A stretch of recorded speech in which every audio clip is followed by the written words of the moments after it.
I chose on my side, drawn the front line. You want a safe face, came to the wrong place. You raise a white flag, I give the V sign.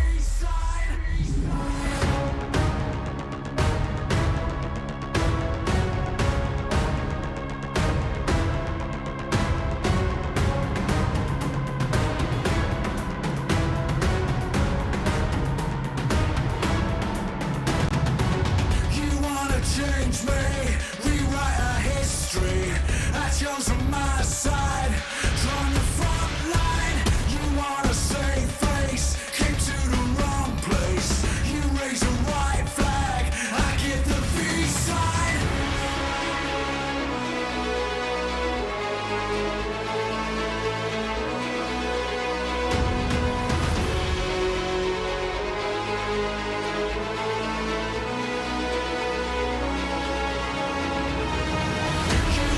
Change me, rewrite our history. I chose on my side, drawn the front line. You want a safe face, came to the wrong place. You raise a white flag, I give the V sign.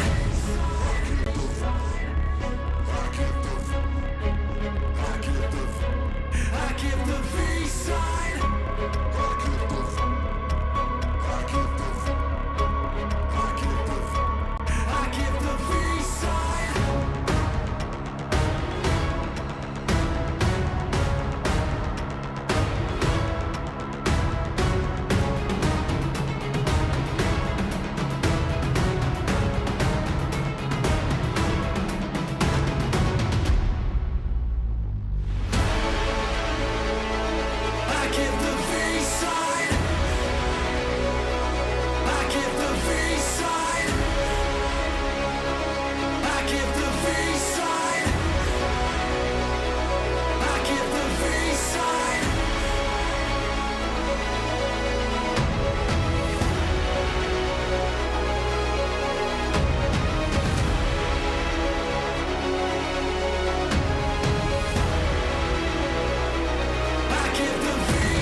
drag you down, down, down.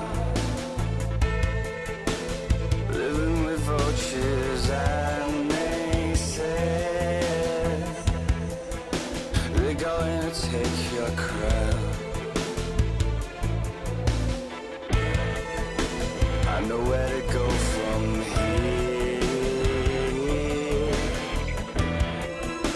I will not let you down, down, down.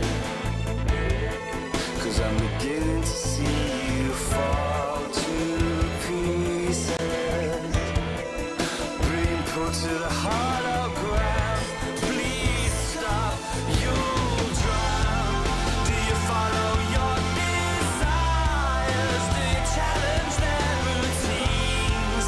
I will dream, I will aspire, 'cause I know how much it means. And I won't take no more. The bitter end devours all.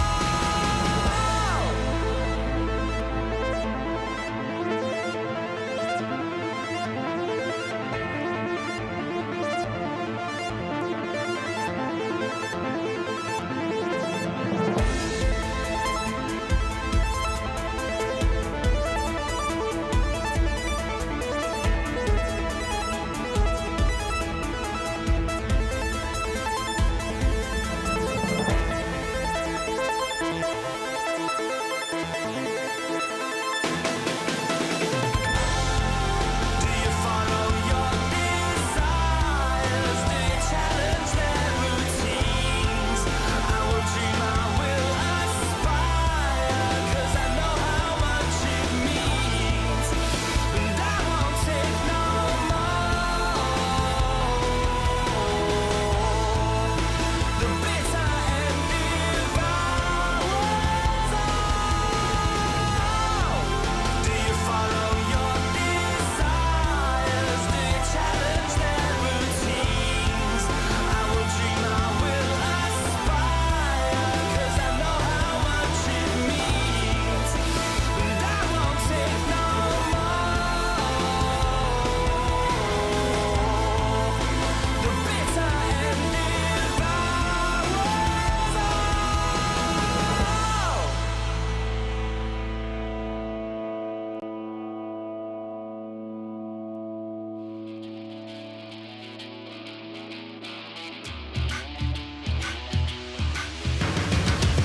Got a backbone made of steel, make you feel like I'm an animal that you can't control. Walk the walk, talk the talk, I'm the whole deal. Yeah, I'm an animal and I command the show. I can see it in your eyes, I can feel you watching. Got your hooks, got you right where I know I want you. Play the switch, I'm a mystery, but you love it. Hook, line, sinker, follow the leader.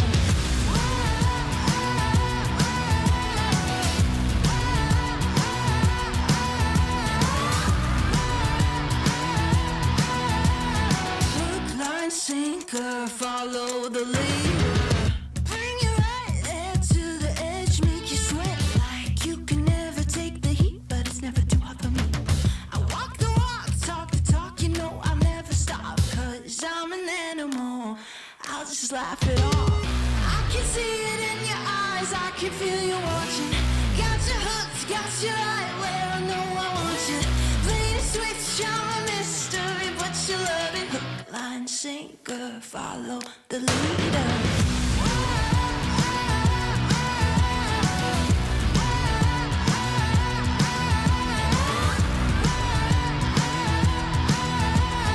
Hook, line, sinker, follow the leader.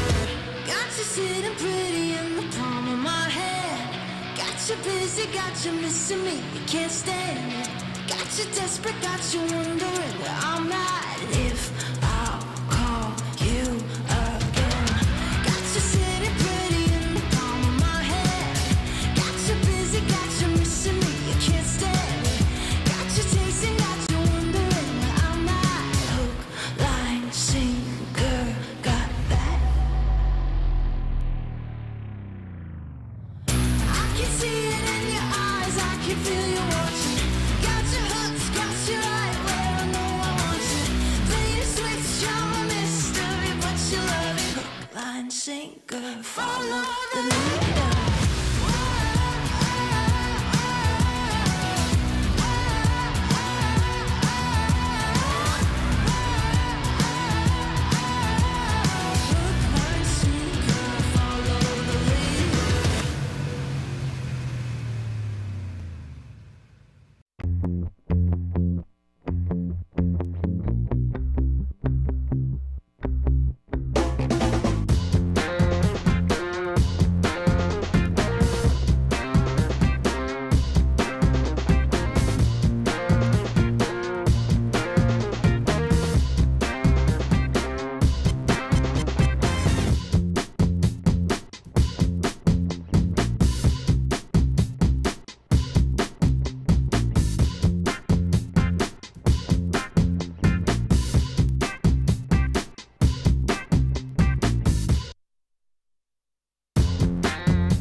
Actions on my side, drawing the front line. You want a safe face, came to the wrong place. You raise a white flag, I give the V sign.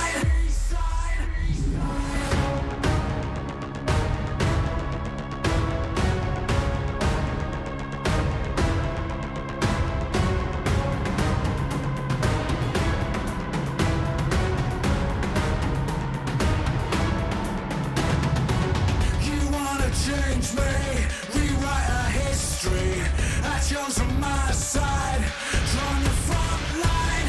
You want a safe face, came to the wrong place. You raise a white flag, I give the peace sign.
There is a place where you can elevate what's hidden inside, where you can reframe yourself. Tsunomi means the new you. The you can step into. Because when we know who we really are, we become unstoppable. Enter new dimensions of you. Tsunomi.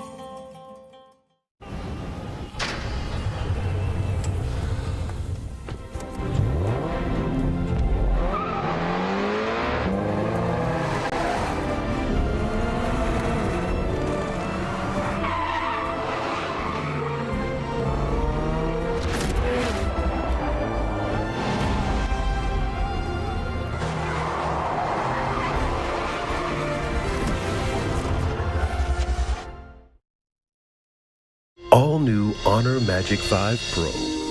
Freeze even fleeting emotions in just milliseconds. Take marvelous night shots with lightning-fast exposure.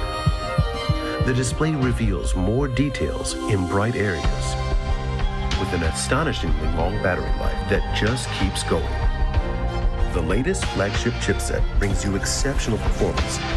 Unleash the power of magic. Honor Magic 5 Pro.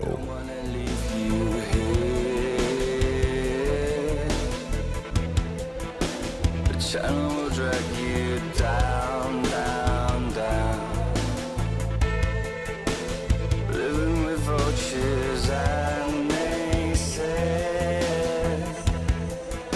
They're going to take your crown. I know where to go from here. I will not let you down.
follow the leader.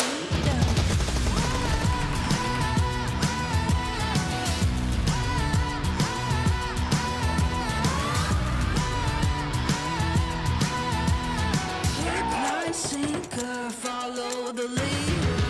Bring you right there to the edge, make you sweat like you can never take the heat, but it's never too hot for me. I walk the walk, talk the talk, you know I'll never stop, 'cause I'm an animal. I'll just laugh it off. I can see it in your eyes, I can feel you watching. Got your hooks, got your eye where I know I want you. Play the switch, I'm a mystery, but you love it. Line sinker, follow the leader.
Hey everyone, welcome back to PMWI as the main event is about to kick off. 16 of the best teams in the world going head to head here for $2 million in prizes. You're not going to want to miss this, so let's jump in.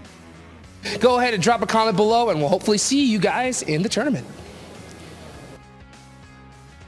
What's up, everybody? I'm Hot Jukes here with Kalaris. We're here live in Riyadh, Saudi Arabia, about to kick off the PUBG Mobile World Invitational Main Tournament. But before we get started, we gotta talk about the All-Star Group Stage that just happened. How do you feel about it coming into this tournament? I feel awesome about it. I mean, looking at how the teams performed, you've got Vampires looking phenomenal throughout the days, and I'm really happy to see how Dplus KIA was able to eventually implement their playstyle. They're great at learning about the lobby, and then eventually adapting to it. So they were doing some great space control. Oh, 100%. You mentioned it perfectly. Like the way that they rotated, not too aggressive, not too slow, absolute to perfection. We saw one of the biggest clutches I think I've seen in a tournament from one of their players as well. But there's some monsters in the lobby coming into this stage. Yeah. You got Alpha7 who already qualified to the main tournament, right? So now we have 6 other teams joining it. But I know you got some eyes on some big squads that have already qualified here. Definitely. Of course, me and Max were stalwart fans, we're fanboys through and through. We think that they're going to be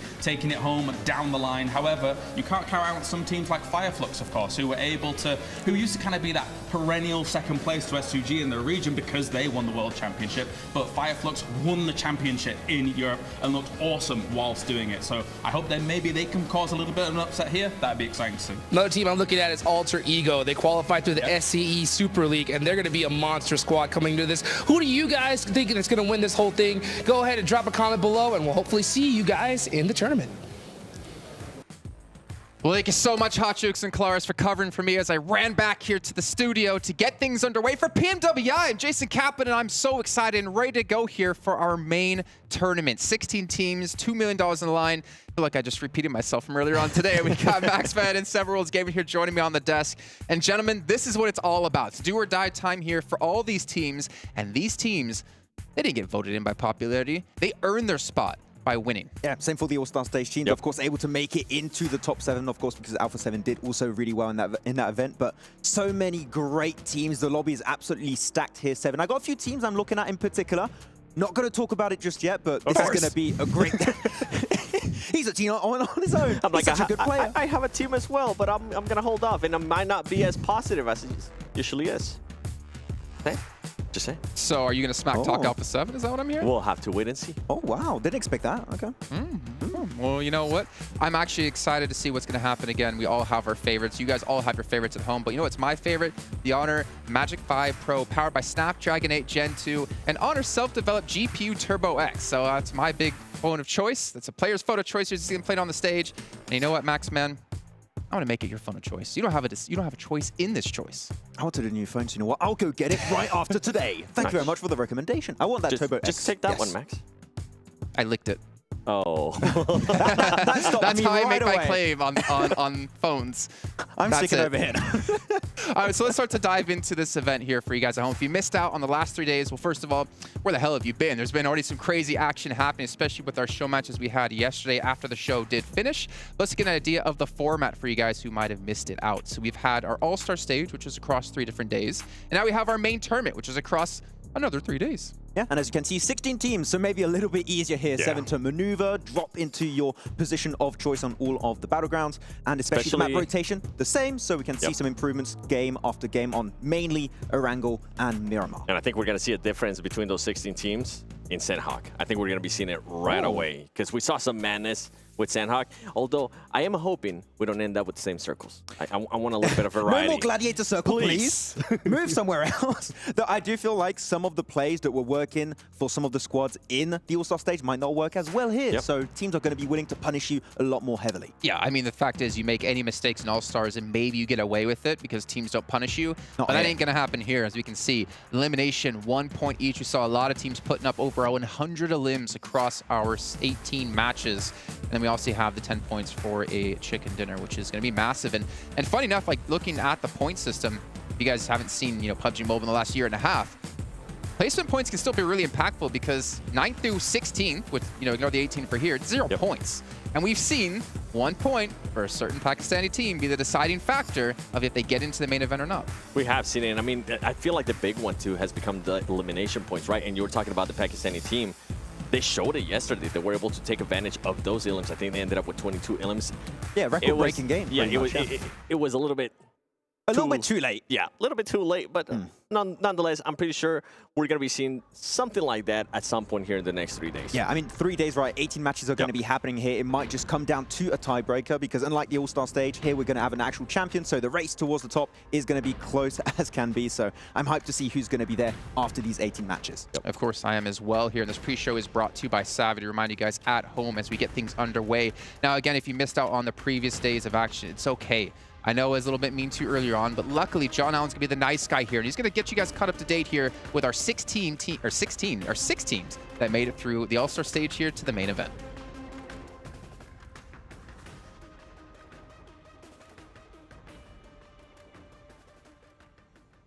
Teams that qualified from this stage.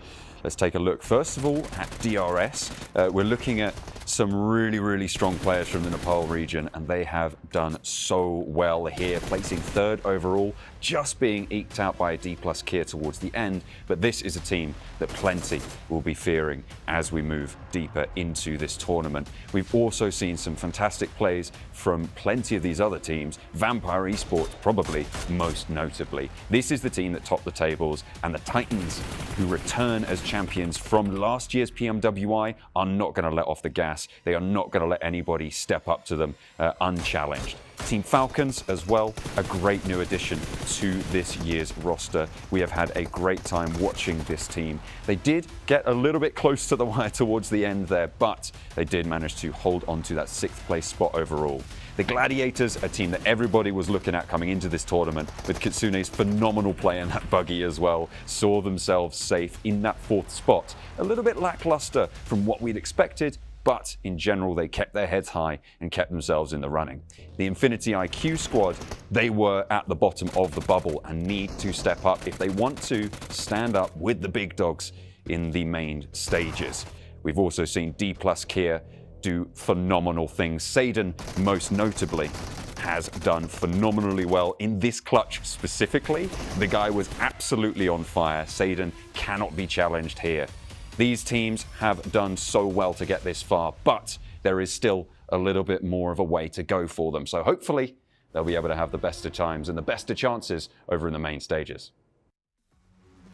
Hopefully that got you guys all caught up to date of what's going to be happening here and the teams who did have to fight their way through into the main tournament. But the team we have to start by talking about here is, well, pretty much our reigning champion. They've won 3 out of the 4 total PMWI events over the course of this year and last. Vampire Esports, what is there to say about them, Max? They're pretty good. They're pretty good. They're pretty damn good. I mean, you talked about placement points still being highly relevant, right, in this new point system. And I mean, they still keep getting themselves chicken dinner after chicken dinner, always reaching those podium finishes. They can frag out so efficiently. Yes. And really, their map knowledge is second to none going into this. Like, we see them go for moves when they have literally no information because they know how valuable specific positions actually are. And I feel like in a lobby like this, when you have 2 teams less than the All-Star stage, it's going to be even more powerful for these next 3 days. It is, and what was more impressive to me out of Vampire Esports is the way they were able to just change their playstyle, right? In the first day, we saw them being super aggressive, being able to get to places first. And in the second day, they decided to be a little bit more chill, but they were still able to put up just as almost as good numbers as day 1. And that right there was super impressive to me. And also Tony K, we were able to see a big step up from him. Yeah. He almost, you know what? We're gonna stop talking about his mess up at the beginning of day 1. Yeah. I love how he's saying they were pretty chill. They still got a win. Yeah. They still got really good points throughout the day. So no, even the chill Vampire is a deadly team right now. Yep. Well, the fact is, right, the first day, they got themselves 78 points. Actually, I'm trying to find on my notes where it was. They got, 78 points. The second day, they got themselves 65 points. And we talked to Sertani, or you talked to Sertani, because you're always talking to Sertani. It seems like he's trying to get a Rolex. they were, yeah, he's trying to get a Rolex. They were playing survival mode, and they still got the almost same amount of points. Like, this team, I don't think we've seen their final form just yet. Oh. And when we do see it, things are going to get nasty, because we also had Uzi playing for them yesterday, and now we've had all 5 of their players get some reps under their belts. This is a very scary team. Yeah, I think it's perfect they got Nuzi to play towards the end where they were pretty much assured a spot in the main tournament. So if they do have to sub in Nuzi for X or Y reason, then he should be completely in the mood, in the zone to play in the main tournament. He's always in the and mood, do well. let's be honest. He really is. He's always in the mood to add to his collection of dubs. How many dubs? All of them. So many W's. Well, let's get an idea, though, of obviously the other teams. We obviously know these 6 teams who, well, technically kind of 7 who came in from the All-Star stage. Let's take a look at the teams in the main event, because we have a lot of big dogs coming in here that are going to be destructive. It doesn't get easier from here on out. We've got some replays of DRS. I want to talk about DRS almost. The most improved team, I would say. No? Day 3, I felt like they definitely had a slowdown. A little bit of a slowdown, but I feel like day 1 to day 2 adaptation has been the biggest improvement of the tournament, by far. Definitely the biggest improvement, but I did not appreciate that slowdown out of them on day 3, especially going into the main event and allowing the Dplus KIA being able to pass it for that second place. I wonder how that's going to be affecting them. Nonetheless, they are here in the main event, but still, I think this is going to be a little bit in their heads. Yeah, we saw the fragging power from players like Delta, Giante, and Killer 2. I feel like those players are able to show up big on this stage, so I'm interested to see how it's going to turn out. And one thing that out of DRS, right, they were able to become very aggressive, especially after day 1. I wonder how they're going to be able to manage that here in the main event with some of the other teams that we're going to be having, like Star Wars Esports and also the Chinese teams. Yeah, I feel like the transition from that passive playstyle really to try and get positions in the late game circles and that transition into hyper-aggressive to claim strong positions in the late game to try and get those wins. It's really what we lacked in day 1, and if they bring that level of gameplay from day 2 in the main tournament, I'm telling you, they could be at the top of the rankings. I think we're going to be seeing a DRS from day 1 All-Star event here in the main event. I think they're going to be a little bit passive. They're going to be feeling everybody out, and then tomorrow is when we'll probably start seeing them being a little bit more aggressive. I think I want to say a majority of these teams, these 6 teams coming in from the All-Star stage, it's kind of like you're playing high school sports or maybe college sports, and then you make it into professional play. You're like a small fish from a small pond, and you become a small fish in a big pond.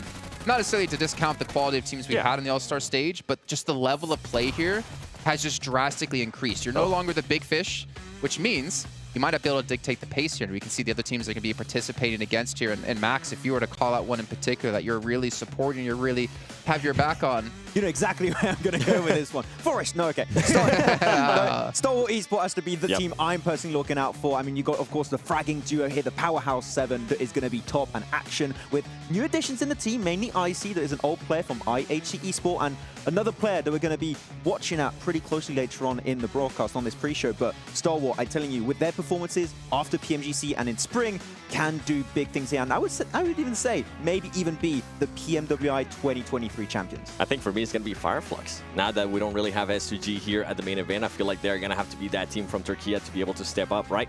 Last time we saw Fireflux in an international event, they ended up 15th place in PMGC, and I'm pretty sure they're looking to get back at that and show a better image out of themselves, because I mean they are currently the reigning champions out of the European Championship. And I think they still are the record holders of most eliminations with a chicken dinner. I think it was 27 last year, so still record to be beat currently. Yeah. Oh.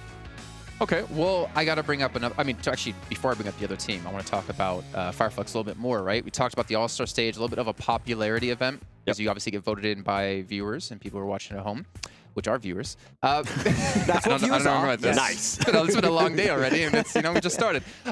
No, I think for them, it's also like for the pride of Turkey. This is also, if they can do well here, it's a lot of popularity they gain in their own region too, which can be very important just to have supporters, to have fans, to help build you up as a player. And obviously a majority of this roster previously within Football List, they've had that before in the past, and they want to gain that back. Yeah, I think all the S2G supporters have just taken their jersey away. I don't know about back in that. the drawer, and they put the Fireflux jersey back on right now, because really we saw the potential of this team, and really what sets them apart from a majority of the teams I would say in this lobby here, Seven, is how aggressive they can truly be. I mean, I mentioned the 27 elimination chicken dinner last year, and they got remotely close to that actually a few times in the Championship of Europe in spring 2023. So I feel like their playstyle fits perfectly in this kind of position. Is going to be down to the research they put together and if they're going to be ready to make those adaptations with our 16 teams in this lobby. And you mentioned it perfect. I love the aggressiveness style. Oh yeah, it's Turkey. That's what they do. It is. It reminds me a lot of Brazil, and I watch a lot of the Brazilian teams. Oh really? But for Fire, I didn't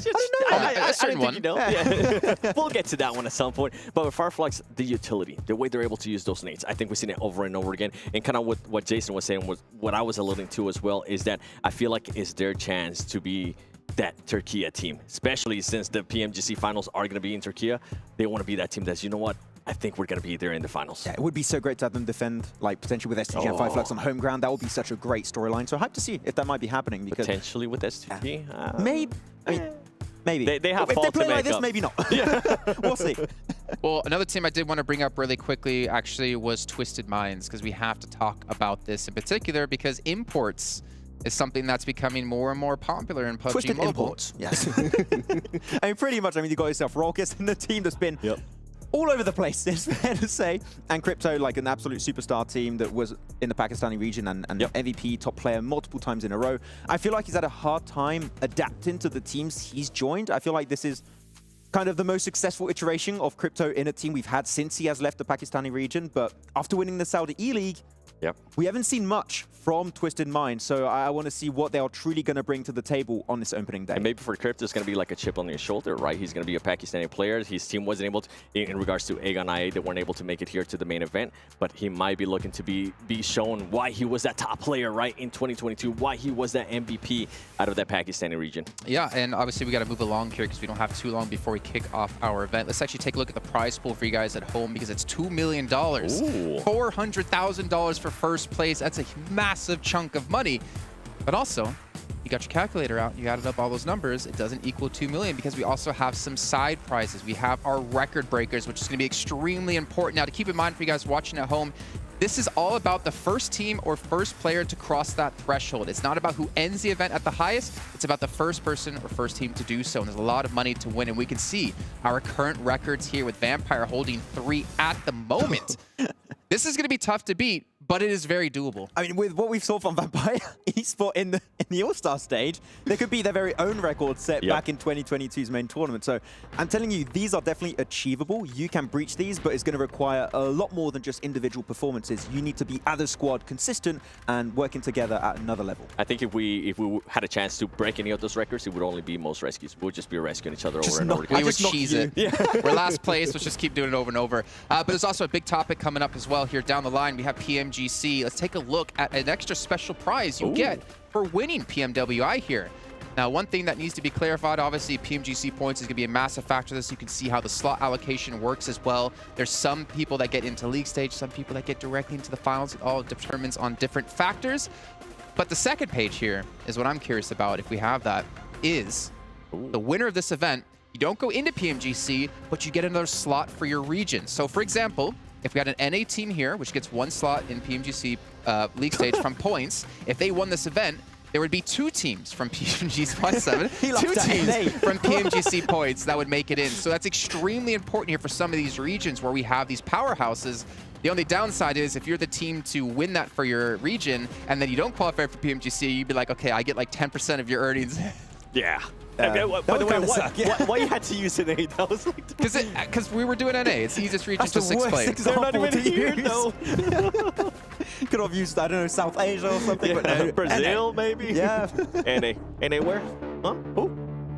Yeah. What? That's you know, what I thought. 7, you have to work NA, so I would let's head down to the stage just so we can all be quiet here and get things kicked off here at the event.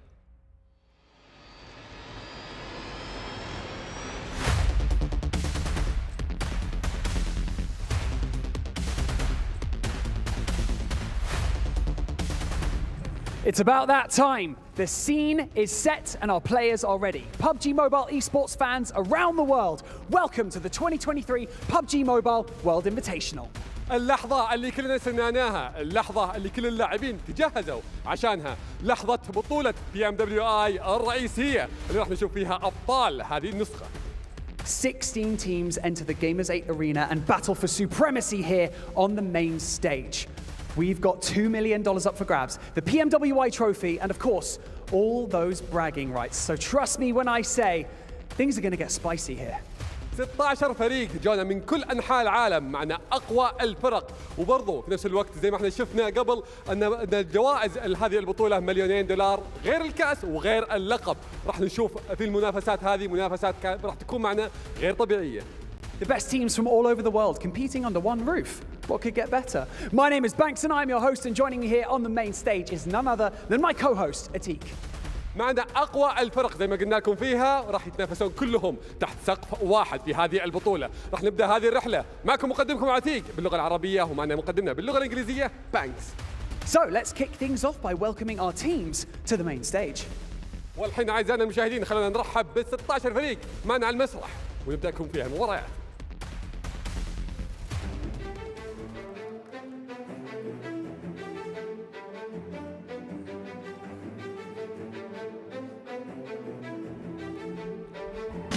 Kicking things off, the winners of the Middle East and Africa Championship, GK Esports. أبطال الميدل إيست والشرق الأوسط، أبطال الشرق الأوسط شمال أفريقيا رحبوا معنا في فريق GK Esports.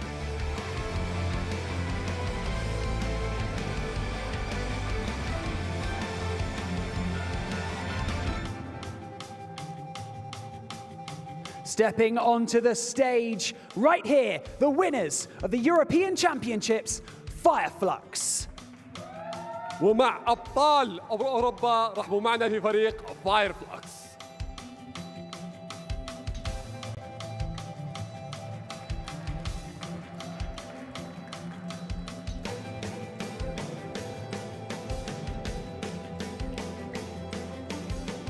Next up, placing second in the 2022 PUBG Mobile Global Championship and qualifying via the All-Star Stage, DRS Gaming. وصيف PMWI. I don't have it.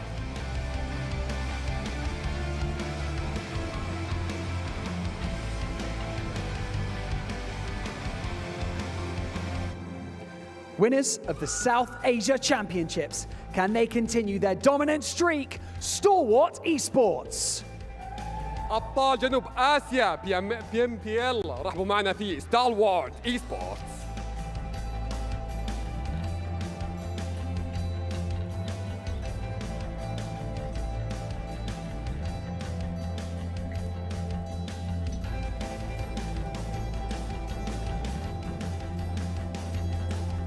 Winners of the Southeast Asia Super League, Alter Ego Airs.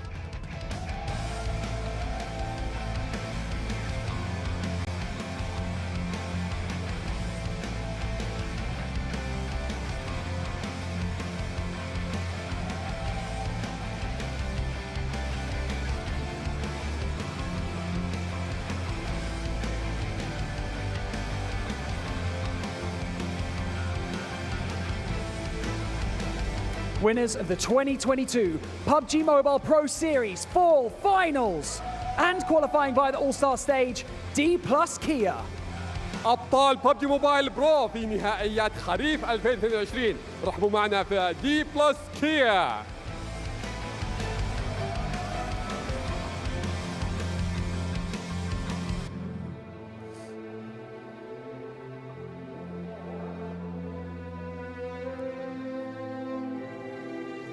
And now, entering the stage after placing second in the Southeast Asia Super League, Box Gaming.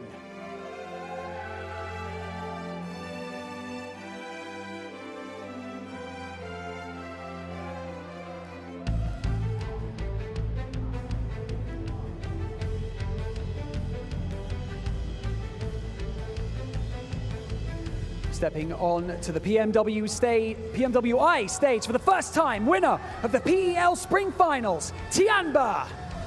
أبطال PEL الربيع، أعطونا تحية لتيامبا.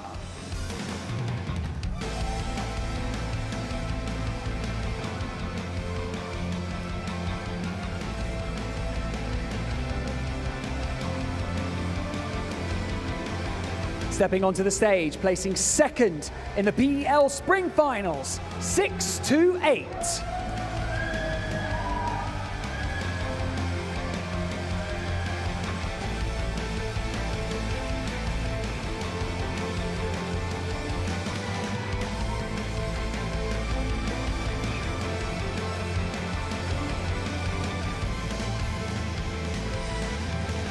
Please welcome to the Gamers8 Arena, winners of the PMJL Season 3, Reject Tokyo.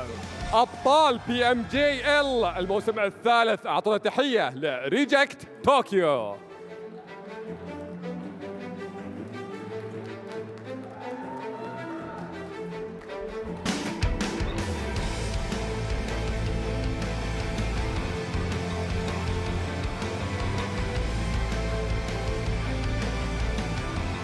And now, on home turf, representing Saudi Arabia and winners of the Saudi E-League, Twisted Minds.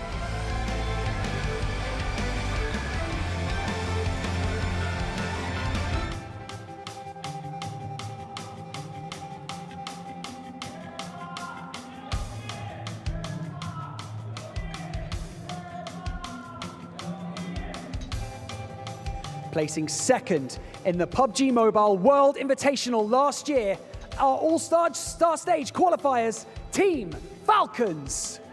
الوصيف ل PMWI العام الماضي والتشكيلة تغيرت معنا، لكن خلونا نرحب بفريق تيم فالكونز.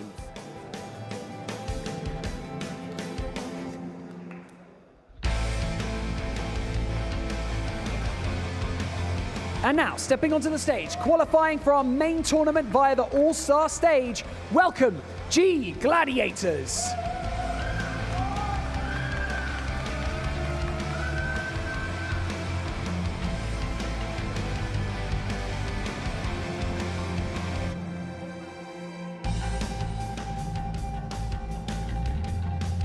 Some familiar faces about to take to the stage. Third in the PUBG Mobile Global Championship. Second in the After Party Showdown last year. It's Alpha7 Esports. المركز الثالث ل PMGC ووصيف العام الماضي لجيمرز 8 After Party Showdown. رحبوا معنا في Alpha7 Esports.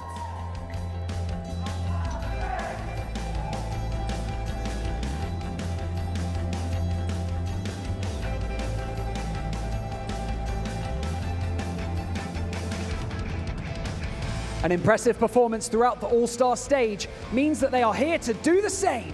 Make some noise for Infinity IQ.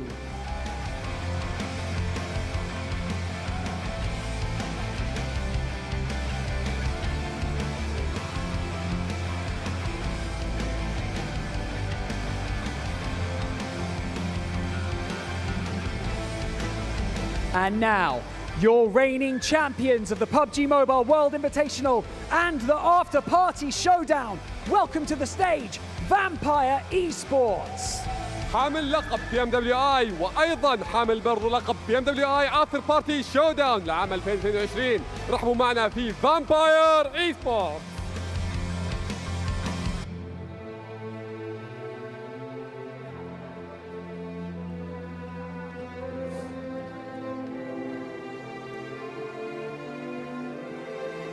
So Tani, welcome to the main stage, coach of Vampire Esports. You know, my voice is going to go. That was a lot with all those welcomings, but I had a great time. Welcome back to the main stage. You guys are reigning champions. So I just want to know, does that add any pressure, being reigning champions and coming back to this stage? Yeah, I think there's a bit pressure because the thing is, becoming a champion is hard, but to defend the champion is more harder. So we would like to tell you guys, yeah, we have a bit pressure, but yeah, we will do our best and hope you enjoy it. سألنا المدرب إن كيف كانت المباريات بشكل عام وحتى برضو تواجدكم الحين، هل فيها الضغط عالي خصوصا انكم فزتوا في المباريات الماضية؟ قام قال اكيد ان فيها ضغط وحاسين بالتنافس العالي فيها لكنهم قدها باذن الله. Well, it seems like another congratulations is in order because you placed first yesterday on the All-Star stage, but you know, you have to come back into this tournament refocused. So how did you do that with your team? Yeah, yes, for last night we didn't sleep well because we're really excited to become back in the main stage. So we are always focusing on the tournament so much. So I think every game, every second, we will do our best and yeah. سألنا المدرب انه صحيح بعد ما فزتوا في الأول ستارز قبل او اللي كانت معنا بالاصح امس، فكيف تقدرون تدخلون معنا اليوم بالثقة العالية وحتى برضو بالتركيز على الفوز؟ قال بكل امانة ان امس ما نمنا زين لان كلنا مبسوطين جدا في انتصارنا امس، لكن اليوم باذن الله راح يكون تركيزهم كامل على الفوز. Now let's focus on the main tournament, okay? We have a lot of different teams coming into this, you know, the best teams from all around the world. Are your strategies going to stay the same as you did throughout the All-Star stage, or, you know, are you going to shake things up? Yeah, we have a little chance. Yeah, you will see in the game, but yeah, we have to prepare for anything can happen in the game. We have a strong team for now in the main stage, so we will do our best and let's see what our strategy can do. سألنا المدرب إنه كيف راح تدخلون معنا في البطولة الرئيسية وراح تنافسون فيها ضد فرق جدا قوية. قال لنا احنا كلنا واثقين في أداء اللعيبة عندنا وبإذن الله راح نحقق النصر فيها. So Tani, thank you so much for joining us here on the main stage and best of luck to the reigning champions, Vampire Esports. So, Atik, 16 teams enter the Gamers8 stage. 18 matches, $2 million, but only one winner. It is time to begin our 2023 PUBG Mobile World Invitational. So without any further ado, let's head over to our casters who can break everything down before our first map. بالضبط 16 فريق دخلوا معنا على المسرح وشفناهم كلهم مستعدين انهم يبارون معنا في المباريات، واحد فيهم بس راح يطلع من هذه البطوله وهو حامل اللقب. راح نستمتع في مبارياتنا اليوم، خلينا ننتقل مع المعلقين نبدا لكم في المباراه.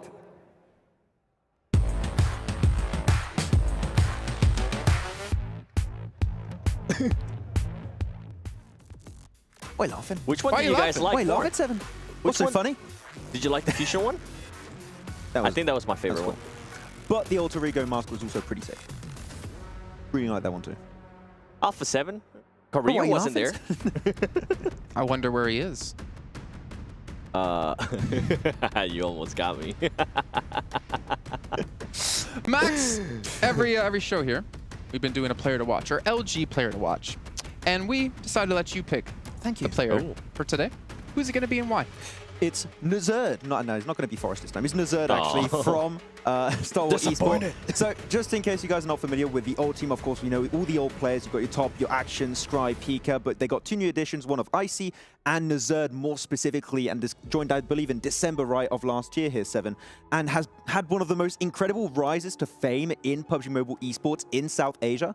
And you don't have too many Mongolian players that really are that strong outside of like these teams of Star Wars Esports and IHC, but really he stood to prominence in such a short amount of time, was picked up, and after his performances in PMWI Allstars Championship, he is personally my player to watch that can just elevate the playstyle of Star Wars that's already incredibly high to even higher heights, if that makes sense. So we'll have to see how that's going to work out. What's crazy now is with the additions, right, of Icy and Nerset is the depth of that roster. I mean, they still have Pika, they still have Action, they still have Top, they still have all these other players too. We were talking about Vampire, right? When are they going to be able to put in Newsy? And when they do, how is he going to be able to do because of the depth that they were able to build? And I think now with Star Wars, the way they're going to be able to bring that roster here, the biggest question for me, and I don't know if you're going to agree with me on this, Max, is how they're going to be able to start the tournament. If they start off slow, that's going to be a big question mark for me because we have seen it over and over again. This is a team that sometimes starts slow, and when they start picking it up, it's just a little bit too late. but they do have that fragging power. They do have that it factor, right? That they can get a chicken dinner and also back it up with a bunch of villains. I mean, I do agree with what you're saying. All I can say is I hope it's not going to be too late when they start picking up the pace. And if that is the case, I can tell you they can definitely compete with Vampire Esports, hopefully win the whole event, but it just needs to be that little bit quicker than what we saw in PMGC. Oh, yeah. I mean, the thing is, if we saw Vampire, right, they had a strong start, 2 chicken dinners back-to-back. Obviously, it did fall off a little bit in the day, but again, trying to maintain that kind of level of play is extremely difficult. The thing is, you also don't know what you're going to come into here because you have teams from so many different backgrounds, so many different regions. Even if they did scrims, it doesn't really tell you the true tale of what's going to be going on here. I'm imagining maybe we even have some, not hot drops, but some contention for some location potentially. But with only 6 matches a day, like, you really don't have that room for error. Yeah, and you're going to have a lot of question marks, especially for some of the teams as to how they're going to approach this. One in particular that comes to mind here, Seven, is Jumba. This is the first time we're seeing this team outside of their home region, and there's a lot of questions of how are they going to approach this one? Are they going to struggle on the first day? Do they have a game plan entering today that's going to surprise and shock all of the lobby and everyone at home?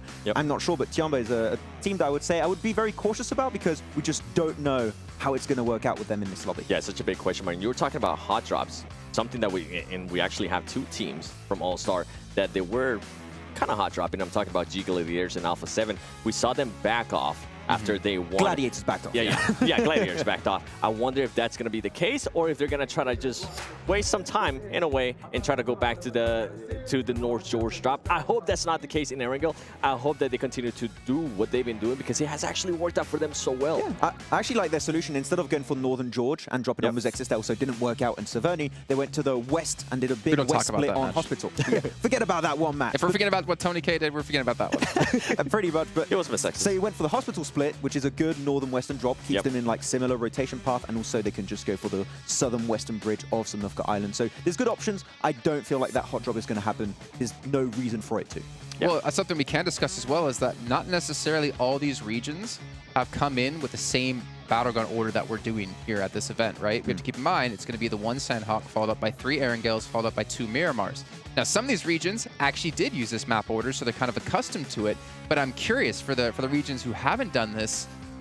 I still feel like, even though it's so simple as just changing the order, I feel like it's such a big change because it changes your whole downtime between Battlegrounds. You don't have to think about, okay, now we're going to Sandhawk, what are we going to do? It's, okay, now we're going back to Erangel.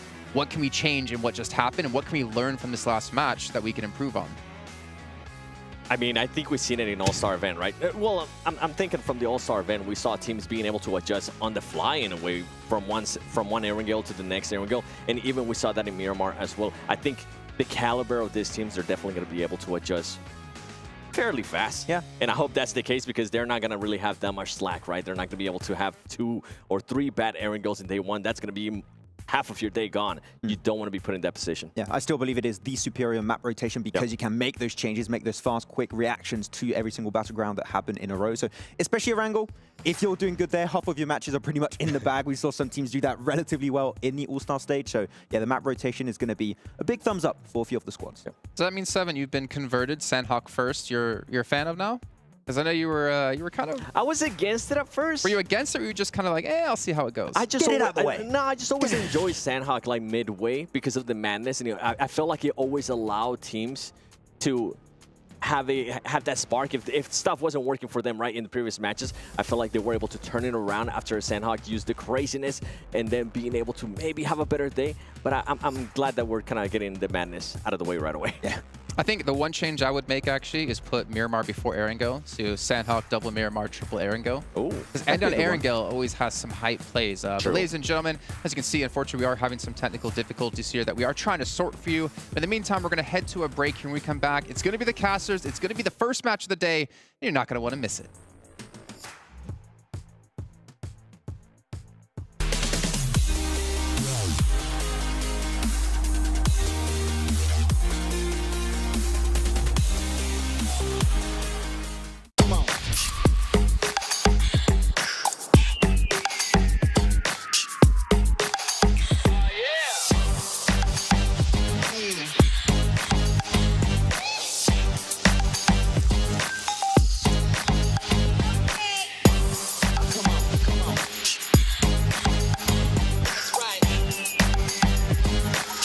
All new Honor Magic 5 Pro freeze even fleeting emotions in just milliseconds.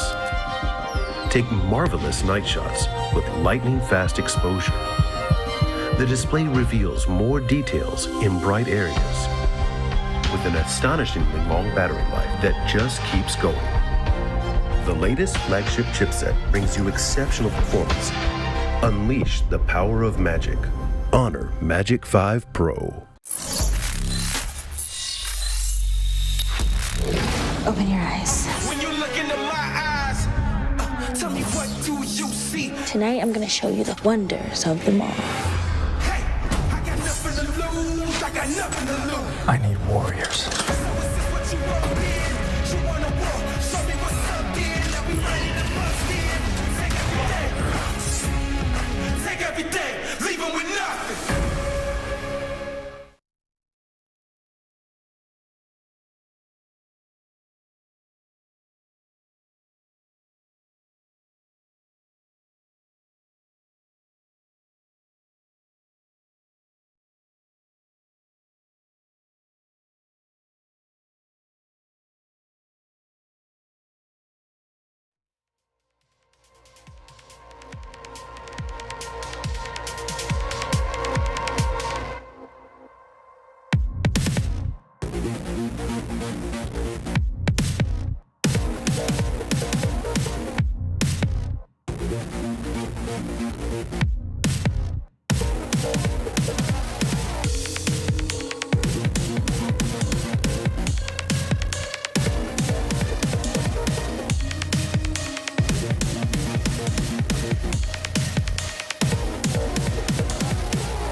Xin chào mọi người, mình là Bensu đến từ team Infinity IQ.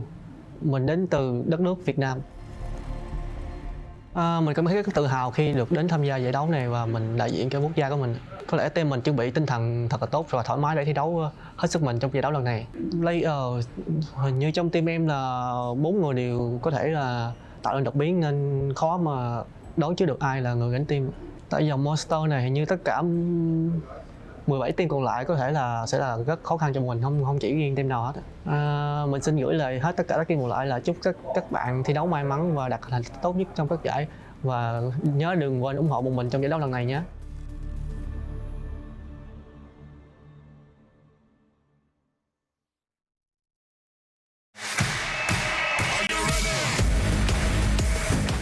Всем салам алейкум, меня зовут Дамир, мой никнейм Акзер, я играю за команду Falcons, и мы представляем нашу страну Казахстан. Я себя чувствую очень хорошо, тут очень круто, здорово, организация турнира на высшем уровне, а наша команда готова, и мы покажем хороший результат. Мы готовились очень долго, потому что мы прошли через голосование, и у нас было достаточно времени на подготовку. Наши сильные стороны — это, наверное, наша атака, потому что мы очень агрессивная команда. Все команды здесь очень сильные, поэтому к каждой команде мы готовились, каждую команду анализировали. Поэтому не могу выбрать отдельные команды, потому что все очень сильные. Всем удачи, развлекайтесь, ребята.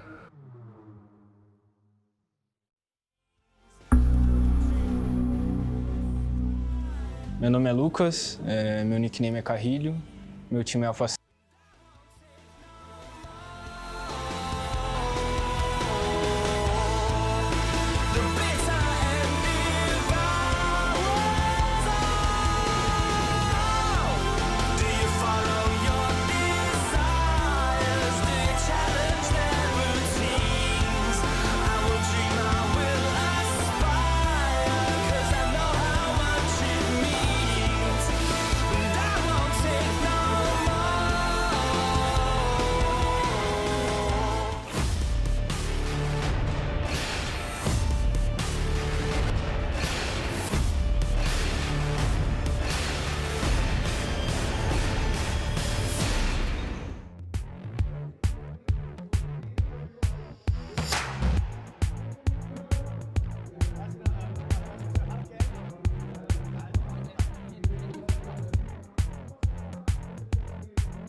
What an exciting first match here at PMW. No, I'm just kidding. We haven't yet started the match. Unfortunately, we're still having some technical delays that hopefully we'll be able to sort through quickly. Everyone is on it. The best minds here in the event are working on it. And we got the best minds here on the desk. We got Seven and we got Maxman. I thought you were going to not say my name. He's been really nice today. Oh, thank you, Jason. Huh. I'm hearing we're going to play a little game here. Oh, no. I don't like where this is going. Math? I don't know what it is because you guys keep talking when I'm being talked to. So let's have a moment of silence here and I'll figure out what the game is. Let's hear, what is this game? So we're gonna have a video shown to us, a portion of it. It's gonna be a portion of the map. And we have to guess where it is, what map it is. Nice. Okay. So it's like Geo Map. I'm not gonna say the whole name. I created that a few days ago, so I think I know the answers. Well, this game is over. Good luck, Seven. I'll let Seven play. Good luck, Seven. I'm gonna be like Let's Max with Let's math. go. You know, actually, you created it, but it was my idea. Really? Yeah. Oh. I submitted the idea. It's like in my box. I don't like this. Well, originally it was supposed to be like a picture of a spot on a map, and you have to guess where on the map it is, and the closest person to it would be the one to do it. But from what I understood, we're just guessing what map is it on. Oh. Oh, the ones I gave were all on the same map, so okay, that's probably not what I did. What map was it? So maybe I have wrong info. What map was it, man? Erangel. Oh, nice. I'm ready. Hit us with it. Come on, we're waiting. Let's come in. We're ready to play. Ten Hawk. So, yeah, okay. School. Trifecta. What school did you go to, Jason? Back in my day. Back in my day, I had to walk 10 kilometers to go to my school. Oh. How old do you think I got? How old do you think I am? Exactly. Exactly. Sanok again. Is it the same? This is just Sen, huh? This is Sanok. School. Hey, oh, where exactly do we have to guess? I don't know. Okay, Did so we? Is that what they told you? Wait. I don't know. Oh, so this trifecta. Oh, beat you to it. Yes. Good job. Yes. GG, sir. Do we have to guess where it is, or is it what map? I guess. Wait, I was told what map. further and beyond. Okay. Oh, just wait, what? Just where it is. So We were double right then. yeah, Sanok trifecta. map and where it is. I feel like We're that good. nice. Okay. Hit us. Sanok again. School. Isn't that behind the bootcamp hill? Behind bootcamp hill? Remember, you did No. these, Max. No, I didn't do these. Okay. I only did Erangel pictures. I like how he's like, huh, I think it's there. What do you got, Seven?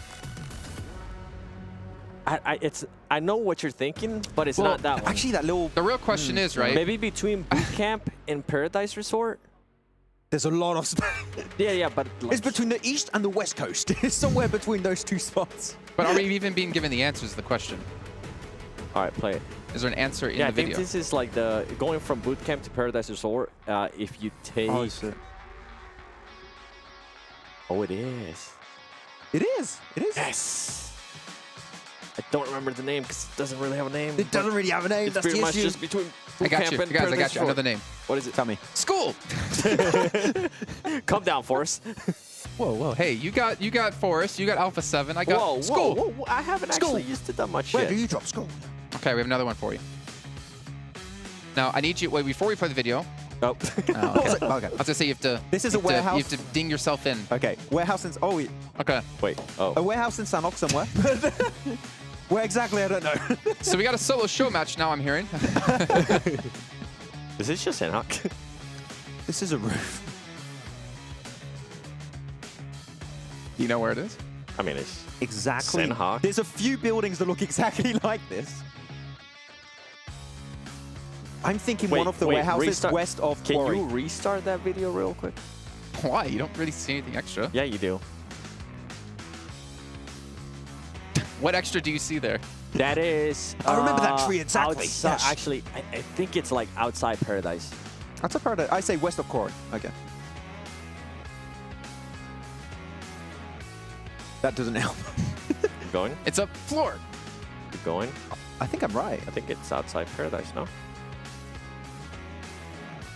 I feel like you should just zoom out all the way. Yeah, it's one of the... Well, no, it's a video, right? So what would make this video better is if at the Paradise end... Resort, right? Yeah. At the end, you have the name pop up. He's correct. One next to Paradise. Good It's job. like I've only played this game So 4 or that 5 is years. 8 points for 7 and 3 7 for Max. points for me, What? actually. How No. many counts in points? What is it? I'll take 1 point away. Keep it at 7. Thank you. I'll give you a point.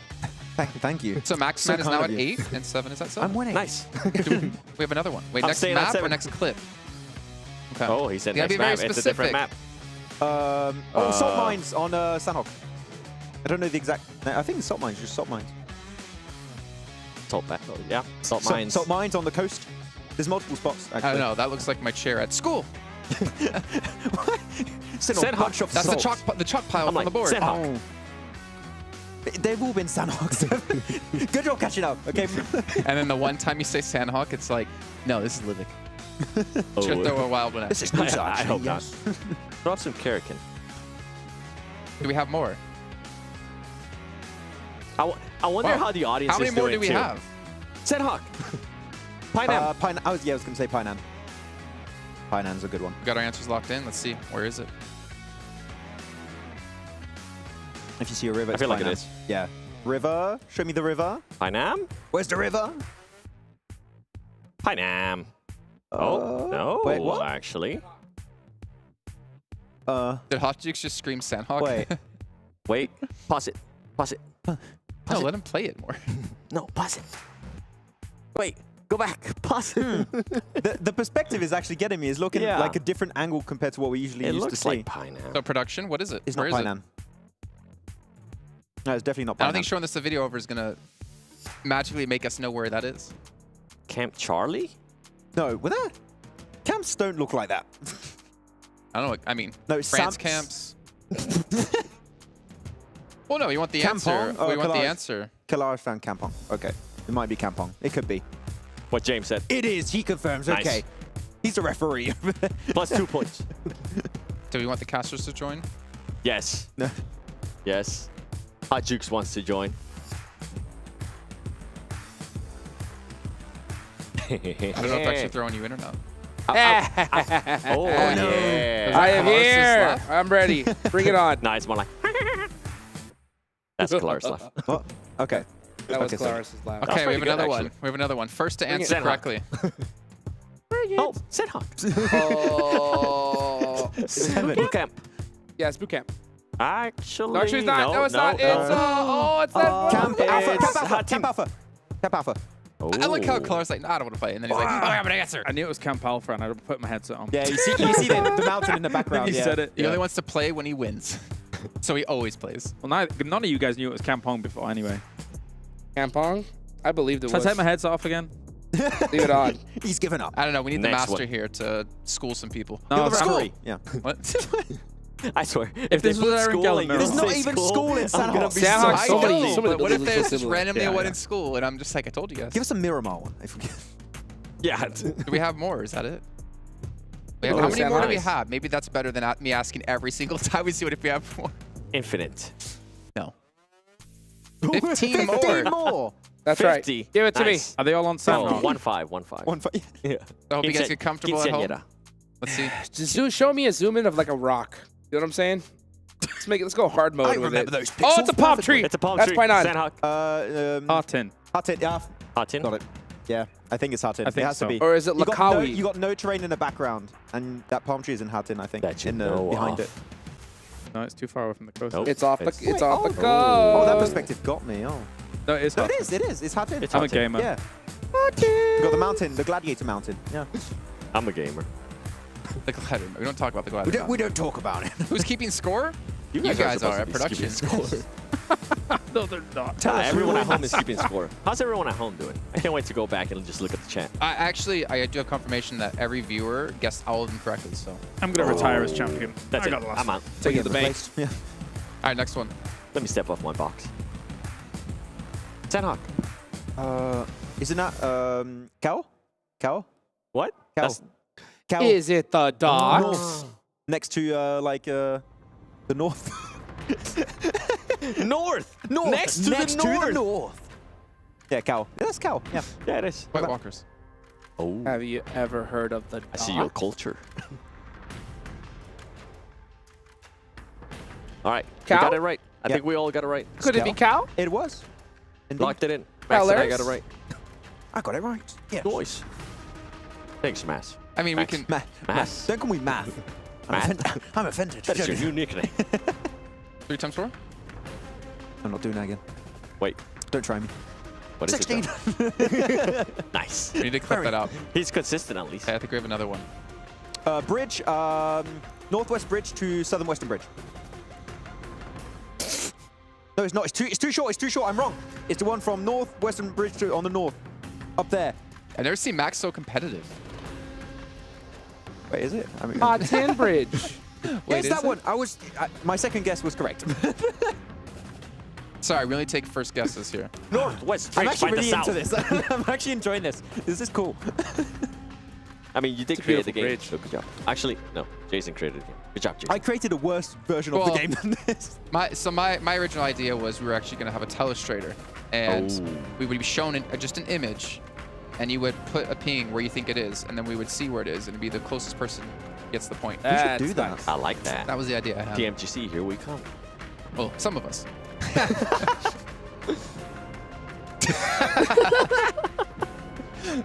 Okay. All right, let's see another one. What we got? We know somebody that's definitely going to Turkey. Oh no. I want to go. I heard it's very nice to go on holidays. Okay, 7. Come on, I heard we had 15 more. Where's the next Are one? we done? Let's go. Is that it? Come on, bring it. Okay. And now. Next one. All right. Yeah. What's it called? Observatory? No. Stalber. No, that's not. No. Are you literally just listening to what Kalaris says and taking that as your right answer? That's not Stolber. No, it's not. It's not. It's not Stolber. I've been lied to. Oh, This is Aaron Gale. I said Milton This is Aaron Gale. You did these. I didn't do these. No, I did a different one. I did a bad version of this. Which is probably why we're not using. It was just using images. Yeah. Well, I mean, the image is not bad. Yeah. Milton Next. Power. They're gonna throw in He's school. got a map open on his screen. I don't know what you're talking about. This is the racer box. The box is helping him out. Don't worry. If you didn't notice, so did those two. Hey, what? Hands up, don't shoot. Yeah. Oh, what's that in front of we you? can't Turn see that it. thing in front of you the other way around. A monitor. Yep, no, on the table. Turn that around. An Honor Magic 5. Nice. Turn it around. Oh. So you can see the lovely little camera on the back. There it is. Okay, but leave it flat on the ground. Now it's flat. No, it's turn the screen to face the table. There you go. I die. I was running out of ways to explain what to do there. I was like, okay, make sure it's laying flat down. This okay, is well, why you're not an technically IGL, okay? he's right. Oh. I would have understood what you meant If you first can't time. make someone flip their phone, you Understand? can't be IGL. No. Huh? You can't. It's very important skill. I wanted to know which way to do the rotation, and I went the wrong way. Can you rotate yourself into guessing what this is? Wait. Military. Just military's enough, I guess. Yeah. So it's actually Sosnovka military Sosnovka base. military base.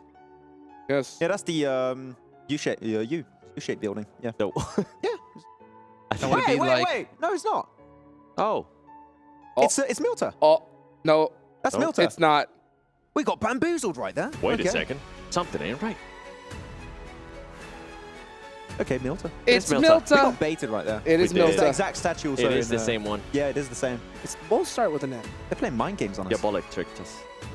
This is Diabolic. Diabolic is Yeah. good. Living up to his name. Nice. Yeah. Next one. I like that it's not Sandhawk anymore. Oh, Fairy hey, Pier. military. Beaches next to Fairy Pair. Fairy Pier. Fairy Pair. Military. Fairy Pier. It's the Aegon I8 drop. I'm We don't waiting for mention them that to name. actually put up school. Wait, what? we don't mention that team anymore. This is where I8 used to My drop. favorite team? Your favorite team. Nice. Alpha7. Yeah. Oh, wait. Wait, no, it's not. Oh. No, it's the other pier. It's over to the east side, Near yeah. your farm. Your farm. It's the newest addition to Arangle. It's a different beach. Nice. Thank you for your additions, Objects from over there. You're welcome. It goes in the square hole. There's already some inside jokes. Let's see the next one here, because one of them eventually has to be school, right? Watch don't it, say they're just school gonna right skip away, it. You're just gonna It's not skip school. It's not school. You didn't have sandbags outside your school? Very, Fair Pier? It feels like Fairy Pair. Yeah. If not, it's gonna be I like... think you're correct. I remember Ketch getting a clutch here back in the And championship Fairy Pier. last year. It's good. 100%. It could have been a different one, No, it's actually, Fairy Pier, but yeah. it is Fair Pier. Don't have Literally as these soon as I saw the buildings stairs. GG. Yeah. Good job, 7.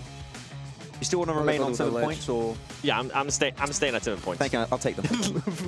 I hear we have 11 more. 11 more. 11 more. I hear we have a break coming. I don't know who you're hearing, but that must be a voice inside your head. Yeah. Let's see the next one then.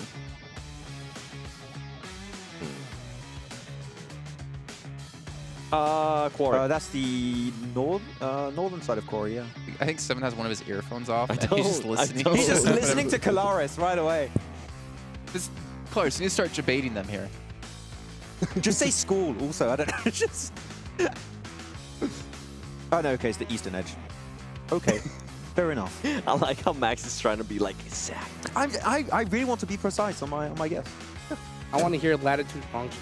No idea. You're not getting the exact coordinates, okay? We're not going that far. It's gonna be C9. Are you counting points right now? Writing a little note for myself for later. Oh, nice. Hospital. Yep. Hospital. School. I was waiting for him to jump on. Okay. Thank you, Jason. It's hospital. Nice. Next one. That was a school 8 right there. What it was. A what? What? School bait? But similar form. Oh. Yeah. Yeah, similar textures. Yeah. I don't get baited. Yeah.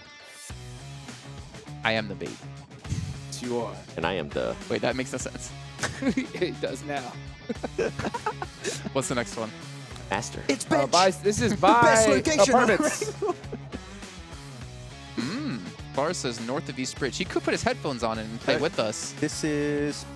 No. See that? I'm glad I said that now my because God. I just made Southern him like lose. completely. Oh, wait, no, Just Naya.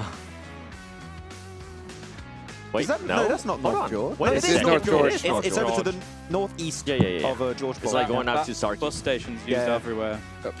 See? We got tricked. See, that was a Oh, good no, it's the one. west side. Oh, okay. Oh. Yeah. It's very interesting. I'm still waiting for Nice. school to pop up. It's not going to. I think they You're going to have skipped it your on purpose one-time already. case. School. Milta. Oh, yeah, tractors in school, yes. Think where the tractors are. Hey, it depends where you went to school. This is south Where are of... the tractors? It's not probably on a field. No, They go garden? No, wait. on... Oh, Rosshawk. Oh, Rosshawk. What? Were you trying to mess with them, Clarence? I'm just ignoring Kalaris. Hey, we're getting closer to school. We are getting closer. There might be a chance. Little by Next one. little. All right, next one. Rapid fire. I don't think we can load them that quick. There's actually a position in Forest. Watertown. Forest. It's a forest. Grass. Forest is in forest. Cat Road. Cat Road. That's Cat Road. Cat Road. Dog Road. Ah, crap. Aw. I miss my boy at Cat home. Road. Yes. Yasnaya Cat Poliana. Road. Yes. Yasnaya, that's the build. You got this Yasnaya. building there, Yasnaya. No. Apartments. Oh, apartments. Oh. Nice. Oh, it is apartments. Yeah. We're getting Did I just closer and get closer one? to school. Did I just get one? No, you said Dog Road. That's right next to a Right after I school, said actually. apartments? That's right next door. Yeah. I don't think we could have school. Well, think some so. of us skipped math class at school, so. What's that? I don't know. I got a negative Church. Pachinki Church. Church, yeah, next Pachinki to Church. Pachinki. Yes. That's the famous loop spot. It wasn't that church. No, that's Church by Ruins. Oh. Different church. Oh, sorry. No, that's Pachinki. I got confused. Like some players went to the That's different Pachinki room. one, yeah. Church. Church is so Jamaica. beautiful. It just makes me want to take a knee. Come down, Tim Tebow. Oh, man, I just got to see the next one now. That's a great reference. Next. That's a niche reference. I'm hearing we have a new game, actually, for the desk here. Okay, great. It's called I Spy. Now, what happens is I find something around the room, and I say, Oh, that's as easy. What? Military. What am I looking at? Has to be. It's a nuclear launch site. Military. Huh? Yeah. Oh. Yeah. Oh, in case those things. Military. Okay, Yep. whatever they're called, yeah. Oh, those things. I remember those things. I'm pretty sure we're gonna hear if we really can cool. actually hear the like player comms. They like look that's like- what the rotation would Guys, be like. go One of to those that things. thing. Yeah. Rush it. That's how early days of, I think, PUBG Mobile was. Just you 100%. say random things and Yep. hope your teammate knows. Go to that Left tree. side of Which those one? things. That That one. circle No, not that thing. thing, the other thing. All right. The M4 with the We name got times. 13 left. I want to hear the chat's like favorite call outs. Wait, like pause next it. to the tree, behind the rock. Those are the best call-outs in this my what- opinion. I like Harry Potter Tower. That's my favorite. We're back to Sandhawk. Oh, Wait this a is the second. military. This is the tower way up on the top. Oh, yeah, or- observatory over yeah. Novo, right? Oh. That might be it, actually. I think you're right. You wait. No, it's Nope. It's Wait, not. or We're it's back the to Sandhawk, it's baby. We're back to I mean, Sandhawk. no, It's the- it's Sandhawk. no But it's not boot camp. Camp Charlie? Bravo. Bravo? I think it might be Charlie. It's a Dino camp. Park. It's not Camp Alpha. It's we a already camp. did it. It's Bravo or Charlie for sure. Bravo. Oh, I knew it was it's Sandhawk. Bravo. we'll never know. We'll never. Next We'll one. never get the know. answer. We never went to school. They baited you. It's fine. Fine. We got 2 more. This is a great pre-show. Next. Yeah, I was gonna say, wait. Paradise Resort. Paradise Resort, yeah. Easy. Just imagine if we could be there died right so many now. times. I know. Dude, I'm actually losing my tan line. We need to go back. I kind of want to tell we can that see a player. story. Oh, there's a guy there. Look at him. Wait, what? It's populated. What? That's Eddie. He's lost. It's an S2G player. Oh no. Eddie, come back. We need you. All right, we have 1 more or 2 more, I heard. 20 more. Wait, what? It'll be. What are we doing after this? We're gonna Well, start what we're going to do playing. after is actually we're going to get out our Honor Magic 5 Pros and we're going to play some Pogi Mogi here and just commentate on what we're doing. Nice. That's what we'll do. I'll let down. 10 out of 10. We got the next one, yeah? There we go. Sandhawk.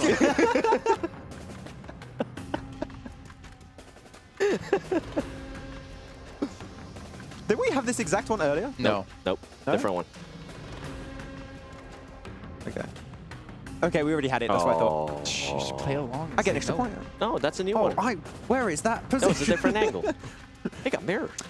Yeah, well, obviously, as you can see, we are having some technical issues with the... Well, I don't even know actually what exactly it is, but hopefully they will be solved shortly. There's not much we can do, unfortunately, here on the desk. We're trying to entertain you by also retaining our jobs because we don't want to go too off topic. If you guys watch a show match, you might know what we're talking about.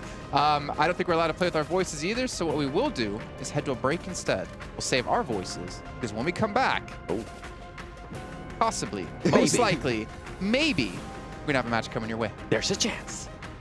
So you're saying there's a chance? All new Honor Magic 5 Pro. Freeze even fleeting emotions in just milliseconds. Take marvelous night shots with lightning-fast exposure. The display reveals more details in bright areas with an astonishingly long battery life that just keeps going. The latest flagship chipset brings you exceptional performance. Unleash the power of magic. Honor Magic 5 Pro.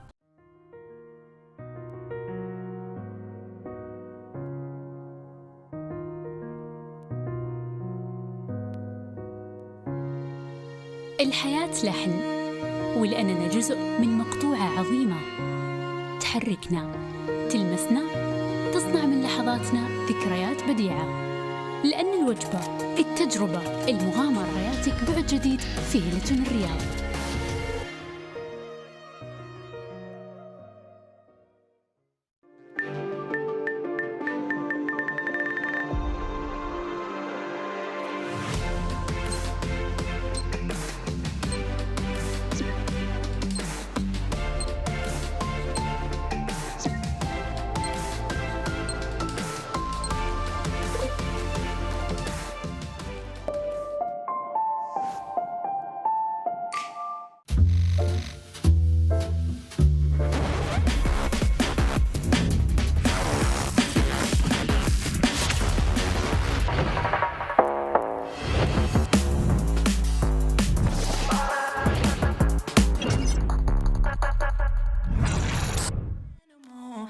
I'll just laugh it off. I can see it in your eyes, I can feel you watching. Got you hooked, got you right where I know I want you. Play the switch, I'm a mystery, but you love it. Hook, line, sinker, follow the leader.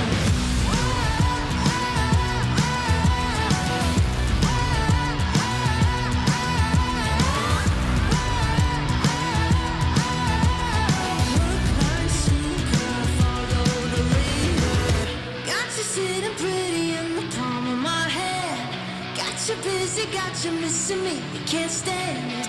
Got you desperate, got you wondering where I'm at.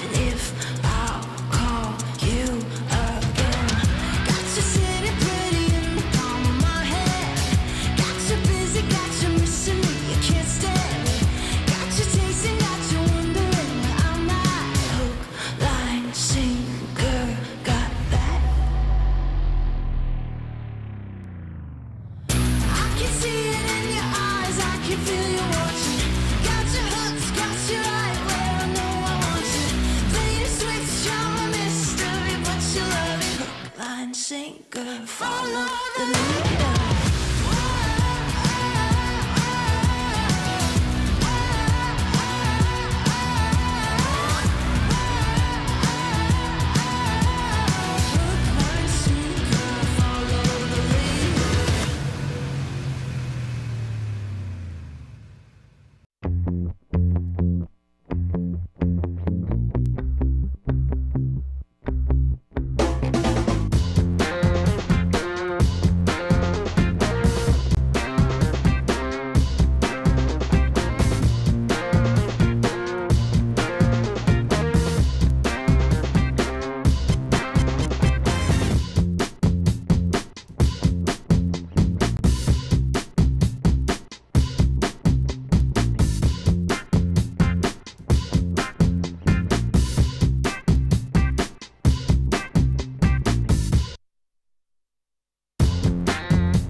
Hi everyone, my nickname is Kitsune and we are from Serbia.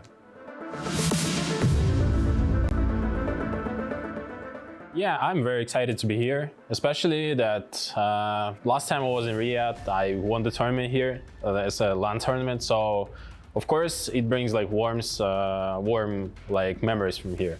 And I'm super excited to meet all the people from the PUBG Mobile community, and it feels great, you know. First of all, we bought the phones that will be here on the tournament, and we had like really rough time adapting to this, but now we feel like really strong. We managed to analyze all the teams here, like especially the teams that we've never met at the tournaments, and now we feel like we are very strong. Our team strengths is that we are very good at holding our positions. We know how to rotate, when to rotate, and we always know how to fight, when to fight, and we can be really aggressive when we need to. It's gotta be Alpha7, you know, because we meet them every time. Our strategies, our gameplay is very similar. They play Edge as well as we, so it's always will be hard time for us meeting them, because you know it's a 50-50 fight with them. We respect them. I mean, guys, if we knock you, you better run.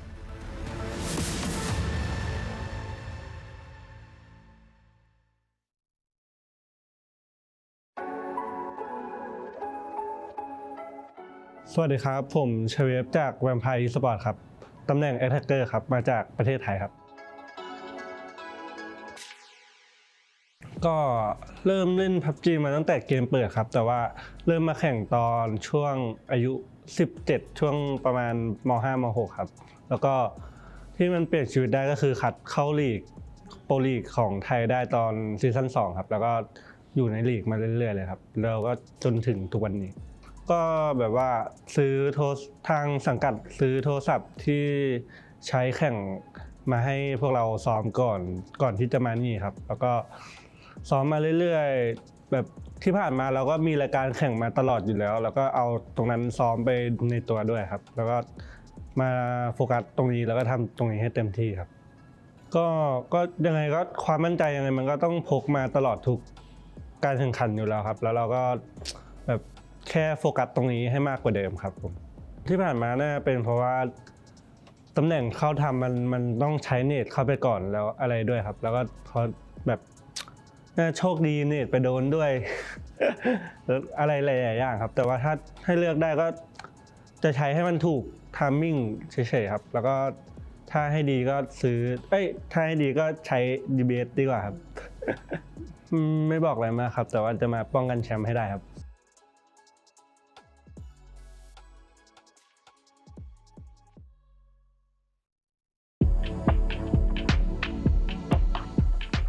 मेरो नाम सुबिन कुमार प्रजापति हो म Tim DRS बाट हो अनि हाम्रो Tim चाहिँ नेपालबाट हो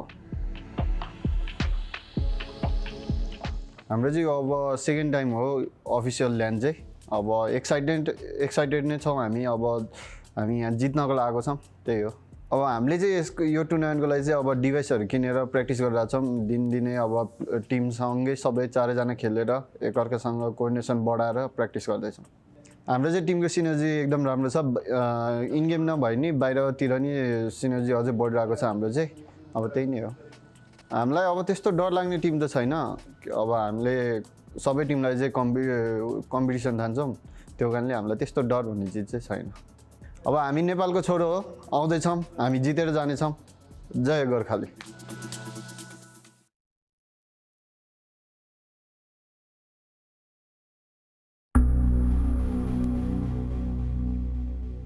Halo guys, nama gue Ryzen, gue dari tim Bigetron Red Villain dan gue dari Indonesia.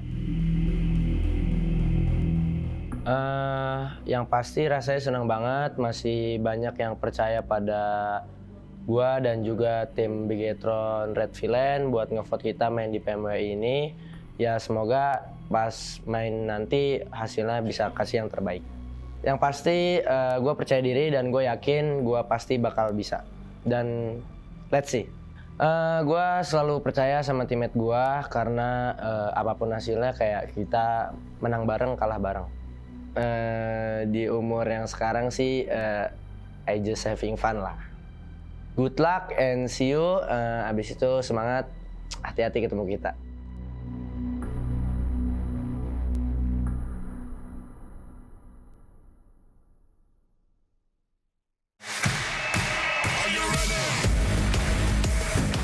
Всем салам алейкум, меня зовут Дамир, мой никнейм Акзер, я играю за команду Falcons, и мы представляем нашу страну Казахстан. Я себя чувствую очень хорошо, тут очень круто, здорово, организация турнира на высшем уровне, наша команда готова, и мы покажем хороший результат. Мы готовились очень долго, потому что мы прошли через голосование, и у нас было достаточно времени на подготовку. Наши сильные стороны — это, наверное, наша атака, потому что мы очень агрессивная команда. Все команды здесь очень сильные, поэтому к каждой команде мы готовились, каждую команду анализировали. Поэтому не могу выбрать отдельные команды, потому что все очень сильные. Всем удачи, развлекайтесь, ребята.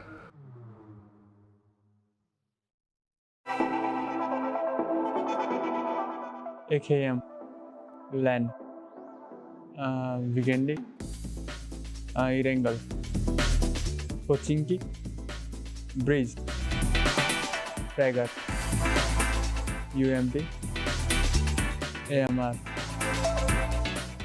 Dacia.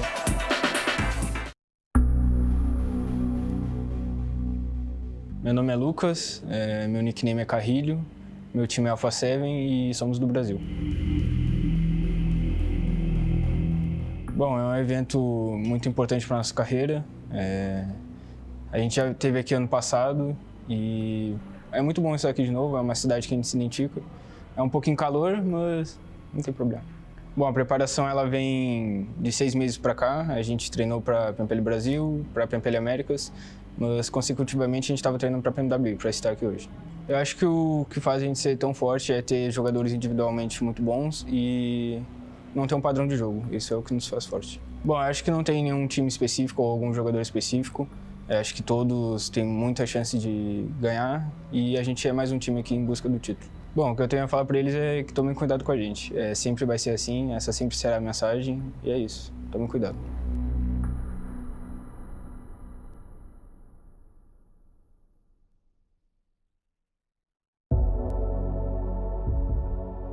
ครับก็สวัสดีครับผมนูซี่นะครับจากทีมแวมไพร์สปอร์ตนะครับจากประเทศไทยนะครับเล่นตำแหน่งแอคแท็กเกอร์ประจำทีมครับ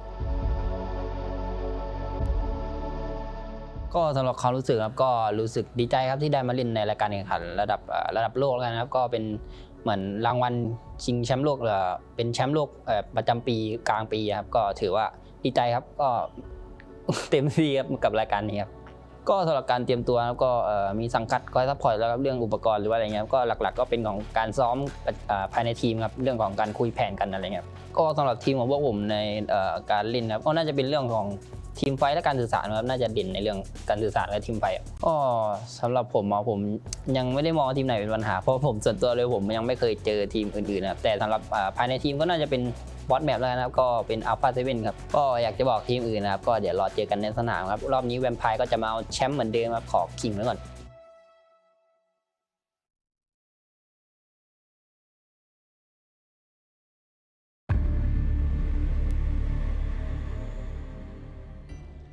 Xin chào mọi người, mình là Bensu đến từ team Infinity IQ. Mình đến từ đất nước Việt Nam. Mình cảm thấy rất tự hào khi được đến tham gia giải đấu này và mình đại diện cho quốc gia của mình. Có lẽ team mình chuẩn bị tinh thần thật là tốt và thoải mái để thi đấu hết sức mình trong giải đấu lần này. Player hình như trong team em là 4 người đều có thể là tạo nên đột biến nên khó mà đoán trước được ai là người gánh team. Tại dòng Monster này hình như tất cả 17 team còn lại có thể là sẽ là rất khó khăn cho mình, không chỉ riêng team nào hết. Mình xin gửi lời hết tất cả các team còn lại là chúc các bạn thi đấu may mắn và đạt thành tích tốt nhất trong các giải và nhớ đừng quên ủng hộ một mình trong giải đấu lần này nhé.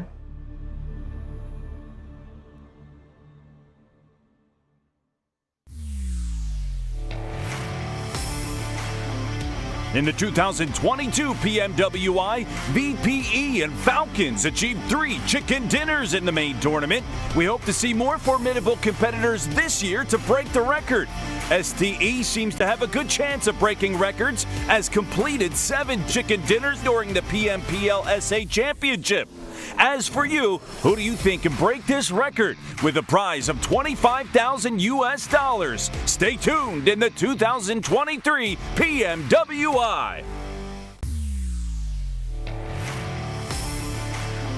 In the 2022 PMWI, RSG and VPE achieved 2 chicken dinners in a day, and VPE is still the holder of this record in global tournaments. They achieved 3 chicken dinners in a day during PMGC 2022. A7 completed 3 chicken dinners in just 1 day during the 2023 PMPL Brazil Spring Final, indicating their potential to break the record. As for you, who do you think can break this record with a prize of $25,000? Stay tuned in the 2023 PMWI. In the 2022 PMWI, STE and NGX achieved 8 top 3 finishes. Few teams can rival this achievement, with S2G standing alone. In 2022 PMGC, they had achieved 6 top 3 finishes. Suggests that they have the potential to shatter the record. As for you, who do you think can break this record with a prize of $15,000? Stay tuned in the 2023 PMWI. In the 2022 PMWI, VPE achieved 24 elims in 1 match. This is an extraordinary record, and to this day, no one has surpassed it in the global tournaments. We hope to see more formidable competitors this year to break this record. As for you, who do you think could break this record with a prize of $15,000? Stay tuned in the 2023 PMWI. In the 2022 PMWI, GZ from RSG achieved 14 total rescues. This record represents the ultimate limit, posing a significant challenge to be surpassed in global tournaments. Potato from AE seems to have a good chance of breaking records as he achieved 18 rescues in the 2023 PMSL Finals. As for you, who do you think can break this record with a prize of $10,000 US? Stay tuned in the 2023 PMWI. In the 2022 PMWI, Action from STE achieved 38 total eliminations.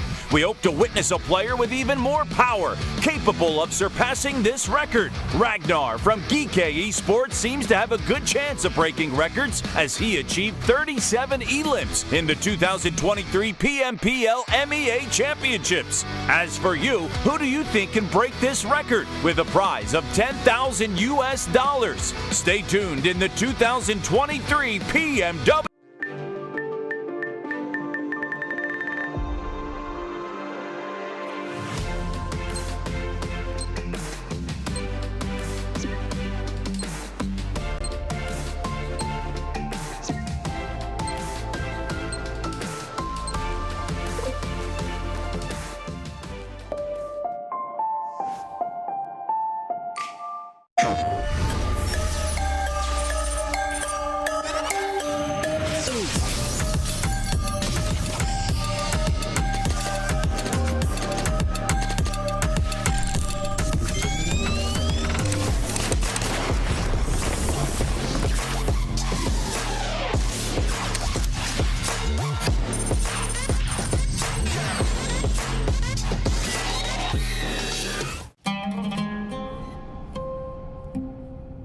There is a place where you can elevate what's hidden inside, where you can reframe yourself.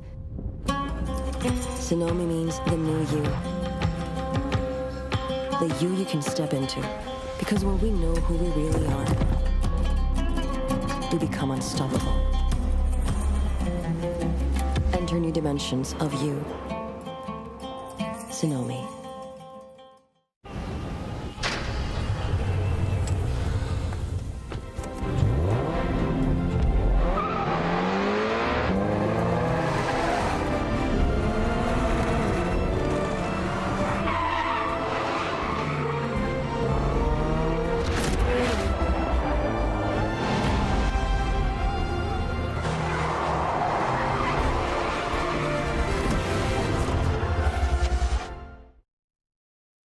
All new Honor Magic 5 Pro. Freeze even fleeting emotions in just milliseconds. Take marvelous night shots with lightning-fast exposure. The display reveals more details in bright areas with an astonishingly long battery life that just keeps going. The latest flagship chipset brings you exceptional performance. Unleash the power of magic. Honor Magic 5 Pro.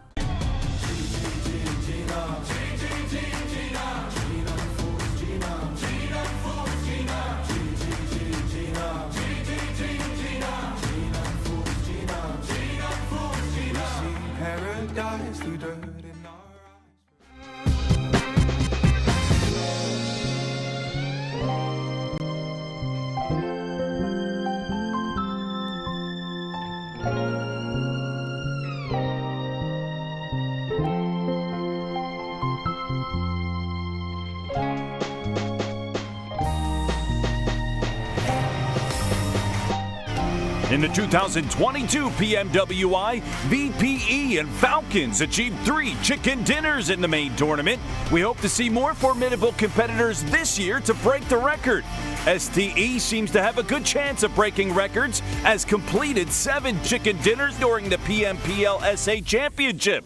As for you, who do you think can break this record with a prize of $25,000 US? Stay tuned in the 2023 PMWI. In the 2022 PMWI, RSG and VPE achieved 2 chicken dinners in a day, and VPE is still the holder of this record in global tournaments. They achieved 3 chicken dinners in a day during PMGC 2022. A7 completed 3 chicken dinners in just 1 day during the 2023 PMPL Brazil Spring Final, indicating their potential to break the record. As for you, who do you think can break this record? With a prize of $25,000, stay tuned in the 2023 PMWI. In the 2022 PMWI, STE and NGX achieved 8 top 3 finishes. Few teams can rival this achievement, with S2G standing alone. In 2022 PMGC, they had achieved 6 top 3 finishes. Suggests that they have the potential to shatter the record. As for you, who do you think can break this record? With a prize of $15,000. Stay tuned in the 2023 PMWI. In the 2022 PMWI, VPE achieved 24 elims in 1 match. This is an extraordinary record, and to this day, no one has surpassed it in the global tournaments. We hope to see more formidable competitors this year to break this record. As for you, who do you think could break this record? With a prize of $15,000. Stay tuned in the 2023 PMWI. In the 2022 PMWI, GZ from RSG achieved 14 total rescues. This record represents the ultimate limit, posing a significant challenge to be surpassed in global tournaments. Potato from AE seems to have a good chance of breaking records, as he achieved 18 rescues in the 2023 PMSL Finals. As for you, who do you think can break this record? With a prize of $10,000. Stay tuned in the 2023 PMWI. In the 2022 PMWI, Action from STE achieved 38 total eliminations. We hope to witness a player with even more power, capable of surpassing this record. Ragnar from DRS Esports seems to have a good chance of breaking records, as he achieved 37 elims in the 2023 PMPL MEA Championships. As for you, who do you think can break this record? With a prize of $10,000. Stay tuned in the 2023 PMWI.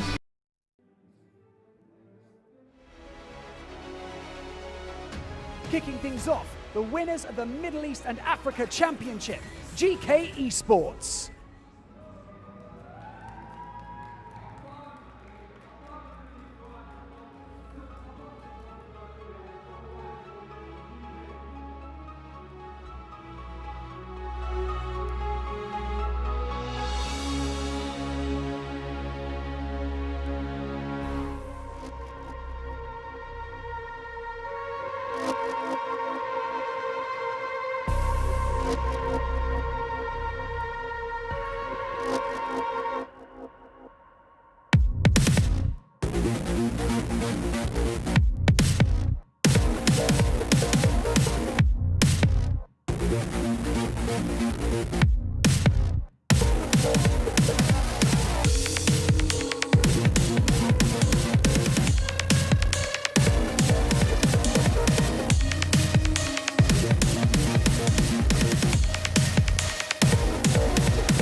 就只好要 grab you jump or drown. Do you follow your desires? Do you challenge their routines? I will dream, I will aspire, 'cause I know how much it means, and I won't take no more. The bitter end if I was all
you desperate, got you wondering where I'm at. If I'll call you again, got you sitting pretty in the palm of my hand.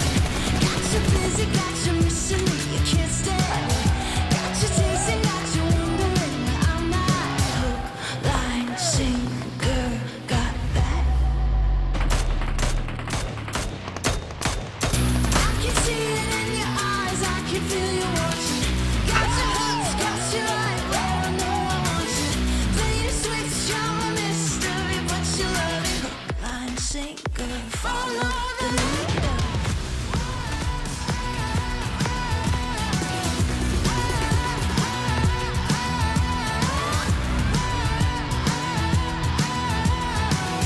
line, sinker, follow the leader.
change me, rewrite our history.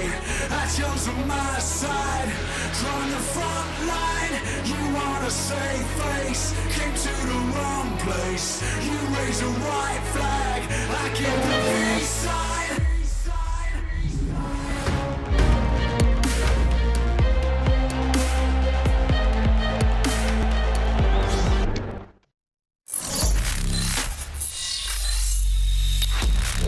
Open your eyes. When you look into my eyes, tell me what do you see. Tonight I'm gonna show you the wonders of them all. I need warriors.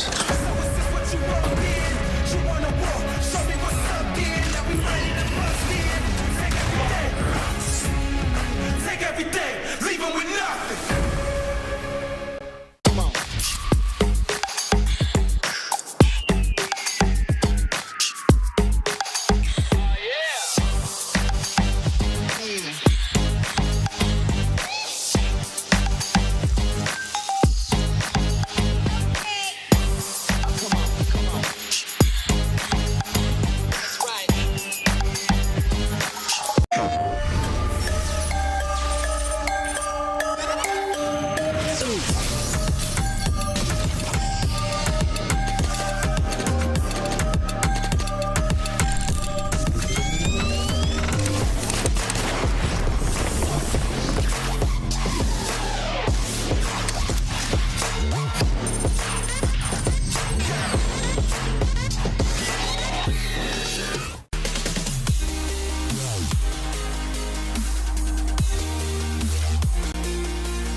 Paradise through dirt in our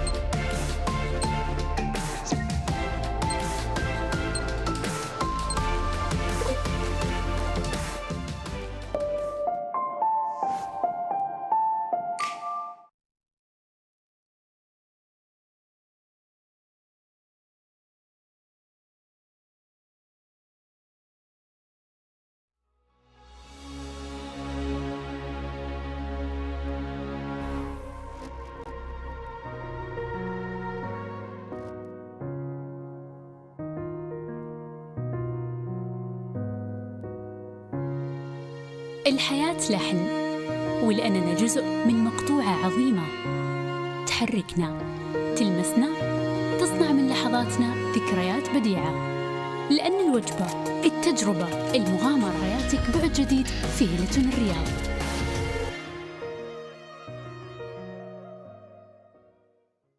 All new Honor Magic 5 Pro. Freeze even fleeting emotions in just milliseconds. Take marvelous night shots with lightning-fast exposure. The display reveals more details in bright areas with an astonishingly long battery life that just keeps going. The latest flagship chipset brings you exceptional performance. Unleash the power of magic.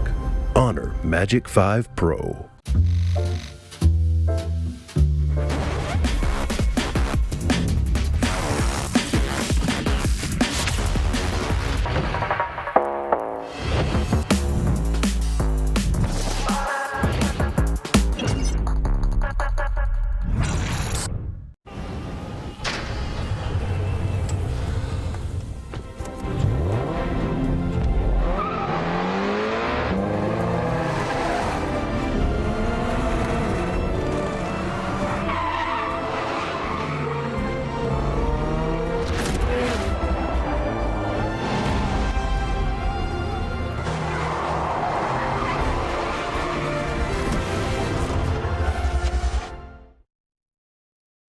Progress is a race that has no end. After every finish line, another challenge awaits. How can we continue to push innovation in a sport at the forefront of technology? This is how.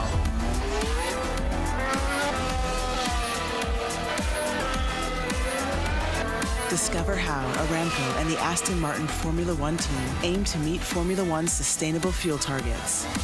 Aramco, powered by how. Hi everyone, my nickname is Kitsune and we are from Serbia.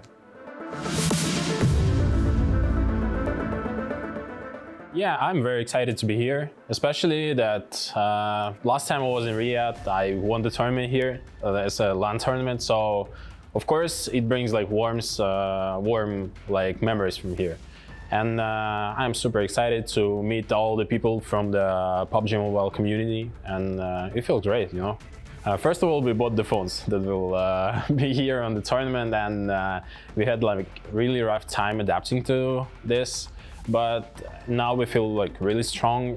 We managed to analyze all the teams here, like especially the teams that we've never met at the tournaments, and now we feel like we are very strong. Our team strengths is that we are very good at holding our like positions. We know how to rotate, when to rotate, and we always know how to fight, when to fight, and we can be really aggressive when we need to. It's gotta be Alpha7, you know, because like we meet them like every time. Our strategies, our like gameplay is very similar. They play edge as well as we, so it's always will be hard time for us meeting them, because you know it's a 50-50 fight with them. We respect them. I mean, guys, if we knock you, you better run.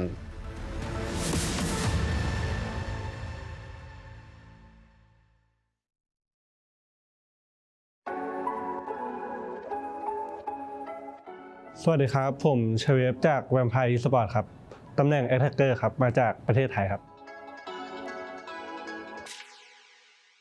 ก็เริ่มเล่น PUBG มาตั้งแต่เกมเปิดครับแต่ว่าเริ่มมาแข่งตอนช่วงอายุ17ช่วงประมาณม.5 ม.6 ครับแล้วก็ที่มันเปลี่ยนชีวิตได้ก็คือคัดเข้าลีกโปรลีกของไทยได้ตอนซีซั่น2ครับแล้วก็อยู่ในลีกมาเรื่อยๆเลยครับแล้วก็จนถึงทุกวันนี้ก็แบบว่าซื้อทางสังกัดซื้อโทรศัพท์ที่ใช้แข่งมาให้พวกเราซ้อมก่อนที่จะมานี่ครับแล้วก็ซ้อมมาเรื่อยๆแบบที่ผ่านมาเราก็มีรายการแข่งมาตลอดอยู่แล้วแล้วก็เอาตรงนั้นซ้อมไปในตัวด้วยครับแล้วก็มาโฟกัสตรงนี้แล้วก็ทำตรงนี้ให้เต็มที่ครับก็ยังไงก็ความมั่นใจยังไงมันก็ต้องพกมาตลอดทุกการแข่งขันอยู่แล้วครับแล้วเราก็แบบแค่โฟกัสตรงนี้ให้มากกว่าเดิมครับผมที่ผ่านมาน่าเป็นเพราะว่าตำแหน่งเข้าทำมันต้องใช้เนตเข้าไปก่อนแล้วอะไรด้วยครับแล้วก็พอแบบน่าโชคดีเนตไปโดนด้วย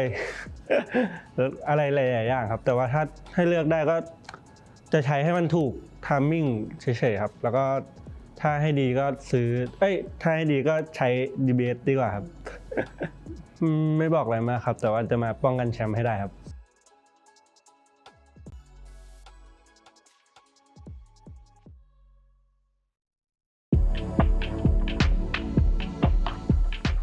मेरो नाम सुबिन कुमार प्रजापति हो म Tim DRS बाट हो अनि हाम्रो Tim चाहिँ नेपालबाट हो हाम्रो चाहिँ अब सेकेन्ड टाइम हो अफिसियल ल्यान्ड चाहिँ अब एक्साइटेड नै छौँ हामी यहाँ जित्नको लागेको छौँ त्यही हो अब हामीले चाहिँ यो टुर्नामेन्टको लागि चाहिँ अब डिभाइसहरू किनेर प्र्याक्टिस गरिरहेको छौँ दिनदिनै अब टिमसँगै सबै चारैजना खेलेर एकअर्कासँग कोअर्डिनेसन बढाएर प्र्याक्टिस गर्दैछौँ हाम्रो चाहिँ टिमको सिनर्जी एकदम राम्रो छ इन गेम नभए नि बाहिरतिर नि सिनर्जी अझै बढिरहेको छ हाम्रो चाहिँ अब त्यही नै हो हामीलाई अब त्यस्तो डर लाग्ने टिम त छैन अब हामीले सबै टिमलाई चाहिँ कम्पिटिसन ठान्छौँ त्यो कारणले हामीलाई त्यस्तो डर भन्ने चिज चाहिँ छैन अब हामी नेपालको छोरो हो आउँदैछौँ हामी जितेर जानेछौँ जय Gorkhali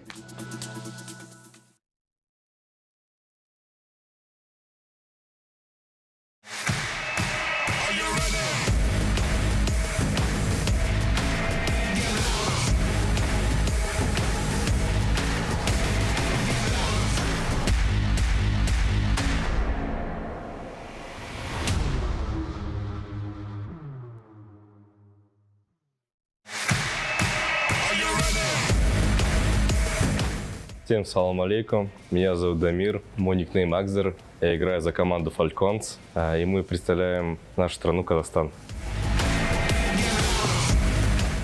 Я себя чувствую очень хорошо, тут очень круто, здорово, организация турнира на высшем уровне, наша команда готова, и мы покажем хороший результат. Мы готовились очень долго, потому что мы прошли через голосование, и у нас было достаточно времени на подготовку. Наши сильные стороны — это, наверное, наша атака, потому что мы очень агрессивная команда. Все команды здесь очень сильные, поэтому к каждой команде мы готовились, каждую команду анализировали. Поэтому не могу выбрать отдельные команды, потому что все очень сильные. Всем удачи, развлекайтесь, ребята.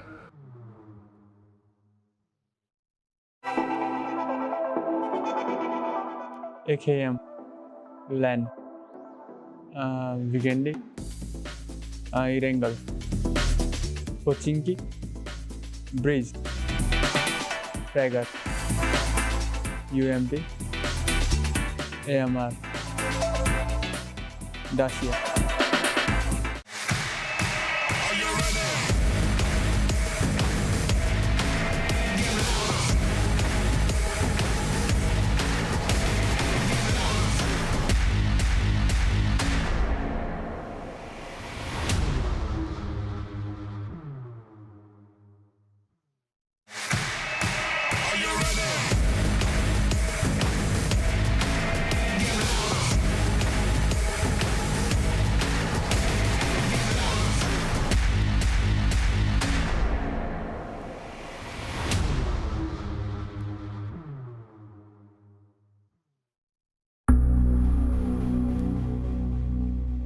Meu nome é Lucas, meu nickname é Carrilho, meu time é Alpha7 e somos do Brasil. Bom, é um evento muito importante para a nossa carreira. A gente já esteve aqui ano passado e é muito bom estar aqui de novo, é uma cidade que a gente se identifica. É um pouquinho calor, mas não tem problema. Bom, a preparação ela vem de 6 meses para cá, a gente treinou para PMPL Brasil, para PMPL Américas, mas consecutivamente a gente estava treinando para PMWI, para estar aqui hoje. Eu acho que o que faz a gente ser tão forte é ter jogadores individualmente muito bons e não ter um padrão de jogo. Isso é o que nos faz forte. Bom, eu acho que não tem nenhum time específico ou algum jogador específico. Eu acho que todos têm muita chance de ganhar e a gente é mais um time aqui em busca do título. Bom, o que eu tenho a falar para eles é que tomem cuidado com a gente. Sempre vai ser assim, essa sempre será a mensagem e é isso. Tomem cuidado.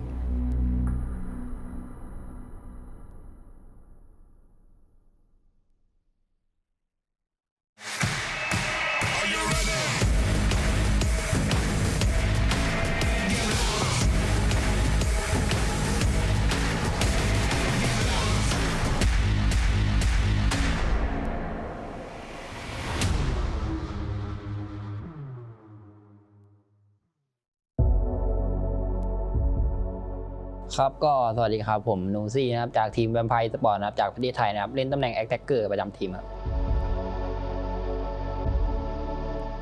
ก็สำหรับความรู้สึกครับก็รู้สึกดีใจครับที่ได้มาเล่นในรายการแข่งขันระดับโลกแล้วกันนะครับก็เป็นเหมือนรางวัลชิงแชมป์โลกเป็นแชมป์โลกประจำปีกลางปีครับก็ถือว่าดีใจครับก็เต็มที่ครับกับรายการนี้ครับก็สำหรับการเตรียมตัวก็มีสังกัดคอยซัพพอร์ตแล้วครับเรื่องอุปกรณ์หรือว่าอะไรเงี้ยก็หลักๆก็เป็นของการซ้อมภายในทีมครับเรื่องของการคุยแผนกันอะไรเงี้ยก็สำหรับทีมของพวกผมในการเล่นครับก็น่าจะเป็นเรื่องของทีมไฟและการสื่อสารครับน่าจะเด่นในเรื่องการสื่อสารและทีมไฟก็สำหรับผมยังไม่ได้มองทีมไหนเป็นปัญหาเพราะผมส่วนตัวเลยผมยังไม่เคยเจอทีมอื่นๆนะครับแต่สำหรับภายในทีมก็น่าจะเป็นบอสแมปแล้วนะครับก็เป็น Alpha7 ครับก็อยากจะบอกทีมอื่นนะครับก็เดี๋ยวรอเจอกันในสนามครับรอบนี้แวมไพร์ก็จะมาเอาแชมป์เหมือนเดิมครับขอขิงไว้ก่อน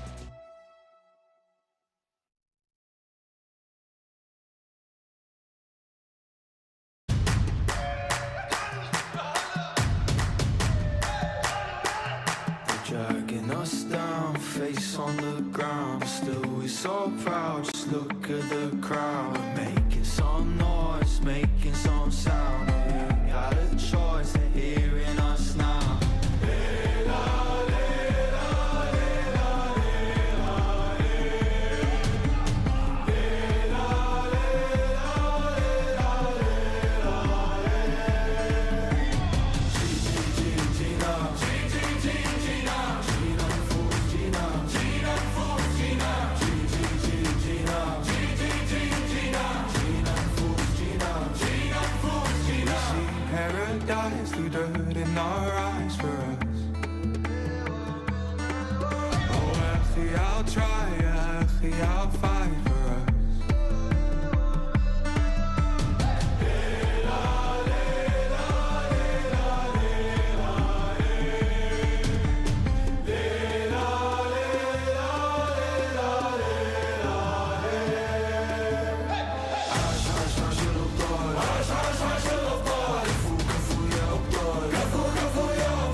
And we are back. Welcome back, everybody, here to the PUBG Mobile World Invitational Main Tournament. Live here in Riyadh, Saudi Arabia. I am Hot Jukes. Right next to me is the legendary Calaris. I want to thank everybody for their patience as we're getting started here today.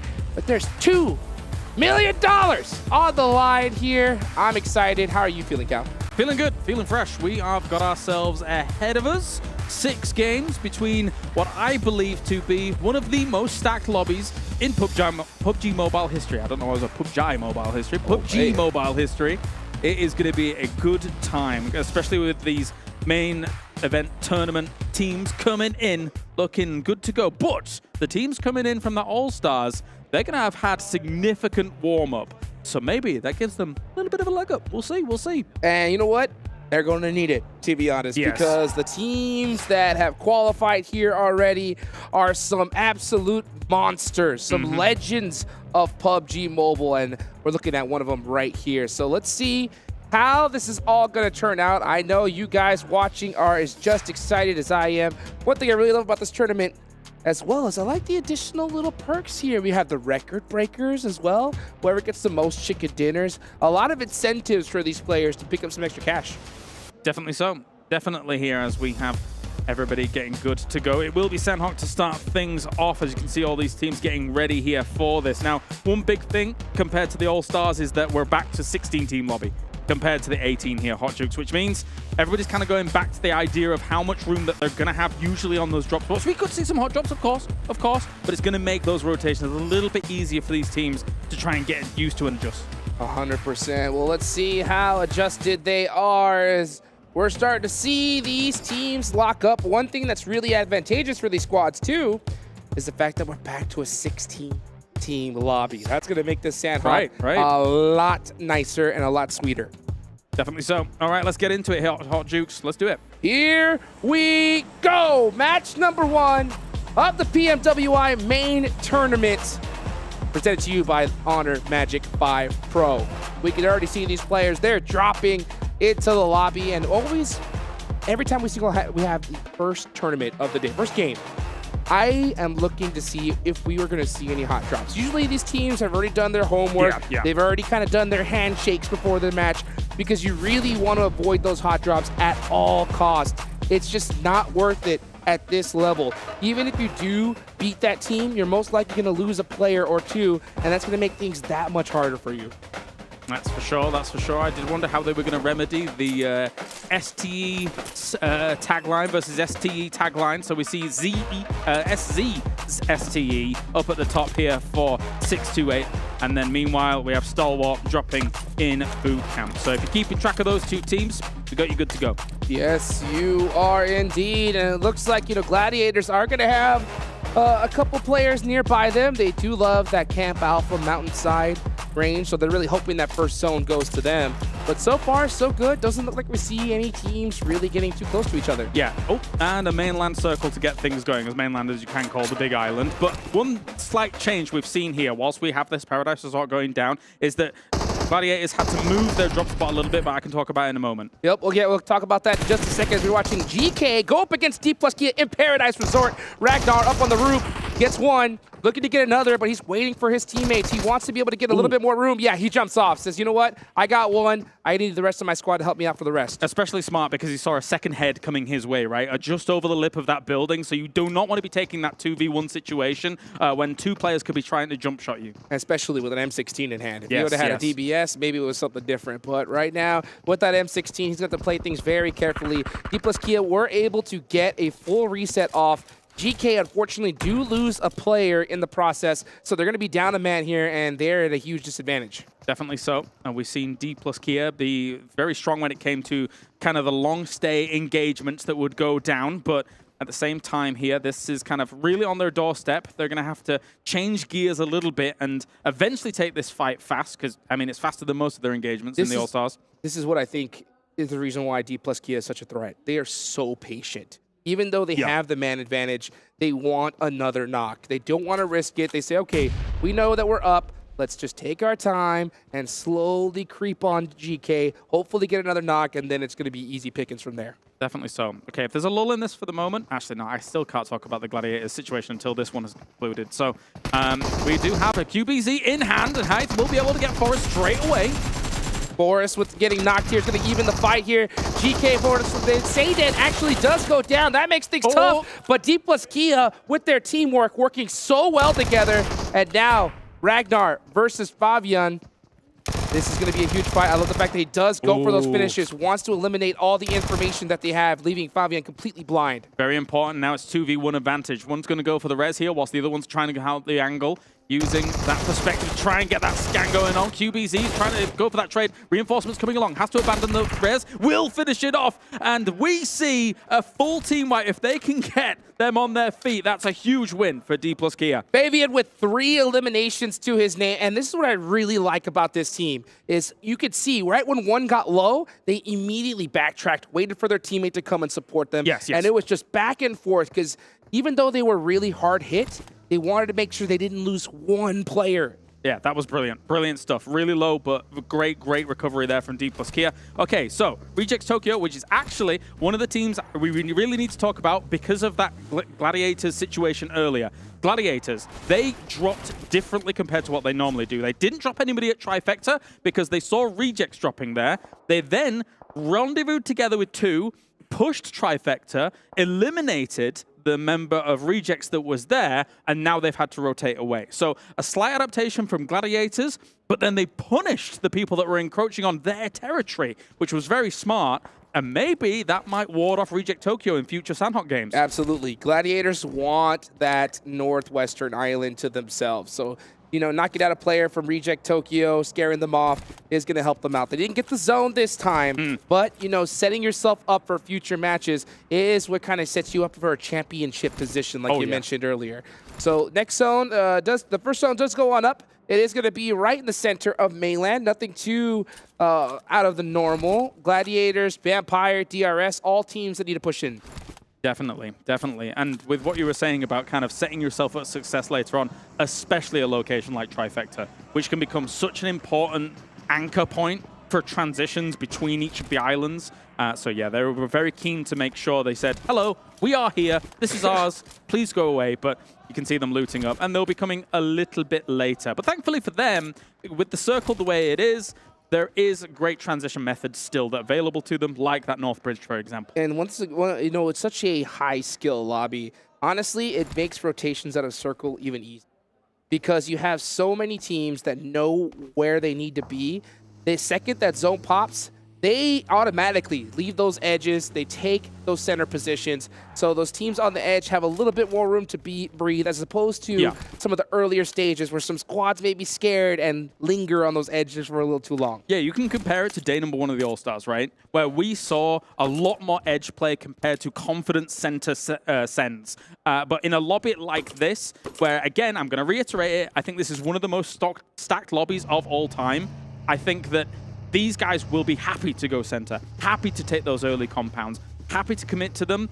And on Sandhawk, sometimes the transitions are a bit difficult, but you know what? Sometimes you just got to gamble for it. You know, I was talking to the coach from Alpha7, and he was just elaborating just on that himself. You know, how his team is so comfortable, and we've seen it before plenty of times, where Alpha7 could have another squad pushing another, and say, you know what, even though we could take them out right now, it may be better just to let them push, and then we'll third party later. True. As opposed to a lot of other nervous teams that are just like, see something, shoot at it. Yes, you know, these teams, even though they're so close together, they know the big picture, and they're comfortable being so close together. I love hearing things like that, because as you say, trigger discipline in those moments can oftentimes lead to that team dislodging a problem for you elsewhere. So you kind of use the lobby against itself a little bit here. But we're going to get that shift coming in. Where are we going to go? Then we can get down to the nitty-gritty of some of the terrain that we're going to end up in. Oh, yes, we are. You can see these teams locked and loaded, already kind of placing their bets of where this next zone is going to go. We'll see where it is. I love this new zone system, as it does go a little bit to that northwestern side. So we got a lot of water in play. That's going to make it a little bit more difficult, as it does reduce the amount of spots available. But this is a very common circle. I mean, every player is going to know where they need to be. Yeah, a few really important compounds between, I would say, Paradise Resort and Boot Camp, and then southeast of boot camp as well. We're going to see a lot of teams start rocking up to these compounds. That line down the middle between the two locations is very, very sought after.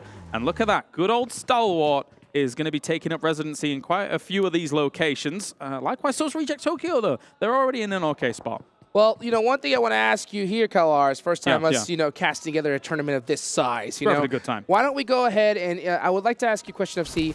What are the advantages you think for a team starting off so strong in day number 1? I mean, looking at this lobby and how it plays out, when you're able to establish some decent dominance, when you're able to get center positions and show that you're not able to be pushed around, it does kind of ward teams from making big pushes against you. And unfortunately, Rejects is not one of those teams. They're losing people slowly. So, I mean, when you have this kind of dynamic going on, the opposite side of what you're asking, teams start preying on you quickly. They see you as victims almost sometimes. So you got to be careful. 100%. And we've already could tell this is a huge LAN tournament here, guys. We don't really stress enough just how big nerves come into play. And if you start off, if you have those nerves come into this and you start off with your players getting picked off little by little, it could definitely hurt you. So we'll have to see. One thing I love to see from squads is teams that have that ability to bounce back, because that is the hardest thing to do at this level. Yeah, it's going to play mind games with you. It gets into your head. And so far, I mean, it's only really Sarah and one already down as well here from the distance. Twisted Minds, though, will have a knock themselves. Sarah's back up and good to go. Well, actually, I was able to get his teammate up even, I should say, as Duelo's going to heal up here as well. But again, looking at where Reject is, they are scrappy at the moment, salvaging a situation where losing 2 early on is pretty deadly. These shots are ridiculous. I mean, that guy barely peeked for a second. Instantly knocked out of there. Let's take a look at this little replay here as Lupa, monster player himself, just, man, like we mentioned, we got dislodged by Gladiators, lost 1 player, and due to that spread out, now they just seem to be getting picked apart. With 2 players up, it's not going to be the start that they're looking for, but Reject Tokyo has plenty of skill in the bag. Hopefully we can see them bounce back. What scares me as well for Reject Tokyo, whilst we're still on kind of the topic of them, is they've got Fireflux on a hill where I've seen Fireflux win games from. When it comes to these kinds of circles, they're very familiar with this kind of lip, with this hill. They are kind of in the 2-2 split right now, but honestly, Rejects is very vulnerable to them eventually having a little bit of a peek over. Thankfully, there's quite a bit of tree coverage, but some of these players can see through those trees pretty well, man. Oh, yes, indeed. You can see Duelo looking for any little pixel that is out of place, and you got to have that eyesight on point because there are going to be plenty of snakes in the grass here. Still a ton of players are remaining, 15 teams, as GK is the only one to go out. Next zone about to pop. And that's the important thing about 15 teams still alive that you're bringing up here. When the skill of the lobby gets higher, more people survive longer into the game. So there's less room to work with as the circle shifts hard east here. So again, as I said, Fireflux, man, that ridge that they like to play here, it's served them well in the past, and it could serve them well in this game too. Now, I'll tell you what, edge play is going to be a lot harder than before. Exactly. Yeah, so a lot of those teams that depended on edge play in earlier tournaments, they would see those weaker teams, those scared to be central squads, and just absolutely dominate them, get those eliminations up early, and then see what happens. But there are no weak teams in this lobby. Every single player here is an absolute beast. So even if you find a player on the edge of zone, you got to make sure you execute everything to perfection. Okay, big rotations going on, but look at this. Compared to what we were seeing in All-Stars, honestly, you would have 4 teams eliminated by now or something like that. Everyone's playing it very patiently, very cautiously. They know what's on the line for every single game. 18 games actually doesn't end up adding up to that much, really, across the 3 days. And especially when it's the first one, you really want momentum on your side. As Revo, going to shoot towards box gaming, as box formation may come into play, but they are going to be on the edge with that box formation. Yeah, starting off strong is going to be so important. You ward off teams from dropping into your location. You make teams possibly even hesitate when they fight against you, when they realize it's you. So many advantages coming up for those teams. And of course, you know, those teams that don't start off strong, it's in the complete opposite direction. Gladiators, like we talked about earlier, they do have the advantage of playing on the All-Star stage. We heard Kitsune talk a little bit earlier how his team purchased these devices a little earlier on. He got the training for it. Yeah, and he had that All-Star stage to get used to it as well. So this team is going to have a major advantage to the teams that are coming in here just today. Yeah, they're coming into the circle, though, quite late. So let's see if they can make that work. Already, a lot of these compounds been taken up. A lot of good ridges in the middle been taken up. My question marks revolve around DRS. They're rotating far on the south. A spray goes in. Not going to be hitting anything, though, for Senate. These are those kind of sprays that always give me a big question mark, because even if Alpha7 does hit this knock, they're not pushing this. They're going to pick him up straight away. Yeah. So, you know, it's really risky. You're most likely going to lose a little bit of health, but he does hit a couple shots. So maybe possibly looking to eliminate their armor here going into this next circle. DRS coming in from the south side of the circle by listening. Or they might go for... This is a huge wrap by DRS. It's bold, and I kind of like it. They're going to be coming in. Okay, no, they are coming on precisely the south side, and that's not as wide as I thought it was going to be, so never mind. Yeah. I mean, they did do a little bit of a wrap, but I mean, they did send it right here to the edge. This is going to be a tough one for them. We do see Senetexa get one knock there onto Dplus KIA. I believe that's going to be 2. So with 2 knocks, if they're going to push, that's going to be the time to do it. But with how many teams are close by, it is so difficult to push these kinds of plays. Timing is everything. You push too soon, and you can get third-partied. You push too late, you can get third-partied. So next zone does come on up, and regardless, you got to move no matter what. Already, Dplus KIA been through the wars as Infinity IQ is going to be pushing up against them. Satan down once again. Actually, second knock for him. So you don't want to be getting knocked many more times here. It will be difficult to get someone up in that scenario if they do. But Infinity IQ knows that they must push this location and eventually quite aggressively. Vampire going up against Twisted Minds. Here comes a big battle here, 4v4. Schweppes does have those angles. He's going to throw that jump nade. Ooh, gets beat up pretty bad, but he hits the nade onto Dami. That leaves one player up for Twisted Minds. We should see a full send here from Vampire. Difficult to deal with this, as another nice nade was going their way. Didn't quite connect with as much as I thought it would, though. A bit of a push-up. 2 trying to push on this. Crypto not with too much opportunity here to get this going. He's sticking the res. This is very bold. He's now going to have to remove, considering Ravenclaw was looking for the off angle. DBS is out. Here we go, Ravenclaw. He's got the advantage. Oh, and Nade does it, though. And that is Twisted Minds out early. And our All-Star Stage champion starting off strong. Rough stuff for Twisted Minds. Box are going to be taking a fight against Alpha7 down towards the bottom. It is going to get so crowded here, Hot Jukes, as now Box has found Carrillo. He's going to go down. Senna is in the smoke with a DBS prone. He could be the snake in the grass they need. Here he comes. Pops out. Gets one DBS shot. Gets another. Looking for the double play. The nade comes out, but he gets knocked in the process. So Box Gaming down 2 players, but Alpha7 is hurt big time. I believe it's only 1 up. Yeah, that's going to be Revo, the last 1 player up for him. Trying to make something happen here, but it's very, very difficult. Even if they do, Box has already done a significant amount of damage here to be able to make this go. I think if you're Revo, you got to push here. Like, you just got to send it at this point. So I mean, don't get the reses, etc. Yeah, because your teammates are already going to be down and out, and the chances of you even surviving for placement points here in the Sandhawk is like practically 0. Yeah, it's very difficult. Again, with the amount of people that are still alive here during all of this. Alpha7 is gone, though. That's them down in 13th place. Here comes Vampire pushing on rejects. This is actually such a great opportunity for them because this team was already wounded. Jula is going to go down. Sarah's charging a nade. Unless they group up massively, this isn't going to get much done. It's not bad. Where's it gone? Does he hit it? He does! And Tony K's down to 1 HP. Sarah, oh my gosh, catching another player. He catches Matic off guard. Another nade here. Could he do it? Oh, but his back gets shot! And he is out of there. A lot of words about Rosemary. Pundits looking at him as a great player here to be able to knock it out of the park. Tony K, though, in the distance. There was a molly on this rock, not actually catching him off. And then Smoke even blocking a little bit of vision, but 3 players here. Rosemary completely out of utility, so he is stuck in a position. But here comes the rest of his team. Potato coming up close. You see he's got that nade locked in hand.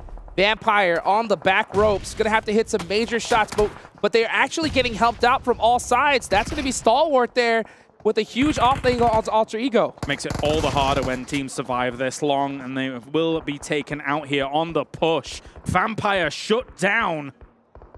Oh, man. Center circle being so advantageous here. Stalwart holding it down, but look at this. This is 628 with the DBS. Getting the double knock on the Infinity IQ.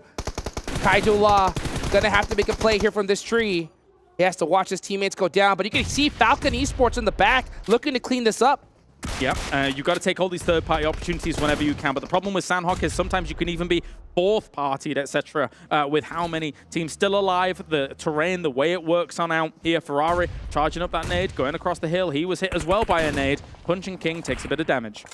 Sunan going and getting that secure. Very, very important for his team. He has 3 eliminations, so he is definitely starting things off for 628. Meanwhile, you got Falcons on the edge of the circle.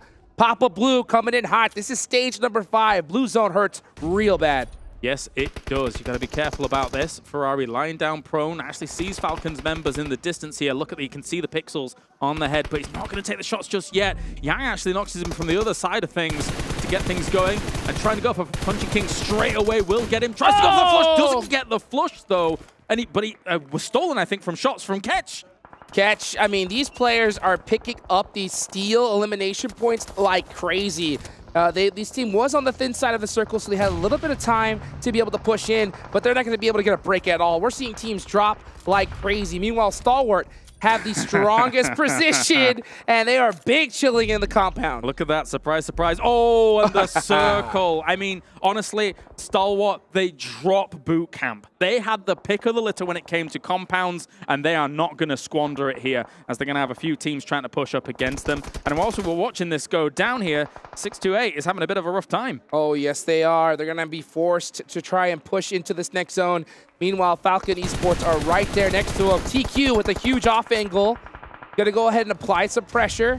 Coexisting. Meanwhile, yeah, they are coexisting for just a little bit, but they're gonna have to start pushing into this next circle. There's only 15 seconds left on the clock. No way they didn't check that Fabian was there. That is actually quite dangerous. Uh-oh. You really need to cover these shacks because I don't really think he made that many noise cues either whilst the circle is going to be closing. Steal. Big spray from 6, able to hit it.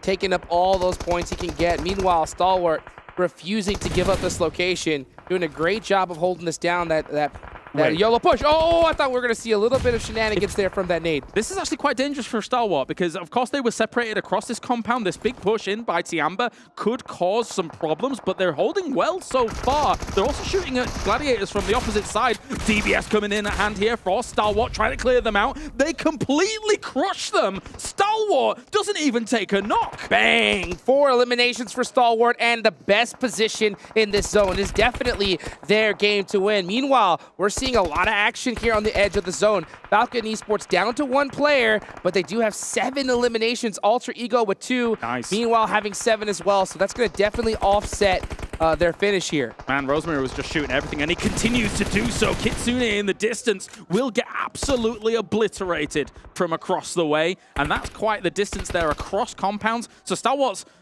in the circle again, but they're hearing these shots zing across them from side to side. They must be so content with this. 100%. They're looking for that chicken dinner, but you know, this is one of those dream zones that you get. You want to be able to get that chicken with a lot of eliminations, but these teams on the edge, like Alter Ego with 8 elims to their name right now, they are crushing it. Honestly, at the same time, though, for Sandhawk, sometimes you're just content with getting the victory and a handful of elims here and there. It's the kind of game that you're like, well, thank God we didn't get caught on the edge of these zones with all of these other teams, right? As Ketch has actually pushed up for Flux, but I don't know if anybody's going to deal with Stalwart here. Yeah, 628 was definitely one of those squads. Meanwhile, Gladiators forced to push in the middle of the play zone. Papa Blue taking down McHugh is going to make things pretty difficult. Tixie misses those shots. That is going to hurt, and Stalwart makes him pay for it. They're going to destroy everybody on every angle here. Stalwart keeps escaping at low health. They just keep falling back to cover. They're taking the angles they need to. They're not over-aggressing on this. If the circle goes their way once again, they couldn't be more blessed. And Gladiators knew the situation. They stayed in the blue zone, and they denied the points to Stalwart. In that scenario, that is the best thing that you could do. I'm so impressed by Stalwart's ability to hold both sides of the road on this compound. They've been so good about it. At the same time, though, this could cause problems. Fireflux and them have been able to push up against this, so maybe this divide and conquer tactic might work. Well, Potato is up close. Top is completely separated. They can take the advantage here with a 2v1, but now it's turned into a 1v1. Oh. Potato is going to get a finish. That is 9 eliminations. Huge game here for Alter Ego. Massive, massive here, especially as I say on a Sandhawk, where usually it's all very spread out. The elims flying in thick and fast as Flux here. They've turned their attention towards Alter Ego, trying to shut them down just in case they can only scrap for a second place. Solus going down. Flux going to have to jump out that back window if they want to get the res. Meanwhile, Potato hard chilling in the building. Oh, and he does go down. So Solus getting picked underneath the building. Meanwhile, Flux, here comes Papa Blues. This is stage 9. It's going to go down to nothing. What a shot from Lutz. What a shot here. Flux really contending and trying to push on against this, though. They're on fire, trying to get out of this situation. It's not going to be easy. Potato actually able to shut them down. He's able to scrap second place from this here. And Star-Wars should be able to get the first. Potato is hungry. He's got the Uzi. No it's a way, 1v1. no way. Potato. No way. Looking to steal the chicken dinner from Stalwart with the jump shot! DBS, it's gonna be a Stalwart Esports chicken dinner. That was way too close. That was too close for comfort for Stalwart. They thought they had that in the bag for so long in this game, and yes, they do. But Alter Ego, man, what a play from Potato to be able to get that as close as it was. I mean, of their whole entire team to even get Potato to that stage. Yes. Stalwart had to do nothing. All they had to do was sit back and shoot at anything that moved at them. Alter Ego,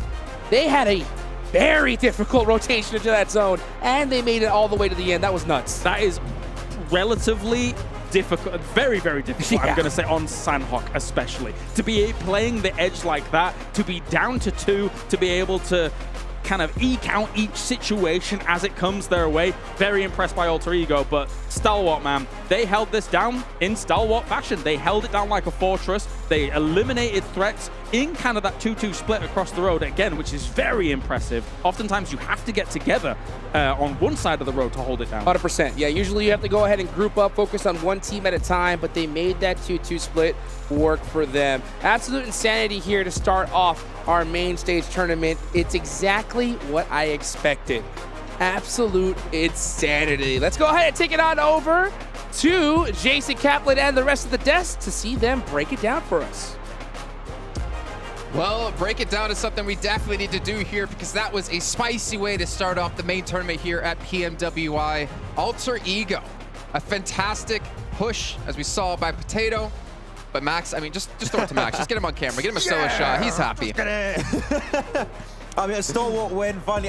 This is the best start I could expect from the main tournament, right? It's a good time. We were wondering. Not an easy compound to hold down because you're split, but they made up for the weaknesses in so many good ways here. And I really want to dive deep into it because it was such a good game to kick off the event. It was, and I felt like they showed us what we've been wanting to see out of other teams, right? When they get it wasn't even blessed by the song because they were able to rotate so well. But they just, the synergy was there. They were able to move alongside with each other. It was just so good. I can't wait to talk more about it. I mean, to do plays the way they did and at the speed at which they did it, the communication needs to be a 10 out of 10. And in that game, it really was. Same with Alter Ego. I mean, for them to be able to do that with just 2 players after being able to survive a lot of stuff too, being able to take on fights with other teams, it was impressive. So do I hear some Alter Ego fanboys here on the desk? Maybe. Yeah. No more Alpha7, it's Alter Ego. We'll get to Alpha7. Alter Ego 7? Alter 7? Oh. A7. It's still A7. I think we're onto something, just like we're onto the Honor Magic 5 Pro, powered by Snapdragon 8 Gen 2 and Honor self-developed GPU Turbo X. Big shout out to them as all the players are playing on one of these awesome devices. And well, it helped Stalwart get them a victory. Which, honestly, Max, I mean, we were watching it together, and he was just getting jittery. He was getting excited. He was like, they did such a good rotation. Then they did this, and now there's a lot to talk about. The whole game was really good. There's a lot to talk about here. So why don't you take a look at the match rankings so we can dive into some of these teams in particular, because it's all about the points. And Alter Ego had a lot of eliminations behind that second place finish. Yeah, actually, I thought at some point they somewhat saved Vampire Esports from Sora, from Reject, and I was like, okay, they kind of helped out the team. It's not going to be that easy to take away, but man, they're still scoring here. 10 eliminations on the game 7. Alter Ego coming in with a bang, which I would say aggressiveness is aggressivity, if you, well, that's my word, which both work. Was something that was lacking from this team back in the PMGC Grand Finals. But adding Rosemary and Potato more specifically is looking even more aggressive in these fights is exactly the change we expected. I was just so impressed the way they were able to play that edge. It was so wonderful, especially when DRS tried to push on them. By the way, DRS tried to do a very, very wide rotation, and it backfired when they ran into Alter Ego. And looking at here. Which Vampire, one? man. Yeah. 6 eliminations and they went out in 11th place. Like, we're talking about the defending champions. They were actually in a fight. Let me take a look at my notes. Up against Reject, right? And Twisted Minds, yeah. And, funny enough, guess who saved them? Alter Ego. Guess who eliminated them? Alter Ego. It was a very nadeable mini compound. So it was the moment you knew you were going to get pushed away because of the blue zone, you had that kind of like rush factor. You had to leave ASAP. You were not going to make it out. But yeah, Vampire, still a few eliminations. Sure, 0 placement, but that's the thing. Even a bad game for Vampire, it still results in a few points coming their way. Yeah. So it's not going to allow them to fall too far behind on this first game. I gotta give a shout out as well here to Falcons, like for them to get 7 eliminations in that first match. I know it's Sandhawk, but it's still a lot of limbs to put up. Dplus as well getting 6. You had Vampires we saw get 6, and Fireflux getting 5. Like we saw some teams picking up some pretty good eliminations. And again, considering the delays we had, which is very hard to keep your mental state to kind of stay focused, I think it's kind of impressive and shows the caliber of these teams. And I think that's the main thing, right? The main thing that we've been hyping up about the main event. Every single team has that fragging power, and I think we're especially going to be seeing it in Sandhawk, but I can't wait to see what's going to be happening there in Gale as well, because I think we're going to be able to see it even more, right? With the rotation, with being able to work with more space. Yeah, I mean, they didn't get voted in, right? All of these teams qualified for a reason because they can back up their spot in the main tournament with great gameplay right here. Though we had some great moments, and I mean, the DBS is still the DBS. Nothing to say too much about that one, but once again, the way they just played around this compound, the synergy from them is so good. And the Zed, once again... Your player to watch? My player to watch, for a reason, up here, top damage and maybe top eliminations.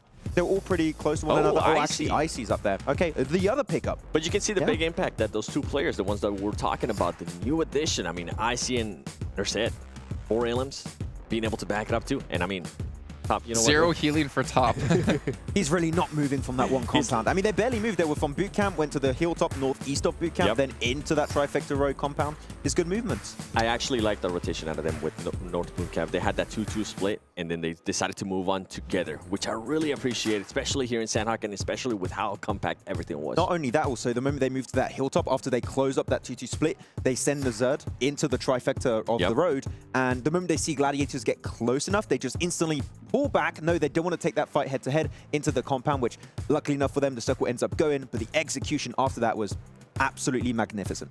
Well, the thing was, right, Stalwart, as I think John put it, actually, they're just playing tower defense here, pretty much, right, inside the compound. But I bring it up in particular because we did see Tianba try to go for a game-winning play, and I wanted you to actually break that down for us, Max. That's actually the big standout for me in this game in particular. One weakness when you're holding on to those road trifecta compounds is you have to be relatively split to have information and to know when teams are pushing your way. The instant Tianba make it, like, I think in a 50-meter radius of the compound, they just regroup as a 2-2. I think it's Icy and the Zerd that actually regroup together, and they can just gatekeep the entirety of Tianba. And because Tianba just arrived, they can just chuck mollies, utility, push it to close off the last few eliminations if needed.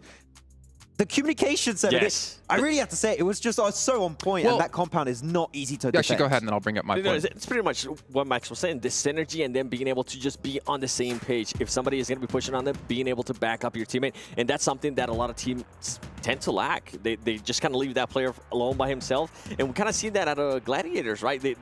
Even Nitsuna was able to tell... It's the opposite, almost. Yeah, Nitsuna was able to tell me, you know what, we're not going to send all our players in, we're going to be just sending 2, but you can see Stalwart Esports, they will send 1, and if the needs for it, they're going to be sending the other players as well. Oh, well, you did also say, Max, though, looking at that crash again that we saw at Tianba, Gladiators could have actually crashed that as well around the same time, and that would have decimated Stalwart potentially. I was expecting it to come out from all Gladiators or Fireflux. Actually, no team was actually willing to go for that move. I think Fireflux did try to initiate something once Gladiators started to go for the push, but the defense system, well, the tower defense really, as John stated earlier in the green room, that was set up by them was just too strong that you just didn't have the time to third party, because even after they eliminate Gladiators, there's still 4 players alive. Nobody goes down, so they can instantly be on the pivot, on the pivot for another fight versus Fireflux, and they're just an absolute force to be reckoned with.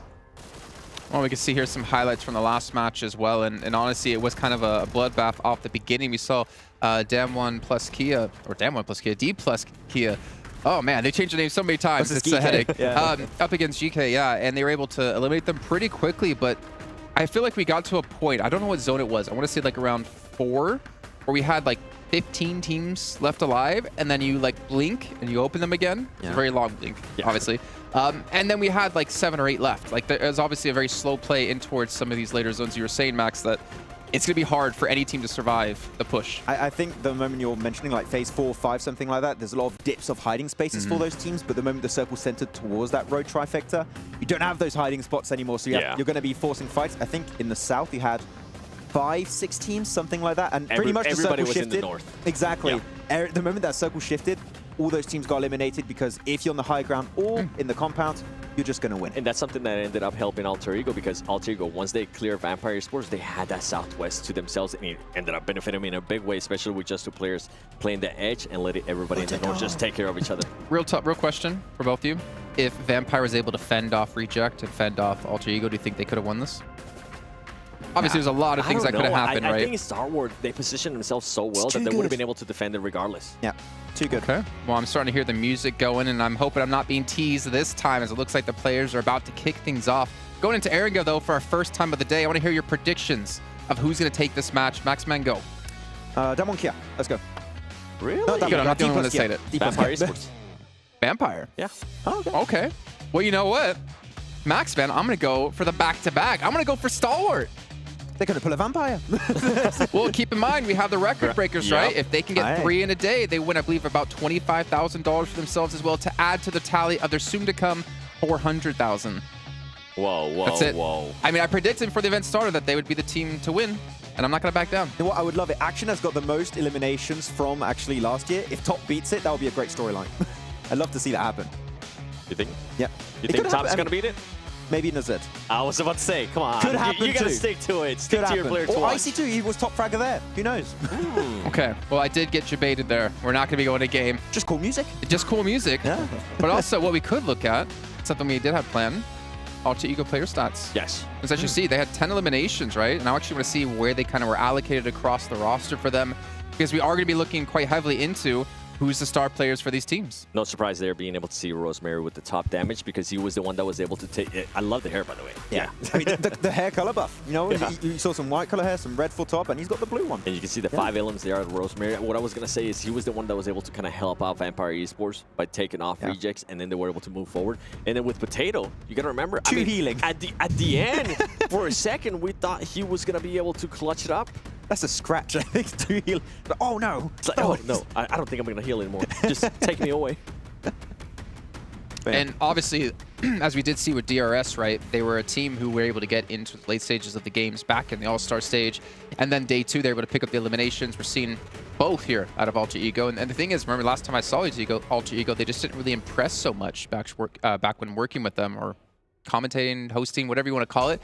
But I'm excited to see, like, what kind of form we're going to see out of this event. Yeah, I think we mentioned it a bit on the pre-show. What they were lacking back in the PMGC Grand Finals was fragging power, which I think Rosemary actually is the perfect pickup for. I think he's one of the best successful player pickups of 2023 so far.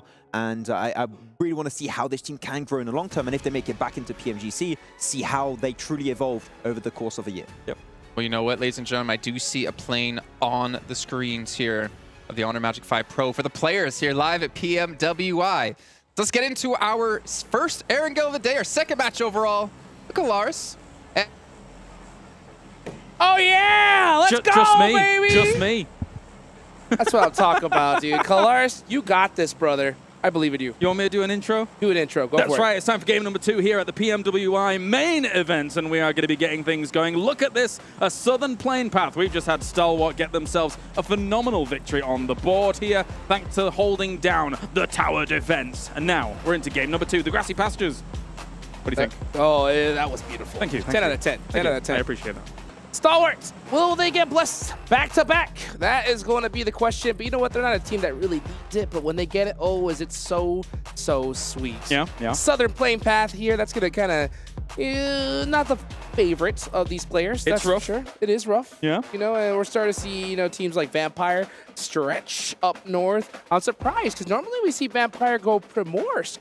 But instead decided to head towards Hospital. Yep, it's a little bit tricky for them to make something like this happen. I mean, they know that 628 is also kind of keen on that location, right? So you got to be careful. Likewise, though, they do know that making this kind of drop go on, Fireflux is also keen to be moving north. So you've got to be a little bit careful here as Vampire, but there is the circle. It's pretty much going to be mainland almost guaranteed here with, obviously, we do have a little bit of military in, but usually teams would discount that. Oh, yeah. I mean, you're definitely going to tell that all these teams are going to head towards that center area. Shelter, always a really strong position here in this circle. As we look at Alpha7, forced on the run, and that is just a result of this playing path. The double buggy pickup. Double buggy. I always call those the lucky buggy.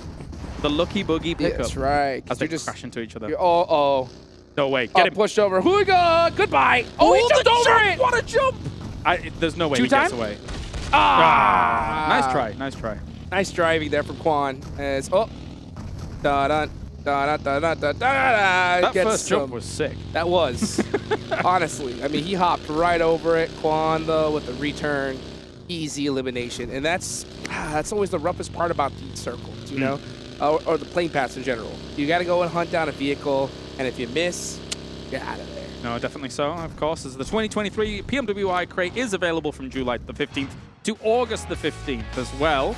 And maybe we've got a regame here. But also, not only that, we can go over to the Esports Center and check out some of the stuff that's coming along for you as well over at home. So if we do have a regame, we're just going to have a little bit of a lapse for the moment here. But I think when you look at a game like that, some of those teams that would like to go north, don't have the easiest time in a playing path like that. So it does kind of set them back straight away on an Erangel like that. So maybe they'd be happy to kind of negate some of that. Oh, I know. What was it? Infinity IQ. Pretty happy about that one. They're going to be able to run this one big. Let's take a look at these teams. You can see exactly where there are players behind the frosted glass, just waiting and excited here today. I mean, the first match was nuts, obviously. We saw some Sandhawk craziness, but now we're going to go to Erangel, the tried and true map. So I'm really interested to see how it all plays out here, because we already noticed some teams taking some different drop locations. I wonder what's going to happen when we see a nice, good play path. Yeah, I mean, when you think about those drop positions as well, let's talk about the Vampire STE, style 628 That's correct. Drop kind of dynamic as well, right? For a Vampire, it does put a little bit of a wrench in their works, but if you think about what they were doing in All-Stars, right? Their backup drop sometimes was locations like Zaki. So if you think about them trying to drop north on a plane path like that and then trying to rotate in from that northwest side, they clearly have some experience with it regarding kind of that backup drop location potential. So coming in from that side, they're probably very well versed at rotating from that angle. Yeah, 100%. I mean, at a tournament of this caliber, with this much prize pool, guarantee you, these teams have all had a little chat prior to this, before entering here in the lobby, and they're saying, you know what, we're just gonna land on this side, you guys land over there, and we'll see who all battles it out in the final zone. Because, like I talked about, having these hot drops, they destroy your chances of a championship. Oh yeah, incredibly. Yeah, it is absolutely brutal for both teams involved. Even if you're on the winning end of it, oftentimes you might lose one player, you might lose two players. Yeah, you won out the hot drop, and yeah, you've got yourself 4 eliminations on the board, but it really does not help your chances in order to convert to a win, things like that. And speaking of converting to a win, let's briefly talk about what we saw from a good point that they brought up on the desk was the Tiamba win it or lose it play. Yes. I love seeing those kinds of plays, because honestly, if you send, and when we saw them send into the Stalwart compound, you either win that fight and you potentially put yourself in a winning position, or you don't win it and that's like that. But it sometimes, especially on Sandhawk Dukes, and you know it as well, is better than just committing to the third parties, the fourth parties of edge play, right? Yeah, I mean, you're having to roll the dice if you're just sticking to the spot where you're at. You're hoping that another team fights another, you catch a lucky third party, but they wanted to take their whole entire, future in their own hands. Agreed. Right? So they said, you know what, we take this day, if we get it, we do. If we go out, we go out. But we'll find out. Let's go ahead and bring it on over to the desk to hear their thoughts on that. Well, my thoughts are actually thinking towards the teams who came in from the All-Star stage, where they are used to this happening and they get to keep their mental focus, whereas the teams coming in, this might throw them off a little bit. You know what? You got to stay focused because you only have 3 days of play. You know what? Which team actually just got rolled over? I think I think that was Infinity, wasn't it? Was that Infinity? It was, yeah. Good for them. Yeah. They're like, start. yes, Yes, saved. another chance. Shout out to whoever that was. Yeah, do you see the guns of that reject player, by the way? Man, he built different, literally. Not quite there yet. Yeah, you got More to try and stay Jason. in that mental state, right? Yeah. More like Jason. He's I got don't the know. I guns. saw you curling like 10s this morning. 10 kilos, which equals 10 20 different pounds. Pano chocolates. Chocolates. Yeah. Oh, yeah, that's perfect You just French. Never mind. This man, I don't. Okay, we'll get back to topic really quickly. This man, for some reason, every morning orders cappuccino, takes his cappuccino, takes like a chocolate croissant. Okay, no, we'll go to And back. then I So share production with saying, Yamba. Jason, stay back, stay focused. I don't want it from the match we just saw, though. I want it from the match we just had happen because I think they definitely had more damage than that, didn't they? Yep, and I think they had some elims too. Is that actually from last match? I thought they had way more than that. I mean, they didn't get any elims? They got no damage or like eliminations on their push in the color me wrong in the trifecta. Yeah. So I think this is accurate. They actually got just the one placement point then. Yeah. Also. Okay. So he takes a croissant now. We'll skip past that. I mean, obviously, it is a tough time here for the teams. Obviously, stay focused. I'm trying to think, is there any teams in particular that we kind of looked at in the last match? I mean, if you think about the PEL teams coming through, we didn't see too much about it in the first match. However, I'm very conditioned to see PEL teams come in with Nova. And it's just like, first day is not a big deal. Day 2 and day 3 is where they really come out the gates. I think the Sanhok is not very telling of what we can expect from them. I'm going to wait maybe for an Erangel or two, a Miramar especially, see how they're going to be adapting to the lobby. I think after one Sanhok like that, it's a bit too soon. I want to have a little bit more time. They're actually bringing up one topic for Sanhok in particular and see how that's going to devolve in the next day and next 2 days actually of the main tournament is are we going to see that hot drop happening in bootcamp that we saw of GK taking that fight versus Dplus KIA. Dplus KIA completely dominated it, but in Paradise. I hope it's not going to happen again because it's just, as we know, not really worth it. I think it'll probably happen one more time. It takes 2 days. I think, I don't know if it will happen tomorrow, but depending on where GK is at, depending on where Dplus KIA is at, I think they'll probably land on each other one more time. I mean, we saw it, right? We saw it happen, I mean, during the Allstars Stage between, what was it? I think it was Dplus KIA. I can't remember the other team. It's always Dplus KIA. I can't remember Forest. the other. Forest away. It was Forest. I can't remember the other team, but I mean, it happened 2 days in a row. Well, we saw that happen a lot, actually. I'm trying to think like a season ago, not this season that just passed, like the fall season of PMPL Europe, where we had the same 2 teams dropping every single time on the same compound on Miramar, if I'm not mistaken, right? Yeah, we had even or was that PMGC? Yep. We had some I think you're thinking about G Gladiators when they were previously named different. And then Alpha7. HVVP. No, it was one team. But I mean, they would always just ego hot drop each other. Basically, hot drops are bad, don't do that. Yeah. That's what we're trying to get to, okay, right now. It's just not going to be helping you out. It's just Sanox is not as impactful if you had a hot drop happening on Erangel, which is why I'm really willing to see if that is going to be the case on Erangel. Are we going to see Alpha7 Gladiators retain, especially the changes that we were able to witness at the end of the All-Star stage? Are Gladiators going to keep dropping towards Hospital Split? Are they going to go for the southern-western bridge of Sonuvka? I feel like teams have already adapted so much, and especially we got 3 full days of broadcast that the main tournament teams have been able to watch and see this is where the teams dropped, this is where they rotate typically. You can dodge it. I don't want to see hot drops happening at least as often as we had at the start of All-Stars. And I feel in Erangel, it might come down to that plane path, right? Because, in this previous match, before we restarted, we did see G Gladiators go to Ferry Pier, where they've been going over and over again. And I think they had Alpha7 starting to go towards Lipovka. Well, here we go, some total damage from the last match. We did have 2K reached and breached by Stalwart. Onto Ego at 1,700, a better ratio there between, obviously, damage and eliminations. Gladiator, though, kind of enjoying seeing this amount of damage. Obviously, one thing we've been criticizing them heavily on is having the Matic Classic. Yep. It still doesn't rhyme. When I say it doesn't rhyme. Really? Yeah. The Matic Classic. If I do it like that, yeah, the Matic Classic doesn't really rhyme. It's got to enunciate, yeah. Matic? And in American, it doesn't rhyme.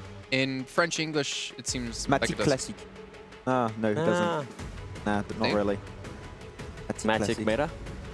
We'll have to find That's something. alliteration. No. We'll think of some. We'll think of something. Don't worry. I mean, we got the Terminator. We got Darth Dante. We got to figure out a couple more.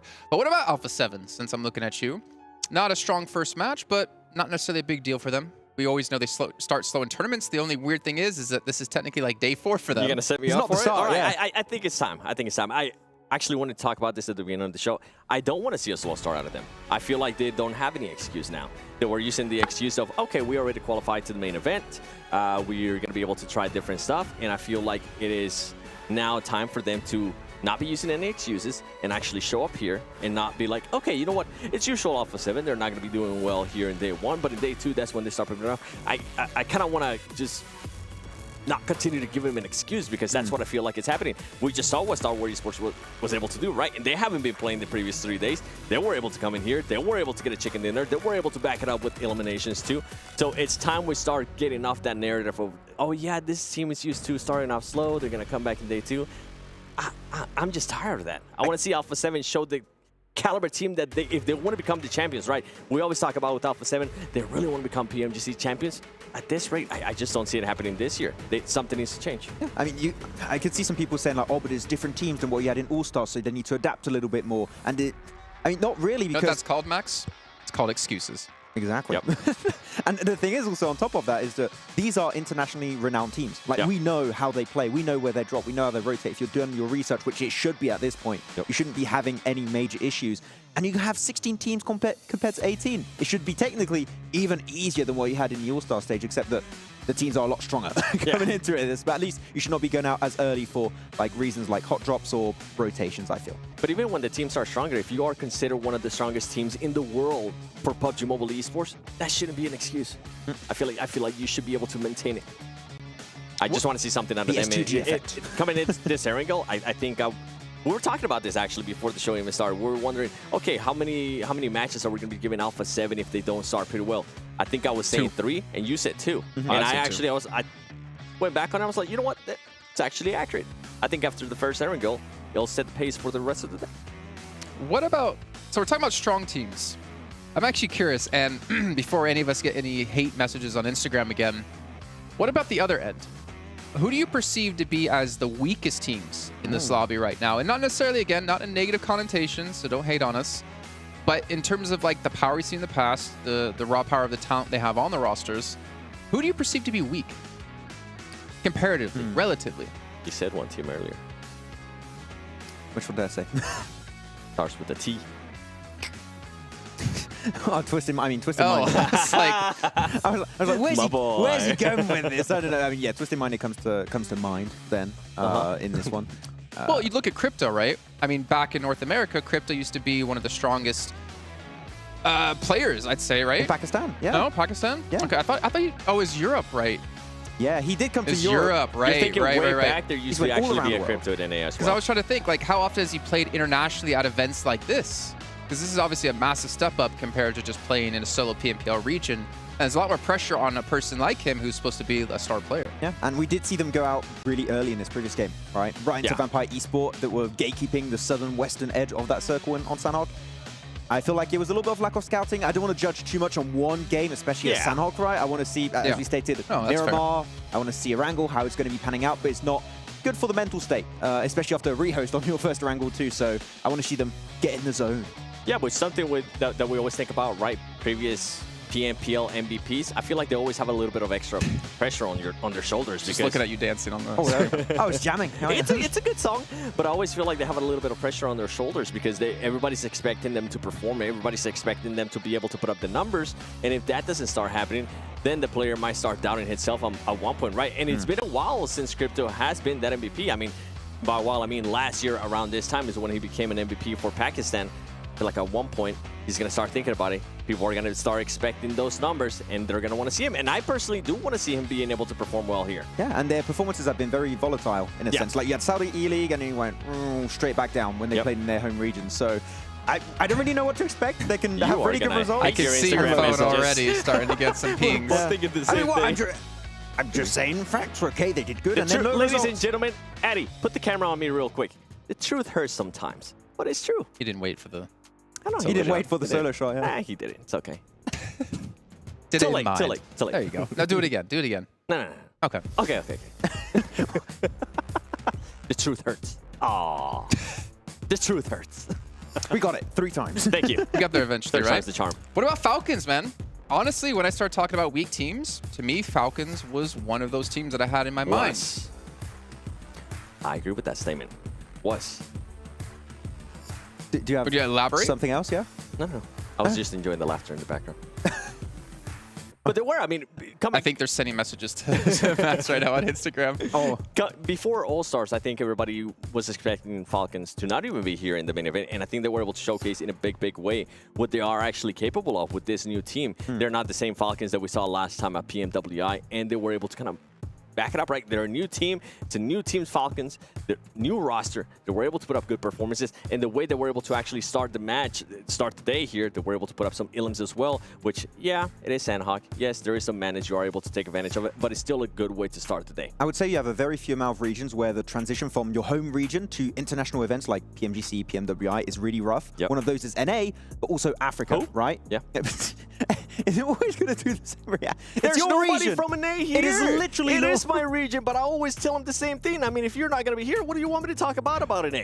Yeah, okay, fair enough. And Hyper where? And then Miss X started replacing. We were talking about Team Falcons. Miss X is what? I know, but I'm saying you mentioned NA, and I'm like, they're not even here. I don't know, man. I'm scared to touch the NA topic because I'm pretty sure I got to go back and do PMPL NA coming up, and I don't need any hate messages from some of the players. I mean, if they step it up, they'll be here. And then we'll Seven actually get a chance to talk about them positively.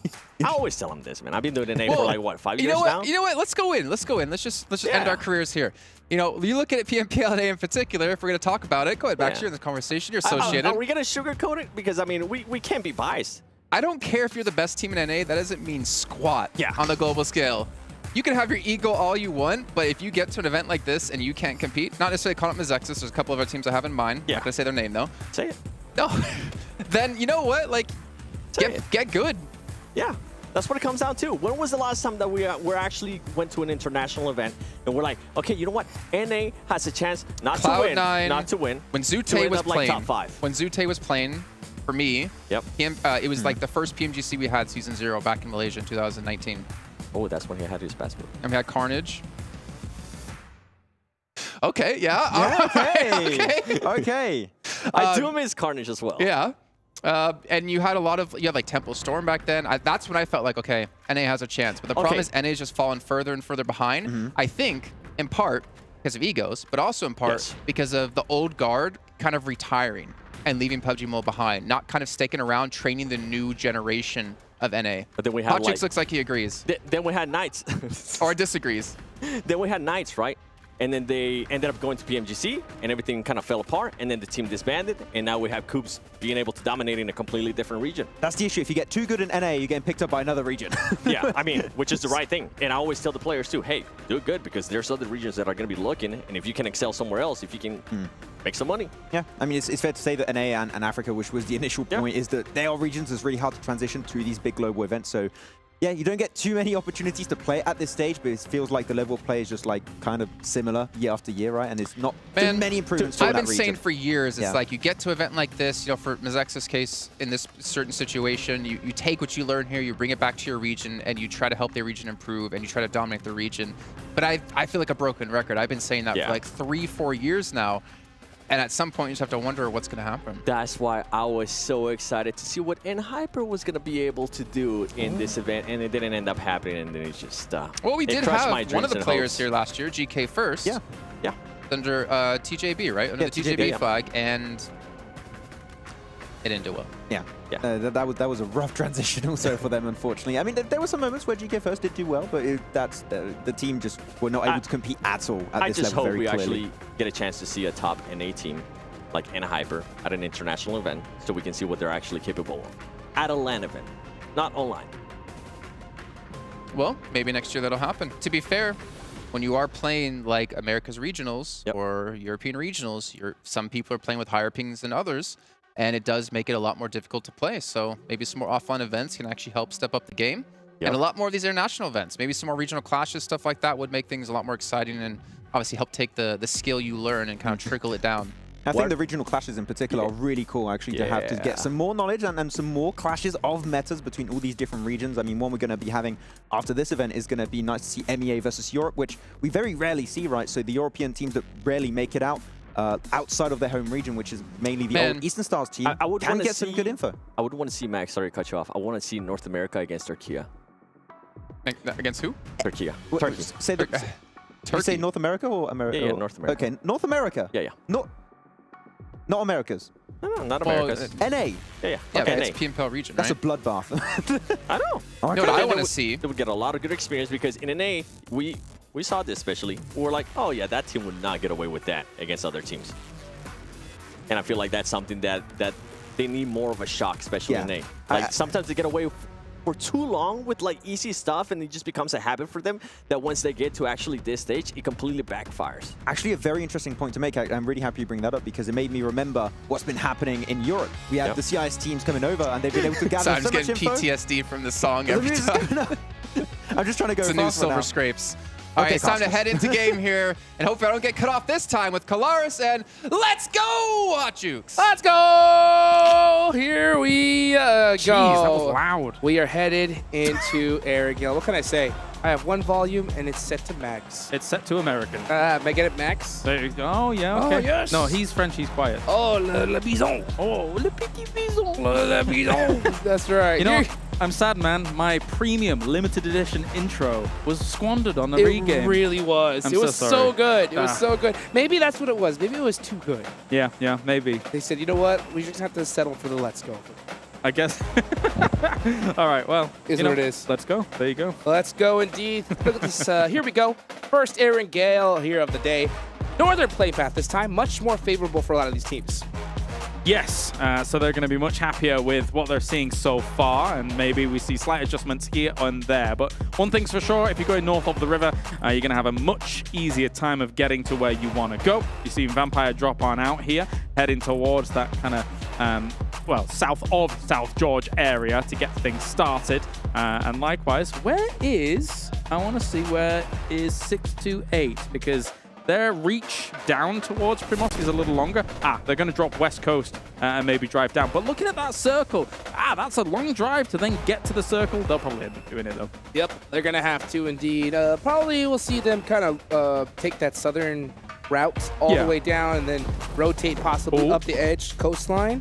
Oh, what do you see? A knock already on Stalwart and a complete finish. We're looking at the map, but this is an important fight. Meanwhile, there's another fight going on with GK and Dplus KIA. Double fight. Here we go. GK Esports looking to get it done right here next to Rozhawk. And this compound, I assume both of these teams are going for that vehicle that is in that garage, most likely. And they are going to have to battle it out because of that. A much more favorable start for Infinity IQ. I mean, considering Rozhawk's just so close and the split that S2G was taking in All-Stars is completely open, I'm surprised that this is going down the way it is. I mean, if you want to wrestle for what is effectively garden location, cool, you can, but I don't think it holds as much value as you may think. Or they may think. Yes, indeed. Let's see how he's going to start this off. He's got that over-under shotgun. He has to hit it. 2 bullets. He's got his teammate right next to him. Oh, he's actually got 3, so they're going to have an advantage. Oh, a stun grenade blinds them both, and they're going to have to do some shots, completely blind the situation. You can even see Osel shooting his own teammate, Satan, up close with the S12K.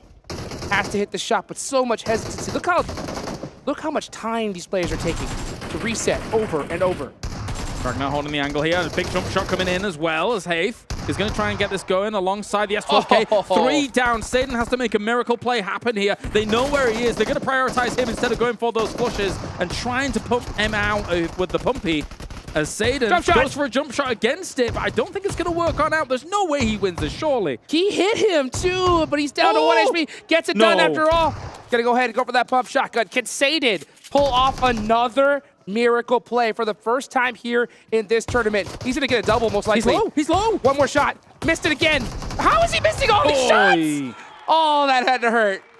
That did. There was very little opportunity there for them to salvage that, and they will be going down. 7 points from the previous game, nothing for this one. Stalwart is bailing as they got caught very early. Here it was a run over here as Infinity IQ were able to finish off top. That's got to hurt. Hey, Infinity IQ getting a little bit of revenge, right? We saw a run over happen to them, but now they're the ones doing the run over, so that's going to be not the best start for Stalwart Esports, especially considering they're coming off of a chicken dinner. But, you know, we have a nice northern circle, very, very typical. Teams are taking a little bit of time to get looted up here. Yeah, and speaking of getting looted up, this is actually Stalwart looking for somewhere that they could potentially call home in this circle. They dropped, they knew that they had someone be run over, and the trash loot that they had around or west of that shelter area was not enough. Now they're rotating south away from the circle, knowing that farms taken, Milta's taken, any trash loot would be kind of not very wise. They're coming down here to Novo for a better loot secure. There is a world where they could take a boat from here and enter far north, but that's a quite ridiculous call. If they did it, it would be insane. They might just probably drive back up. Oh, I want to live in that dimension, though. Yeah, I'll tell you that right now, where that happens. It's next level plays, but I don't think they're going to do it. I've seen it before, though. The thickest of boatates. Yeah, and this, if honestly, if it's going to happen, this is the zone for it to happen on. Because to be honest with you, I mean, yeah, they are having to go all the way down to Novo to loot up. Yeah. And it's going to be difficult to push up the circle. But we'll see how fast they're able to get that loot and go. Only with 3 players on the board. First game in the books. First day is so important in this tournament because we've seen it happen. We saw it just there in the All-Star stage. Towards the last day, the last game, there's so many teams that have nothing to lose. So you do not want to put yourself in a situation where you're needing points in the last game. No, absolutely not. I mean, we saw as close as, you know, Aegon I8, for example, in the All-Stars. You, towards the later stages of it, got a 32-point game and still weren't able to get here, right? So you want to really hit the floor running for this, as with a circle like this as well, with the rotations we were talking about earlier, whilst we're seeing all these teams jostle for position, the Rejects and Tiamba are also not exactly afraid of doing some kind of bridge camp, especially on a circle like this, against a team that would normally drop down the military or something like that, with DRS eventually moving down here. So they'd be anticipating that team coming over, not necessarily a stalwart. I wouldn't be surprised if we do see that bridge camp, but man, you just, those are a dagger to the heart hearing that, because just seeing those RI8 players after a 30-point chicken dinner. 32. Yeah, 32 points. Just with their hands on their heads saying, why didn't we just start playing like this earlier? Ugh. Oh, sorry, you're on about R8, 30 points in the last game. Yes. Sorry, I'm thinking about so many big games, which were so impactful, so close, but not getting them on. Sorry, I apologize. Yeah, it was absolute insanity here. But you know what? We're here on the main stage. A lot of teams looking to pick up a big chunk of all that cheddar, that big prize pool that we have here. $2 million at stake, literally doubled it here for this tournament. We can still get Fireflux, looking to possibly go for some vehicles, looking to use that 4-car strat. You know, everybody just taking it kind of easy right now, just trying to get looted up, getting ready for the next circle. Yeah, you can play this circle slow because of the differences that exist in the circle, right? You can eventually have to go all the way up Stalber, try and play the side of Stalber Mountains. You have to sometimes play Yaz Fields here. So I don't think there's any hurry for a lot of these teams to try and scramble for a center position, because center could quite easily not have any value whatsoever in 2 circles time. Like, you go and pitch up at Alamo, south of Yaz Fields, right? And then all of a sudden the circle shifts away from you. What are you supposed to do? Yep, and then who knows? We may even see a Stalper finish, maybe even a Kameshki. Maybe. Well, steady on. That would let's be not get interesting. too wild. Yeah, let's not get too crazy here. Let's take a look here at the bottom. We can see GK Esports completely focused right now, laser focused after their rough start in Sandhawk. Yes. So now they have a great start. Yeah, 4 eliminations on the Dplus KIA, and it was a very well fought. I love seeing battles at this stage because they're so patient. Even though they have a couple players knocked, you don't see any kind of crazy sands. No, they'll reset 3, 4, 5, 6 times if they have to. And we're going to see a difference in the next game, right? I doubt we're going to see that compound fight again from Dplus KIA going up against GK and the next Erangel. And dead center. Wow. Okay, so a lot of priority compounds. Where are we going? I'm thinking to myself, southwest of Yasnaya Polyana. Already we're seeing Fireflux there. They're going to be taking up some of those locations. GK is in the area as well. All of this is about to get very hectic because it's quite flat terrain. Oh, yes, it is. Tianpa trying to get a rotation on, but Twisted Minds is waiting for them. They were right next to him, and you can see as Dami does go down, Tianpa do have 1 knocked in the process. Crypto, monster player, trying to get some sight lines here as Ren's backing it up, looking to rotate away from this. Currently sat over at Alamo's Twisted Minds as Easy and Crypto going to lock this down, looking each and every way. Some big names on Twisted Minds, big expectations from the fans to see the guys like Crypto be able to perform here on the international stage. Tiamba just finds themselves in this position where they're just covering themselves with smokes for the moment. They do know that Alamo was taken thanks to the shots that they could hear over there. They did get an elimination onto Twisted Minds, so they are big chilling right now. Getting a nice little reset for themselves. Taking a look at Reject Tokyo. We saw them a little bit earlier, but now we got eyes on to 628. Oh, there they are now.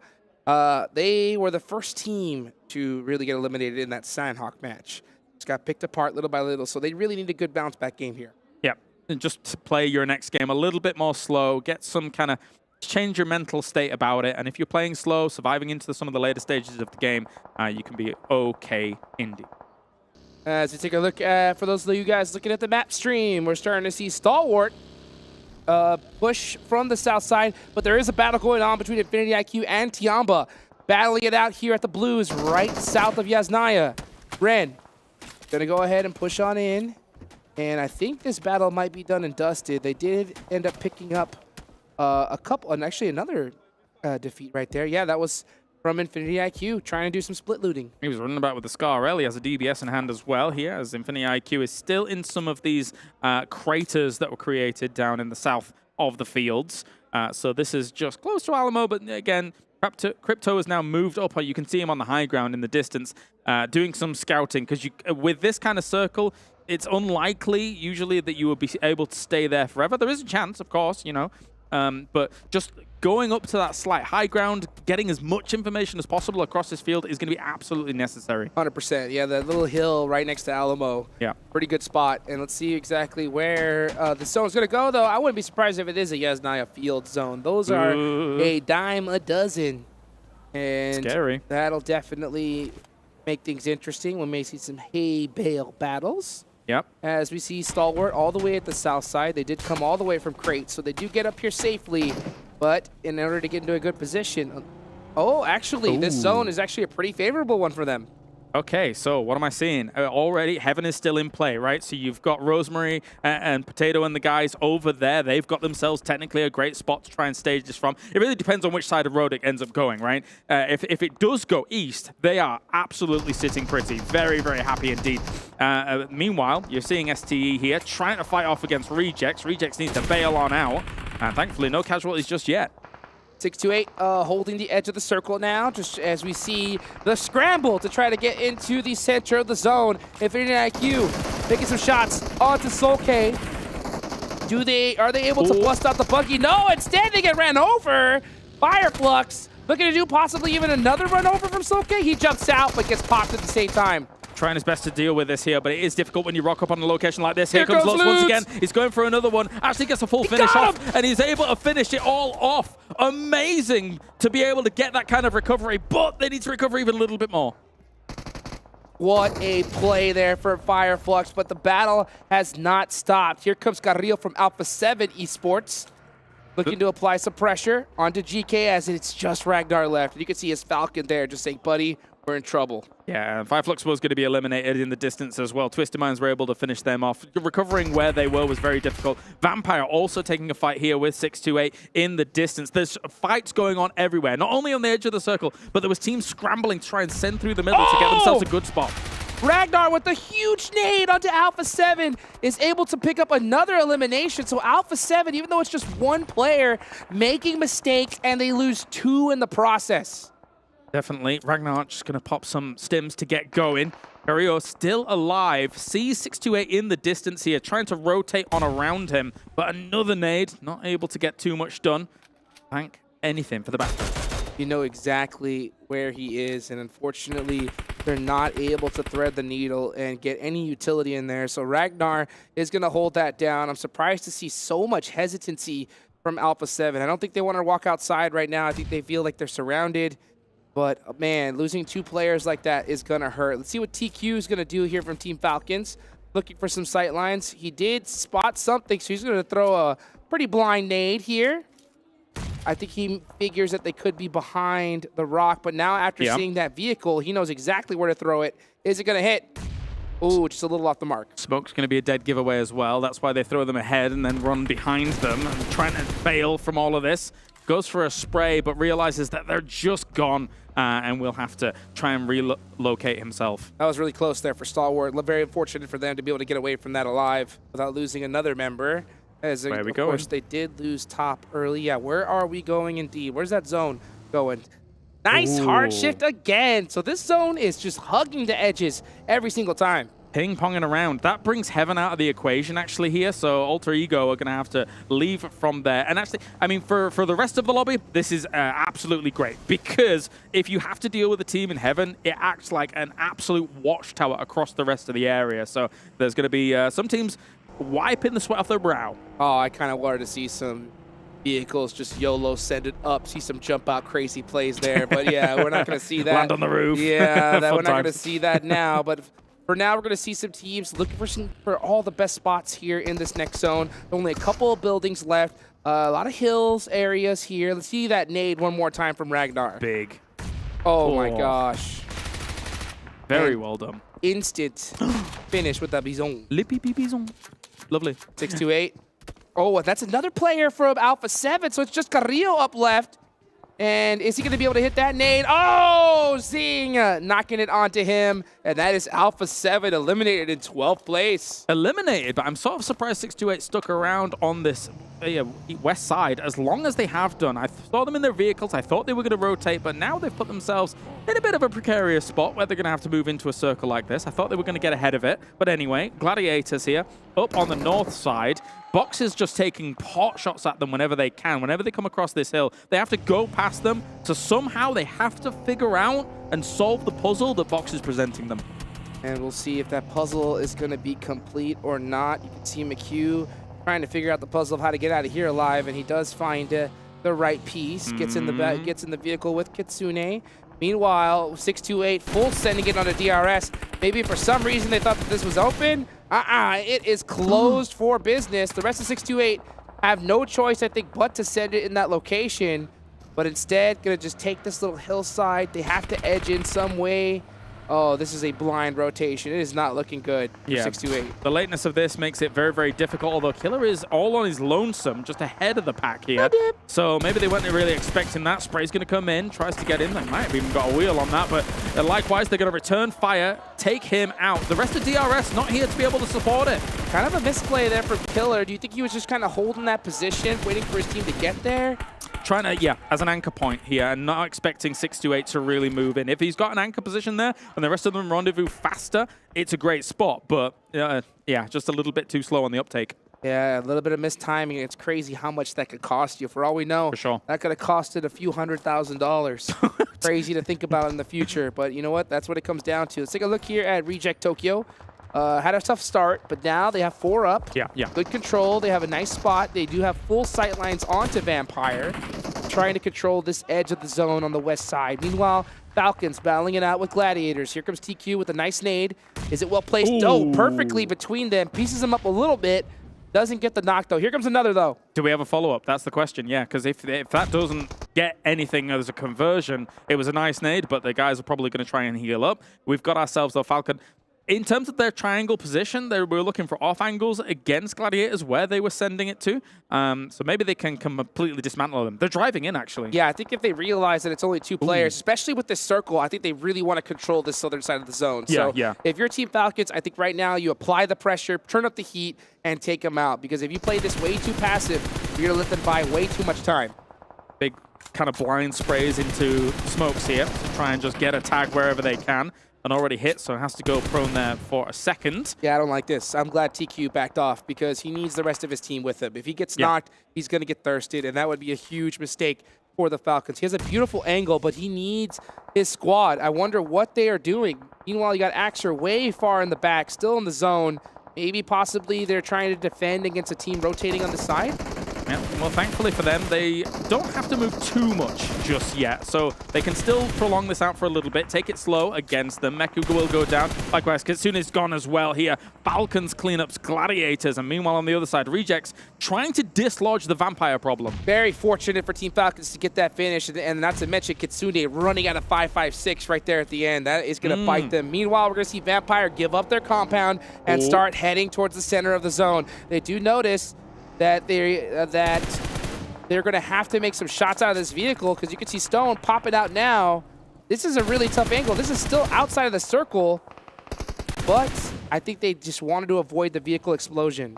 Yeah, if this doesn't stalemate out, Vampire might get really desperate and try and send it over the road, which, by the way, they don't really have much information about, and then run straight into the jaws of Falcon. So you've got a choice. You can either try and win this gunfight quickly and then move in up against it and then try and take that lip underneath DRS, or big send without much info. Maybe with some buggies, too. Clear out the smokes. You got the buggy, you got the vehicle power. Meanwhile, though, Jing does clutch it up with a DBS. Ravenclaw is knocked. They want to be able to support their player. They don't want to lose anybody right now. I'm surprised we're not seeing another vehicle drive up. Maybe they're just thinking it's too risky with that DBS. Oh, there was a nade there, and it will shut him down. So they take the calculated play on this one. Stay on this side of the road, get rid of the two that were there, and they should be able to recover as a four-man. But again, they're edge-heavy here, so they've still got a lot of work ahead of them. Oh, yes, they do. They are straight up on the edge of this circle, but they do get a few eliminations in the process. Still 9 teams remaining here. As we take a look at Twisted Minds, possibly trying to get a nade onto Yante. He knows exactly where he is. I think Easy's going to probably hit this eventually, though. And bear in mind, teams here that have been able to leapfrog ahead of Twisted Minds have had the opportunity to do so at the behest of Twisted Minds because they've had Alamo for so long. Not bad at all, but they need to get rid of these teams that have leapfrogged ahead of them. They should have shot at them as they came in, and I think that probably did occur, but they weren't successful to get rid of them, basically. That's one of the hardest things here at this stage, is you have to decide, do we leave our compound and take these players out as fast as possible? And sometimes you're just so comfortable where you're at, where you just kind of want to survive for a little while longer. And I can't blame them, because if you go too early, you open up the chance of a team third-partying you. So Twisted Minds trying to play this very safe. Definitely. Stone looking towards Twisted Minds as they're trying to find themselves a little bit of a closer location towards the end of that circle. And the hard shifts continue in this one, Hot Jukes. That is rough for some of those teams in the south. Oh my gosh, straight goes to the other side, and it's a huge zone shift for Alter Ego, a team that had to really work for it in Sandhawk, finally getting blessed here. Let's see how many eliminations they're going to total up before the end of this. Yep, same time. Let's take stock of things. He's winding it up, man. He's winding it up. What's he going to hit? As Falcon's driving around near STE, actually. They're going to try and get rid of them and clear their backs even further. They're doing a lot of this clearing their backs tactic, which could work out for them in the long run. That is something you definitely want to do. You want to make sure that there's nobody ahead of you. Action, very worried about that Molotov. He's going to pop out of his US here. Meanwhile, TQ doing a great job of just applying a ton of suppressive fire. They need to make this a bit more strong, this kind of push. I don't think they realize fully it's just 2 people. That's the thing. They might have had a little bit of information, but they're kind of cautious as to whether or not there might be other off angles in the distance here for Stalwart. Stalwart is definitely in a weakened state. Uh-oh. Stoned. Dead eyes on the Falcon. They 1-2-3'd them. They waited. They said 1, 2, 3, pow. Make those shots. Got the knot on the tee. Very nice. Very nice indeed. Box is also taking some shots at Stalwart from that north side as well here. So all these teams kind of sandwiched between 2 absolute giants as Ravenclaw is going to pepper a few shots into Falcons. Ace is going to go down. Falcons here is getting shredded up because of Vampire eventually pushing over the road. And not to mention their hesitancy. They could have pushed on Stalwart, but like you mentioned, they could have thought that there was still a full squad there. They hesitated for a little bit, and now that off angle from Vampire is really biting them in the butt. Yeah, the slow roll over the road whilst Falcons was preoccupied with the north. If Falcons is looking to try and hold this down completely, they probably would have still had to try and go for a 2-2 split, still looking at the road, waiting for a team to come over, because they had very limited options, those teams on the other side of the road. I'll tell you what, though, this is a massive game for Vampire Esports, as they've already racked up 8 eliminations here, and they are looking strong. They're not laying down, waiting for teams to come to them. They are pushing the action here and taking teams out one by one. All right, blowing up some of the vehicles now as well, making sure that your opponents can't do it themselves. As Twisted Minds here, still on this edge side. They haven't lost anybody else since Crypto's got himself 3 elims. Nice. All by his lonesome, too. He's got all the eliminations on the team. And I can think if you see Ravenclaw slowly wrapping around, trying to catch an off angle onto DRS, looking for any intel. I like to see Ravenclaw use that vehicle, even though he's in the blue zone, eating a lot of damage. He's getting a ton of intel for his squad. Yeah, it's sneaky. to be able to go for that. He's trying his best because the thing that really does hurt you is the fact that you need intel of who's over the road. Are they trying to move over the road? Because they will appear in a moment's notice, especially if they're blitzing it in vehicles. So you've got to be really on the trigger to be able to deal with them. 100%. That intel could be huge. Maybe you realize that there's a full squad. Maybe you realize there's only one player and you send it. Any intel is good intel. And let's take a look here at where these teams are going to go. Next zone about to pop. And it centers on up. Again, Alter Ego, dead center. In a really good position here. And how many eliminated? They've got 4 eliminations, and I expect to see a lot more from them soon. Yep, they've been chilling in the center of the circle, man. I mean, it's a deceptively good area to take. You have to expend some smoke sometimes with the lines of sight we're seeing here. You can see them in the distance on the left, but car forts are super important at this point. And for for them in the middle, I mean, it's going to be a case of you need those vehicles to be able to give you a bit of cover. Yeah, those car forts are huge, but I'll tell you what, that is a very dangerous spot to take. You know? Yes. I have a high likeliness feeling that they are going to be surrounded by these squads, and every single team is going to be looking directly at them. They're going to have to make something happen like crazy. Don't know why I couldn't scrabble together Alter Ego, but they're out getting knocked in the distance as well by Tiamba, who have now pushed on against them. Nades going to rain down on their position here, and Stalwart is now gone. They will go down in 7th. So here we go. Let's see what Alter Ego could do. Can they defend this position? Beautiful. Nade there from Octa. Onto Tiamba, over with 1 HP, but he's going to go ahead and throw over a nade right on top of them. Meanwhile, we're going to see Ren with the drive in. He's got the DBS locked and loaded. It is a 2v1 situation, but that smokes. Ooh. Oh, it did eliminate those sight lines, but man, Alter Ego, they are on it when it comes to their gun skill. It was a good fight back, especially since the position they're in is quite nadeable. So, I mean, that could be another opportunity here for someone like Twisted Minds if they have the resources, but I don't think they do. They've already been through a lot of combat here throughout this game, as on the opposite side, Vampire versus Box might be the brewing conflict that was on the way. Rolkiss, very familiar name. You can see him right there on the edge, looking to make things happen. Ravenclaw, the entire team of Vampires up, and now they're applying pressure on the Box. This team is doing a great job of just eliminating squads on this edge lane. That's 10 eliminations, double digits, the most we've seen so far, and they're not done yet. Yeah, this feels like All-Stars Vampire right now, especially for that day 1 that we saw for them in the All-Stars. Really good usage of smokes. They've been rolling from fight to fight, so they've been able to steal some utility from their opponents as well. If they deal with Box, they might have this in the bag. I think so. It's totally possible. I mean, especially with how they're playing. There's something about getting into the action early on. Your reflexes are just that extra quarter second quicker than those teams that have just been waiting for the fight to come to them.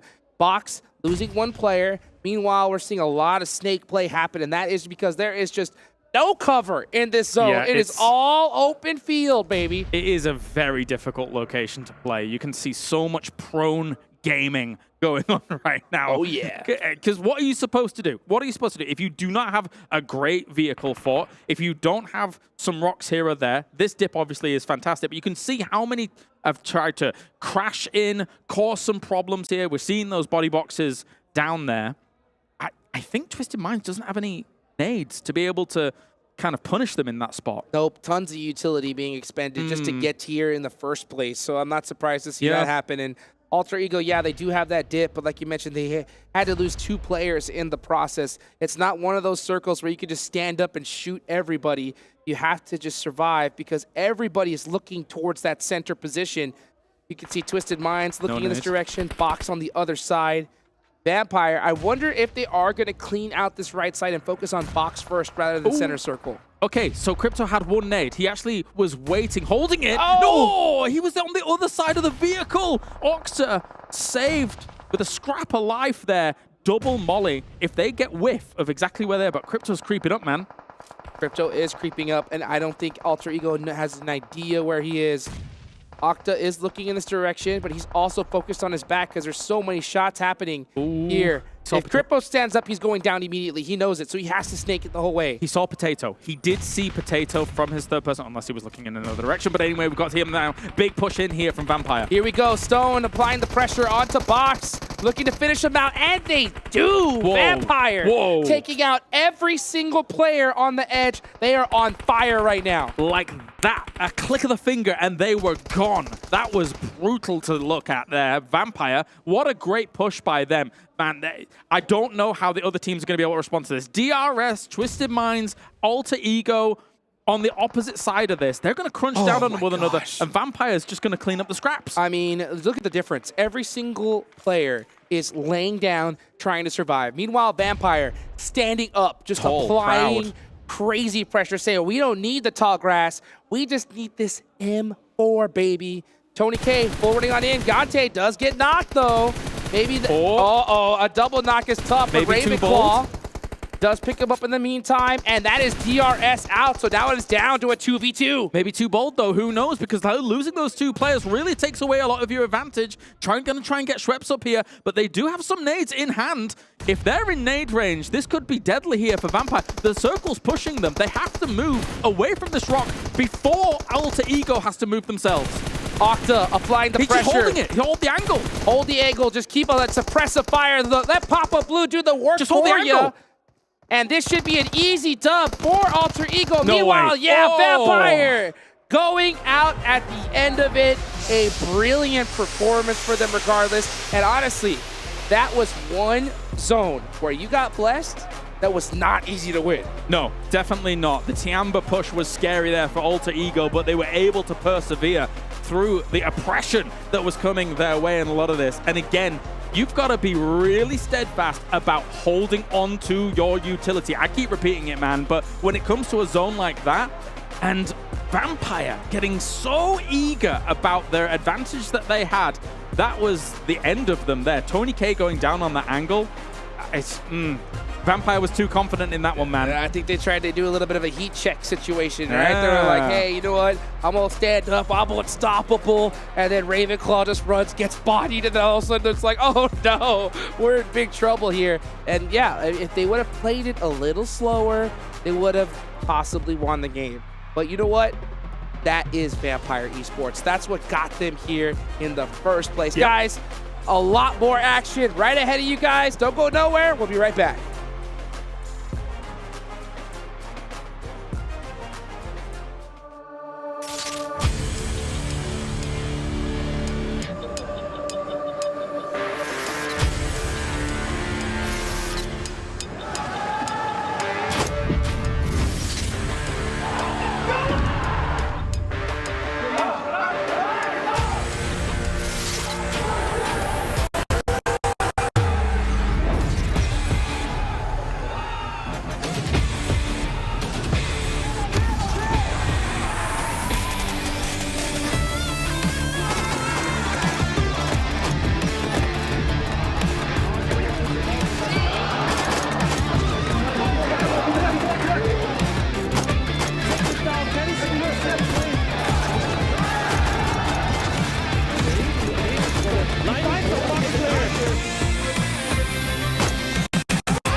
Well, they came close in the first match, but they closed things out in match 2. Alter Ego take home a chicken dinner, and again, a lot of points to boot. But there's some other teams out there we have to start to talk about here. Max Man at Several Worlds Gaming. Well, other teams, it's pretty much just the same team. Yet again, Vampire, man, able to put in some serious work there, sweeping up the edge of the zone, while Alter Ego instead were cleaning up the center of the zone. And those two teams in tandem taking home a lot of points. Yeah, and that nade from Tony K, especially right onto 628, that was such a good play when they were trying to rotate around the southern western edge, and then they transitioned onto Falcon, a really good third party.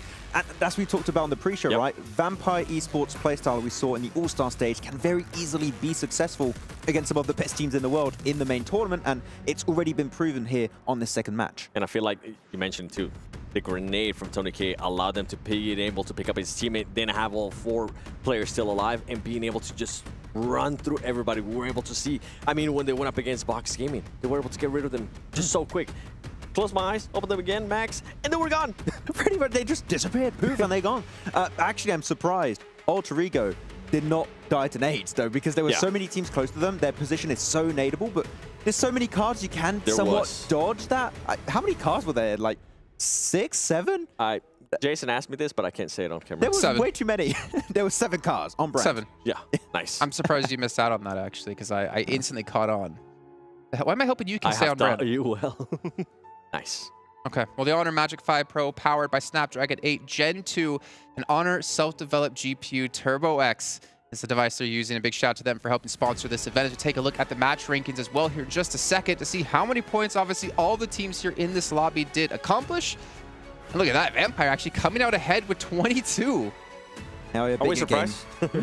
I'm like, are we surprised with that one? Because they were just going through everybody. Look at the point difference, though. 22, 21, 8. It is very top-heavy. I think it's fair to say that Alter Ego and Vampire Esports setting a standard here for the very first wrangle. But Alter Ego, too, we're talking about how they wrapped up this game.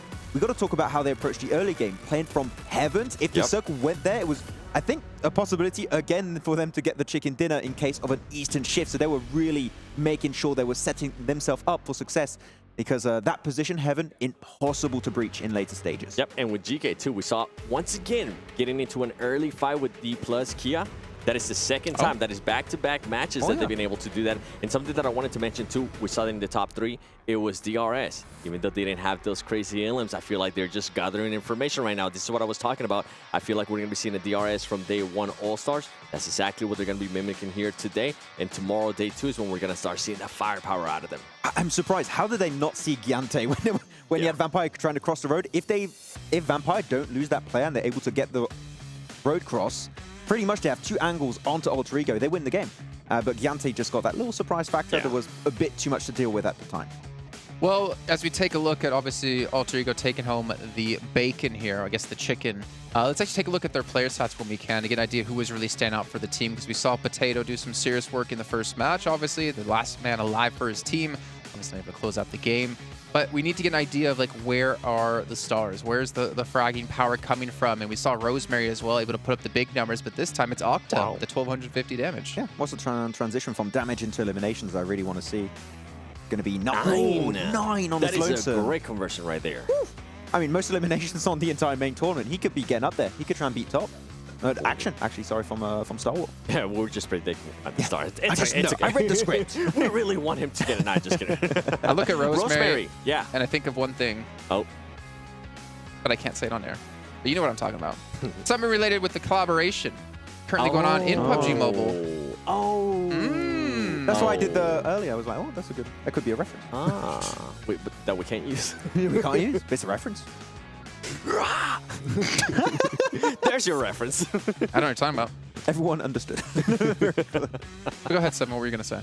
I cut you off. What? You were going to say something. I cut you off. No, that was the reference. Okay. Well, Rosemary, though, putting them some serious work this event. I do have something to say. They're playing the fight. This is what we're talking about. I wonder if these 2 teams are going to keep doing the same thing, because they just keep hot dropping each other. I'm going to put you on the spot, Max. Do we think they are going to hot drop each other again next match? Please not. Please don't. Just don't do it. They got to concede at one point, right? Yeah. I mean, the thing is, right, you're already 2 games in. You've got 18 matches. 2 times they drop on one another. Game number 1 in Paradise Resort. DK, unfortunately, falter. Do not make it out of that fight, and it's 4 eliminations going the other way. Now DK win it. But the thing is, you're just, by doing so, eliminating your average you can get, and you're just staying at the low end of the rankings. Something to keep in mind is, though, between those 2 hot drops, the team that won was able to keep all their 4 players alive. So that leads me to believe that they are probably going to hot drop each other again. And then after that one, they're more than likely going to end up conceding. It's head-to-head on the day, by the way, between these 2 teams. Okay, all 3 right. damage difference. I mean, that's crazy. That's pretty much identical. Same with the limbs. Let me guess the heals. It's going to be probably the exact same, too. About 100 healing range, something like that. I mean, they didn't have time to heal. Over under. Oh, no, a little bit different. Okay. That's not bad. Yeah, but stop fighting. So, yeah, please. Somebody's got to concede. I mean, Stop it! Stop it! Stop it, Max! We've seen already 2 teams being able to concede a spot, and that is going to be G Gladiators. They actually decided to go with Severny, which was the big question mark for me, because we saw the playing path being towards the north. I was like, okay, is it going to be? Are we going to be getting into an ego fight here? And they went Severny. They did drop Severny, and Menzexis was there, if you think back to the All-Star stage, and then they lost a player to Menzexis. So I don't think it's too different, but it's nice to see they have like 3 different drop zones on Erangel, right? Like near Ferry Pier, George, and then obviously Sovereignty. But yeah, having multiple locations can definitely help out. But unfortunately for them, it didn't work out in the end. But one team it did work out for is Vampires. We'll dive yet again into their player stats and see if Tony K is doing it yet again. Oh, pretty close in damage between him, Schweppes, and Stone though. That is crazy. Yeah, and Ravenclaw once again getting those angles, trying to set up the team with some strong information game, trying to scout that intel. But Look at Stone. Man, Stone and Octa really just standing out heavily in this game here, 7 very clearly. And yeah, but that sweeping edge play style has been working Where's so your boy well. Action? Yeah, my boy Action. Not there right now, but he'll come eventually. He was so proud to see Stalwart in the first game. Yeah. Well, there'll be more. There'll be more. Yeah. He was like, we're going to tap. He's like, no, leave my boys alone. Please, let them win. No. Are you wearing the jersey under? We'll have to see later. Maybe I do. Okay. You're Max, you realize you're doing something that can only like hurt you because either you have to prove it or you don't prove it. I'm not going to prove it. I never intended to. I actually stole it from his luggage. But what about a head-to-head between our top 2 teams, which actually should be our top 2 teams if I think about it, with Vampire and LG. Actually, no, Stalwart. Maybe Vampire is not top 2 just yet, but our stats overall here, and surprisingly enough, Vampire actually 2900 damage. Which is interesting, right? Because Alter Ego, with the position that they had in this last Erangel, being on Heaven, the way they were able to actually position themselves was so impressive to me that I'm actually surprised that they don't have a lot more damage than that. But 11 Illims. Wow, 1700 healing though. I mean, that kind of tells the tale of like how they played it out, right? The Alter Eagle's center and Vampire sweeping the edges. They were tanking really hard. But Alter Ego, I mean, I understand why they were not doing as much damage and getting as many eliminations as a Vampire Esport. They were actively sweeping the edges because they were in Heaven, then in a dip. They can't be seeking out eliminations too often because you're also going to be using your resources, right? That utility, bullets, and you can't loot it up, so you just got to hold on to those resources because if you use too much of it, you're just out and you just can't fight anymore. Jason, you were right. Do I have a what? You were right. I was right. Of course I'm right. I'm always right. What am I right about? Yeah, the top 2 teams. Alter Ego in first place at 37, Vampire Esports at 28 in second, Stalwart at 22 here in third place. They did have a rough start. They lost a player to Agon XI8. No, sorry, it was Secret. No, Secret. Where did that come from? Infinity IQ. I'll get there eventually. The funny thing was, Infinity IQ had a player run over in the initial make, and then the remake, Stalwart lose a player to the run over, and it was done by Infinity. Looking down the list, Reject, only 2 points. You know, I'm hyped for Japanese teams, but unfortunately, we're not really seeing it here. Yeah, we got some big names on Reject too, but unfortunately, when it comes to international events, it's... I'm getting PMGC flashbacks. PMGC flashbacks. With Reject not being able to perform, right? I mean, the first 2 games, yeah. I mean, it's just 2 games, right? We're going to say that always on the first day. It's just 3, it's just 4, but there's not for Alpha7. Yeah, there's not been a good trend of Reject doing well on global international events. Yeah, so we need to see them prove themselves if we want to start hyping them up. For Alpha7, that was their marker, right? We're giving them 2 matches. After this match, they need to start performing. If they even want to get a chance at winning. Yeah, I mean, it was. We were talking about it earlier. I feel like 2 games is good enough for them because they already been playing. They had a bunch of excuses for All-Star. Now it's time to show up. You know, I see 30 seconds on the timer before we get to next match. Now, whether I'm confident in that is a different question. So I'm going to bring up a topic that might drag us out past the 30 seconds of something I see in different esports, actually. It's about a team playing down to the lobby's level or the other team's level, or rising up to playing to a different level, rising to another team's level, or setting the pace. And right now, I actually wonder, for the 2 teams coming in from PEL, are they playing down to the lobby? Because they seem to be struggling so far that I did not expect. I think they're having to readjust. Yeah, I mean, Tiamba is doing some very desperate plays. They're very reactive instead of being proactive. I want to see Tiamba, more specifically, be proactive and trying to set up some game-winning plays a little bit earlier, if possible. I mean, 6-8, we talked before, they've had international experience before. Tiamba hasn't really had international experience. And when everyone talks about PUBG Mobile and talks about the top echelons of it, it's always China. It's always PEL. I mean, hell, you can win $700,000 for winning PEL. It's ridiculous. I mean, it used to be China #1, but before that was before PMGC, really, right? And now, currently, the competition is just so much tighter on PMWI, on PMGC, that I feel like that's not the case anymore. Now you actually have to fight for those top positions if you're coming through from PEL. So we'll have to see. But right now, these 2 teams need to prove themselves once more. I think they're going to need a couple more matches to adjust to it. Especially Tiamba. Yeah. Oh, yeah. Well, that's what I mean, right? When you look at these lobbies, like you could have the best team that we look at S2G, like they were the best team in the world. PMGC, not to keep hammering home at them, but they're the perfect example. They come into the All-Star stage and they kind of, whether or not they played well or bad, that's not the point I'm trying to make. Is like they didn't dominate the lobby like expected. Vampire, they were the ones setting the pace. They obviously knew they could do it before from PMWIs. They've had good results in this year, and they set the pace for everyone else. And no one else was really able to rise up to their ranks because they finished 30 points plus ahead of everyone else. Yeah. And going into these games, you look at some of these teams, and on paper, they have really good results in the respective regions, but when hitting these national events, they can't seem to set the pace themselves. They're the ones always seem to play catch-up. And right now, like, Vampire is one of those teams who's just showing everyone what to catch up to. One of those teams. You mentioned that so perfect, too, that right away I thought of Alpha7, a team that's not being able to set the pace. Like, we're used to being able to see. Yeah, they always set the pace. I mean, even in America, we're like, okay, Alpha7 is just going to run through everybody. Right now, that's not the case. I mean, you have even teams like in Europe, right? You're going to have the side of Flux more specifically. There's the one setting the pace, and teams need to adapt to the very aggressive playstyle of Turkey and just the entire region as a whole, except S2G that's having a rough time. But yeah, you have to adapt to the teams that are currently at the top, that are setting the pace. Vampire is one of those teams as of right now. I mean, Reject is another perfect example. They like pretty much dominated their region. They had almost like 100 and some odd points ahead of everyone else that could have contended for this position. They come in here, last place. They're used to setting the pace. They're used to controlling, dominating their own region, but you take them into national events, and that's where they have to, I think, grow a completely, entirely different skill set to be able to play at this level. It's not necessarily about you can dominate. It's about, like, can you adapt? Can you play from behind? Can you play when these teams are at such a higher level than you're used to? The bigger question mark, and you said that too, is can they adapt? How fast can they actually adapt? Because you don't want to be adapting on day 3, which sometimes we do end up seeing, and we're like, oh man, it would have been great if this happened like early day 2 and not here at on the final match of day 3. I feel like that always tends to happen, and for Reject, I don't think they're actually able to adapt in time, at least based on previous international events. For them, I feel like the South Korean team, the Japanese teams are mostly renowned for their strong macro play. They're really good at understanding the map, what POIs are going to be of interest in every specific scenario. I feel like their gunplay is lacking when it comes to these big events. So I feel like if you're taking a 4-on-4 and you have your Reject or like other Japanese teams, they tend to struggle a bit more. And macro you can modify pretty easily, I would say, on these big events. But gunplay, that's a long-term investment you need to work on, and it might be too long. They run into this caveman teams where they're like, I smash, and they just power through them. I mean, pretty much, that could be it, yeah. It actually kind of worries me if we're talking about just the raw mechanical skill that they can win based off macro play. But as we know, with the change point system, with it not being 15 or even 20 points for chicken dinner, thinking back real far, you have to have everything to be able to be the best team. You have to have the gunplay, you have to have the macro.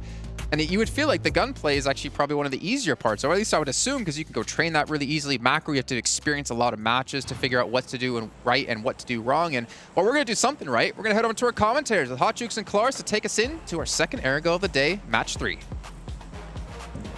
That's right. That's right. Here we go into match number 3. Heading it straight into Aerigo. Man, this playing path looks familiar. It does, doesn't it? And so all these teams, we're going to see if there's any adjustments, though. That's what my eyes are on here, Hot Jukes. What happens over by Rozhok? I think Dplus KIA, I think that they're smart players. I think they bail from what we saw at the start of the previous one. What do you think? I think so, too. You want to avoid all hot drops possible. I mean, especially if you are Dplus KIA. So trying to go for that vehicle, definitely don't think that's going to be the play.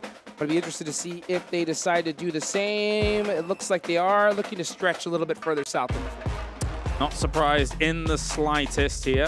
They'll have themselves some room potentially. But meanwhile, players are already down, man. Jeez, Box was down super fast here. Got themselves some vehicles below Yaz and going to be taking them on in. So very, very quick to all of it. But look, a GK might be trying to push on this. Let's see if they're going to. No, not going to happen. Yeah, Box is going to go ahead, get in their vehicles, head on over to Yaznaya. Ooh. Oh, boy! Look at that circle. Yeah, now this is an interesting one because whilst we see all these teams drop down, there is the potential, a small potential, but a potential that military could still be included here. There's so much water that it does accelerate the game pace a little bit. So most teams will commit to the mainland, but Vampire knocked. Where are you knocked? Yeah, that's going to be in Crates in South George. So Vampire having one of their players get knocked could be by either Alpha7 or by Flux. We'll find out here in a little bit. Maybe we might even see that deadly Primorsk water circle. Oh, man. No. Come on. Oh, bring it down. Oh, jeez. Bring it all the way down to the south. It's been a while since I've seen it. It's scary. Talk about competitive, baby. That's what we want to see. Hey, you know what? I took a swim in the pool this morning. So you did? I think I would like to see some players possibly do the same. Schweppes is knocked, but you can see Stoned got that buggy. He's going to go ahead and take it right on over to him. Oh, he was trying to get that. He was trying to get the vehicle for himself. Yeah. So that is why he got knocked in the process. Solus, I think, is out of ammunition. Yeah, and I also think he was working with just a red dot, so Schweppes is kind of far away for that shot to be perfectly lined up. So understandable that he won't be able to get the full confirm on that one, as we do have them still kind of posturing for the moment. I think ultimately, Solus with that M16 was just, okay, right, okay, I'll bail on the shots, I'll look for a better scope, and maybe I can actually get something going, but by that time it's too late. Yeah, I think he was just very happy with just getting the knock and delaying their loot time, just disrupting Vampire just a little bit. Plus, what that also does is it makes Vampire so much more paranoid going for that vehicle. So, I mean, just any kind of mind games that you can play at this stage, you're happy with. Fireflux said, you know what, I'm not going to get the confirm. Let me just get back to looting and move on from there. Definitely so. 2023, the PMWI crate is available from July the 15th to August the 15th as well. And also you can check out the Esports Center for much more that is going on currently. So make sure to do that. But, you know, as we take a look at stock at the game here, Stalwart back down where they go. They've got no vote to themselves. There's just a little part of me that I feel like some teams might still stay on military. It's such a low chance that the circle would go there. But, you know, maybe some teams linger. Maybe. It's such a gross play to stay, to be honest. Because if that zone goes back north, you're just stuck with your team and in the most horrific bridge ever. You're just like, do we really got to cross this bridge right now? And it's just so risky. So I wonder what Stalwart is going to do. Are they going to go ahead and stay in military? Yeah, it's inside the zone, but really? Is it really? Is it really? Then again, if that zone does pop over there by some, you know, Christmas miracle, you are so good. Yeah, exactly. I mean, what you're talking about, an extremely low % chance of it happening. So I'm musing it, I'm entertaining the idea, but I do know how low that chance is. But anyway, as we turn our attention over to Rozhok, seems like GK have been very happy to win out the scenario in terms of even just the drop alone. But I mean, let's look at what Dplus KIA has gained from, you know, avoiding that fight. I mean, they're in school, they're in apartments, they're in like that mini Pachinki area north of Pachinki that will garner them enough loot as well. So you circumnavigate the problem of a hot drop, and you find yourself still a central decent spot. 100%. 100%. And that spot is getting taken by the second here as the zone is starting to get a little bit closer and closer. There's 3 minutes on the clock, and we're already starting to see majority of the spots going to be taken here in the next couple of minutes. Team's still kind of taking me a little patient with their looting. They want to go ahead and make sure that they're all set up for the rest of the game. But, you know, Stalwart, Team Falcons, even Ultra Ego are going to have a long rotation here. You talked about a concept yesterday, which was like how you drive and how close you stay to your teammates. Correct. I think Dami is probably regretting at present being this far away from his teammates because he had some shots going towards him. You can see him falling back for the moment. He's actually going to get out of his car and shoot straight towards 628. This could be a confirm. No, it will not be a knockdown there for the moment. He's thankfully had the rest of his team rendezvous with him, but he was very far away. I was scared for him myself. 100%. Yeah, that's what's... It's such a small part of this game, but it could actually be huge. You know, if you have your team closer together, maybe they were able to jump off, both shoot at him, get a knock and an elimination, which could have helped them out in the end game. But, you know, unfortunately, if you're too spread apart, then not able to kind of get that assistance. There's that perfect in between because you don't want to be too close together either, because if you're too close and there is a team waiting for you, your whole squad can get wiped rather than just one player. Spray transitions can be easier from car to car, right, vehicle to vehicle, but at the same time, there is something to be said for, okay, you want your scout out in front, that happens, that's fine. It doesn't have to be miles out in front. You can still get the same information and still have your other three guys safe while still kind of being close. So, but I mean, they're all okay. We are just talking hypotheticals here now for the moment. Always good to get kind of these thoughts out there whilst there's a little bit of a lull in all the gunplay, all the action. You know what, speaking of thoughts, I'll tell you what's on all these players' mind right now. It's that prize pool. Oh, yeah. So much money. And, you know, these teams that are currently at the bottom, Had a slow start. There's still a lot of games left to be played, but not necessarily, because you do not want to wait to the end like we mentioned. So I think this is going to be a very important game for teams like Alpha7 on the bottom of that leaderboard, because it's crazy. I mean, 4th place, $100,000. I'll take that. 3rd, $125,000. Okay, I'd rather take right? that.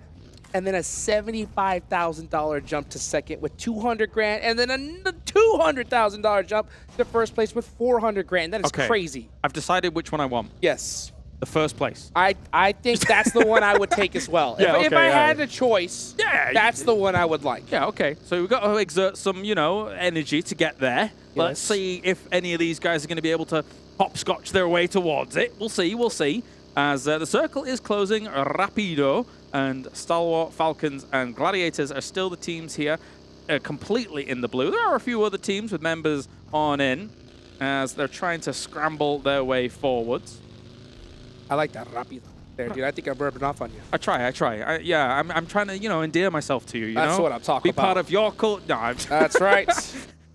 That is right. I had some eggs and toast for breakfast, so, Some baked beans. Some baked beans. Yum, yum. Yes. Cheerio. No, I'm kidding. Here we go into this next circle. Where is it going to go? Are we going to see that toxic water zone? Oh! Okay. You squealed. I sure did. Because it's still... Hey, so you're saying there's a chance? There is a chance. I'm not liking that chance, but there is a chance. What chance is Vampire kicking themselves right now? Because normally they drop Primorsk. Yeah, right? well. So they're just like, oh, I wish I was there right now so bad. Yeah, it's rough, right? I mean, trying to deal with, of course, at 628 down there as well. This is a replay. Oh, okay. A little rollover. This is an interesting replay. You know what? I appreciate that replay. We'll do that. I like it. I like it. You know what? Sometimes you got to make sure that the roll cage on your buggy is secure. Yes. Roll cage is very, very important. And, well, I wish some of these other vehicles would have roll cages if they were real vehicles, 100%. but they're not. So, we're fine. Definitely wish to have one as well. But you know what? I would also like some reinforced tires, because these buggies, 2-3 shots, that tire's out, you're spinning out. They ain't got them. And you're in big trouble. But these are marshmallow tires, but speaking of marshmallow, he's gonna get roasted over here. What a great little angle he's taken. Kai Dao, is he able to go ahead and help out his teammate? He needs one more knock here. Meanwhile, the rest of Tianba looking to put that pressure, but they're not in a position to help their teammates at all. Actually, both of them did get knocked. Here comes the rest of Infinity IQ to take them out.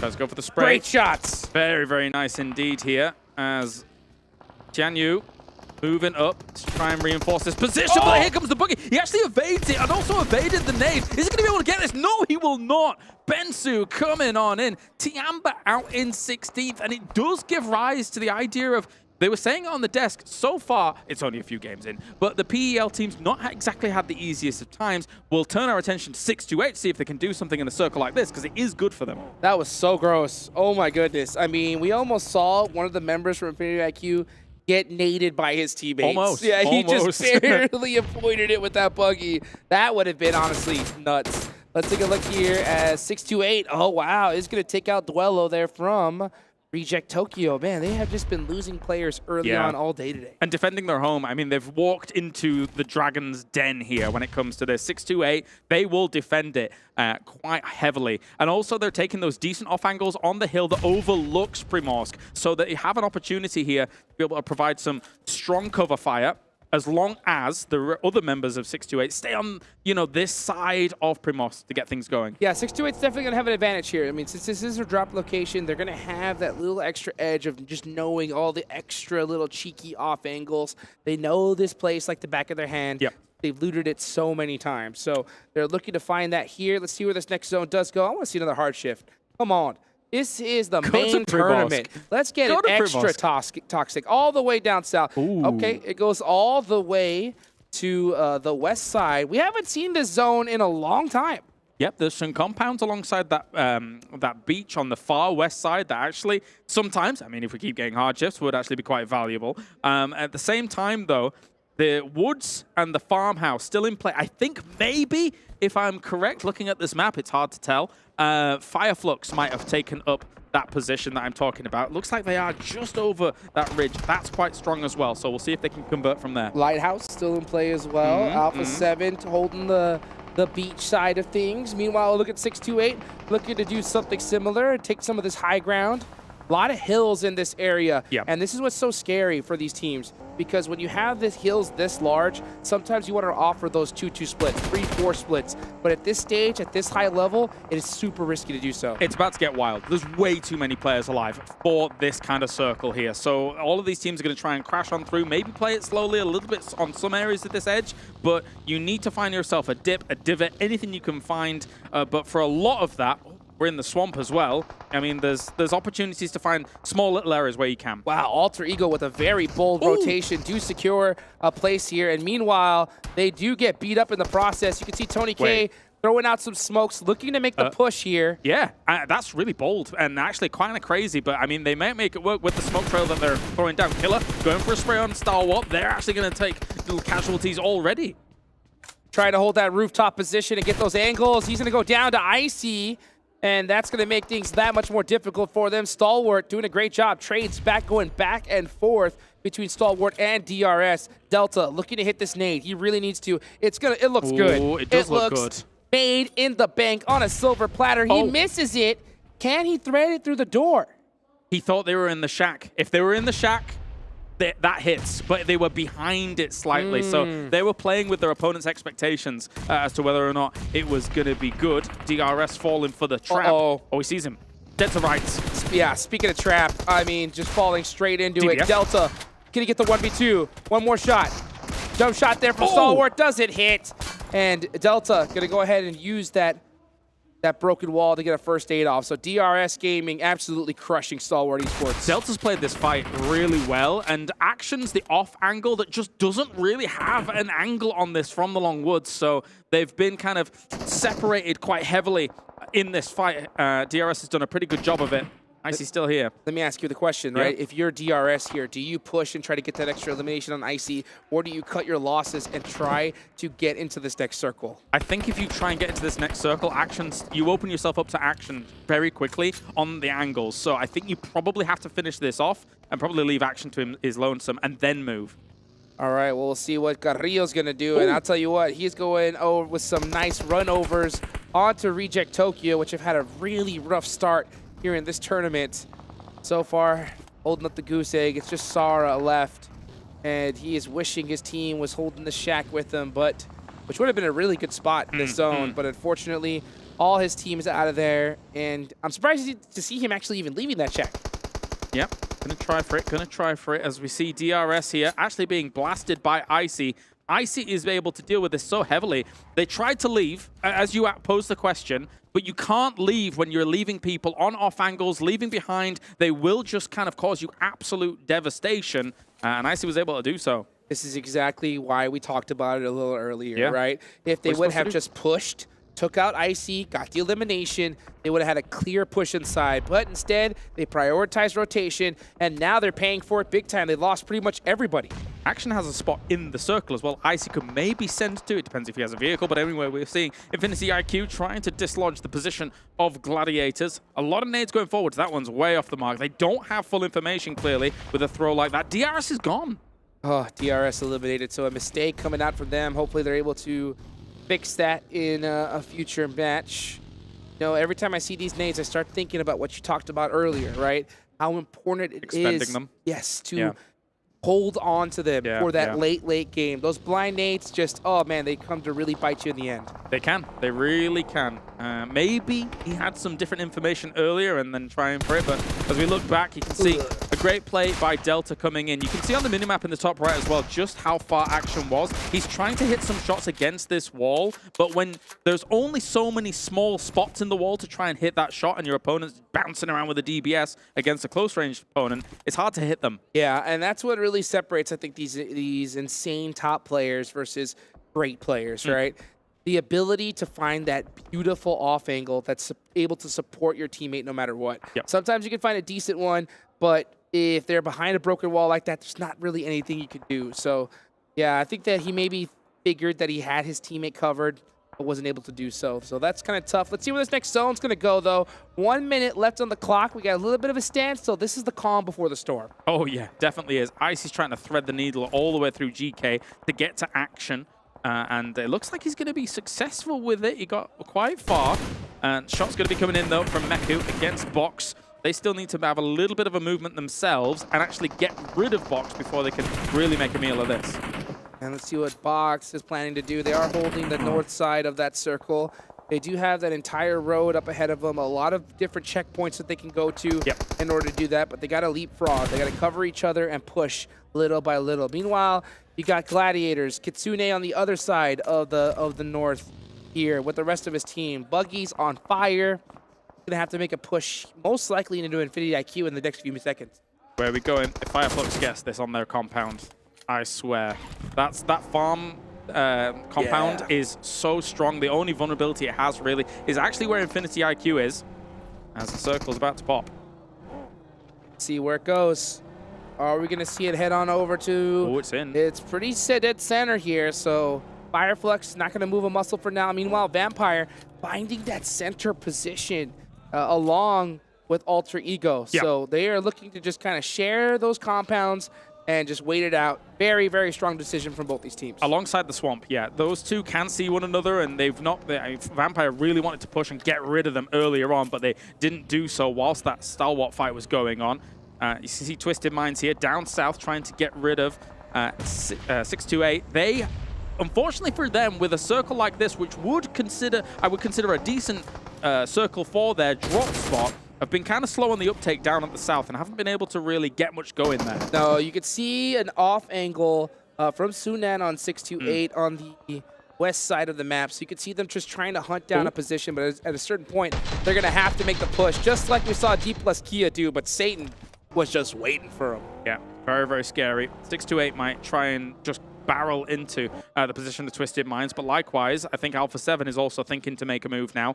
So there's one really important location here that I need to talk about, which is technically, yes, Fireflux's compound's really good, but the most important part about their compound is having people also above it perched, so you don't allow teams to get a high ground overlook on you. That's why we're seeing some of them, like Soul K and Solus, take that spot. But here comes a fight. Here comes a battle here as we're starting to see 628 desperately trying to find a position in the zone. They're going to have to do it the hard way. They're going to have to push up onto Twisted Mind. Here we go with Steez. I think he accidentally ran into that tree, but was able to get away for the time being. He did get a lot of information for his team. I think they realized that Twisted Mind is hurt, so I'm not surprised if we see them push this. Yep, here they come. Goes for an 8. Both teams charging it up. Good to go. He was already able to hit a little bit on them. And at the same time, trying their best here is Gladiators against Box. It's a very slow fight down towards the bottom. Rejects goes down, though. Yeah, Reject Tokyo eliminated. That's still 12 teams remaining. We transfer on over to this battle. We're going to watch Box Gaming throw some smokes here. Getting prepared for a push that we'll see probably in the next 3 or 4 minutes. I'm really interested to see this fight, though. Here we go.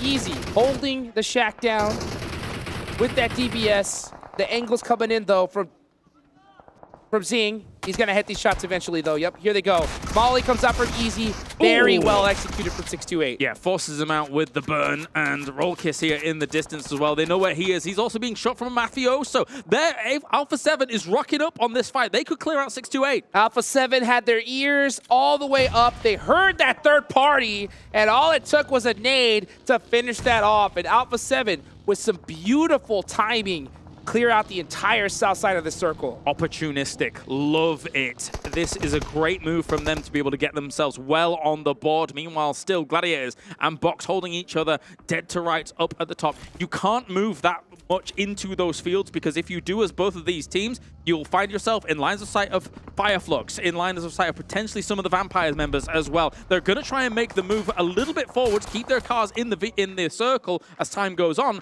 But it's a ticking time bomb. I don't know how they solve this without opening themselves up to a lot of the lobby. You have to make a commitment at a certain point. I think they have to just go ahead and go over that hill with that UAS and commit on Gladiators. But at the same time, I think they want to see some teams go out first to possibly secure themselves at least a couple of placement points. Next 2 teams to go out, Kalaris, goose egg in placement points. Rough. rough stuff here. GK looking over towards Falcon as well. Gets the pixels of just ahead bobbing about. Goes for some shots, doesn't quite hit things, but Falcon has got some fear in him here. Falcons looking to... Big commit. Yes, huge commitment here from GK. They're going to be making that full send on into this next circle. Most likely looking to push the Falcons. Meanwhile, Vampire up onto Box, battling it out as Box tried to make that send. They lose a couple players with that blind rotation. Yeah, it's a bold move, Cotton, and it's not really going to work out for a Box. I mean, they go ahead of Gladiators, hoping that this little lip is going to work out for them, but they were completely shut down. And again, it was Vampires that actually were able to get some of those winning shots on them, as GK once again spraying violently at Falcons. One team has to come in from this angle. Which one's it going to be? Ragnar just doing some blind shots through the smoke and does connect, and I believe that is Team Falcons out of there. GK, some great shots coming in here, just understanding there's only a few spots that their opponents could be in. Not only ransack that, but here comes Gladiators as well, trying to ransack the position of Fireflux, and they're gone as fast as they enter. It's a strong compound. They're holding it down well with the 2-2, and this could be a winning position if they're able to carry it forwards into fields later on. So yeah, trying to push against this squad, it ain't going to be easy. And meanwhile, we see Alter Ego, who's had a heck of a tournament so far, currently in first place, just happy to share this with Vampire. They say, nah, you guys look on this side, we'll look on this one, and we'll meet each other in the late game. These guys are doing a great job of holding this down. That late game might come soon, man. I mean, with Alter Ego's compound slowly being pushed out here, it might come soon. We've got Soulcate as well, taking some shots, has to fall on back. The one thing that's great about this compound is you can just sit in between the compound and some of that terrain, and look at that. I mean, Alter Ego, I don't know. There's no way to be able to survive this. Yeah, that zone popping off of them. Now the sharing the rent agreement has expired. Yes, so we were evicted. Vampire has served them their eviction notice and is making a pay. Meanwhile, Octa says, nah, I made some payments earlier on. I want a piece of this action. He's gonna throw some smokes, looking to press up here. He's come back to pick up some of his belongings. Yes, he is. That's right. Yes, he has. He says, I left some stuff here. You have to let me back in. Rosemary saying the same thing, saying, nah, we were roommates. Come on. This is going far. Give us the keys. Give us the keys. But Vampire, cease and desist delivered. And there may be a cease and desist from Soulcate for a second. No, he's not going to take those shots. Ducks on behind. Rosemary's not willing to take the shot, the long-range shot from across. Probably could have finished him, to be honest, or at least knocked him, I should say. Yeah. But Solus still trying to hold this lip. As I say, this is the one vulnerability that this compound has. They don't have anybody on that side. They're going to be very concerned about how Alpha7 is moving. Are they going to move hard west into them is the question. Oh, Octa getting one. Meanwhile, Schweppes is right there at the tree. He does have a couple of nades. A beautiful Molotov comes out quick. That forces Octa to come out. And Schweppes serves the notice to Alter Ego as they're looking to possibly pass them up on the leaderboards. The final notice. That's right. Get on out of there. Get out of here. And for now, we have Vampire, one knocked. They're going to have to try and move into the field south of them. There is a lip in terms of actually going for this, but GK moving up. That's very bold. Flying on down the hill. And here comes GK with a full send. Meanwhile, Tony K looking to pick up some players in the action. Meanwhile, Action is holding down the shack, saying, nuh-uh, this is my place. This is my shack.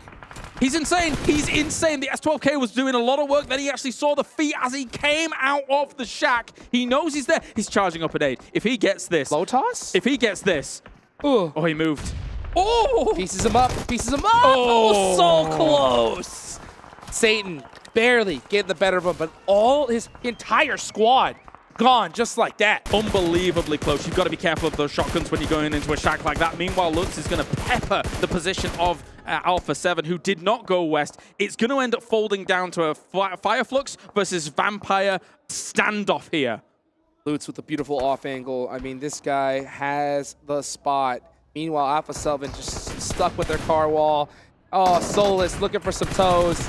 Okay. All eyes are on Alpha7. They're getting picked apart. Yep, and just like that, they're gone. And it was Vampire that shut it down. Already, Vampire seized the initiative. They moved up and took 2 hay bale locations against Fireflux, who have not seized any opportunity to try and get out of this compound. You can spray into these hay bales all you want, but if you get pushed by the blue here and Vampire survives behind those hay bales, it is going to be difficult for Fireflux to find a spot to claim that as their own in these fields. Vampire very focused right now on taking this last player from GK Esports, Satan, holding the shack.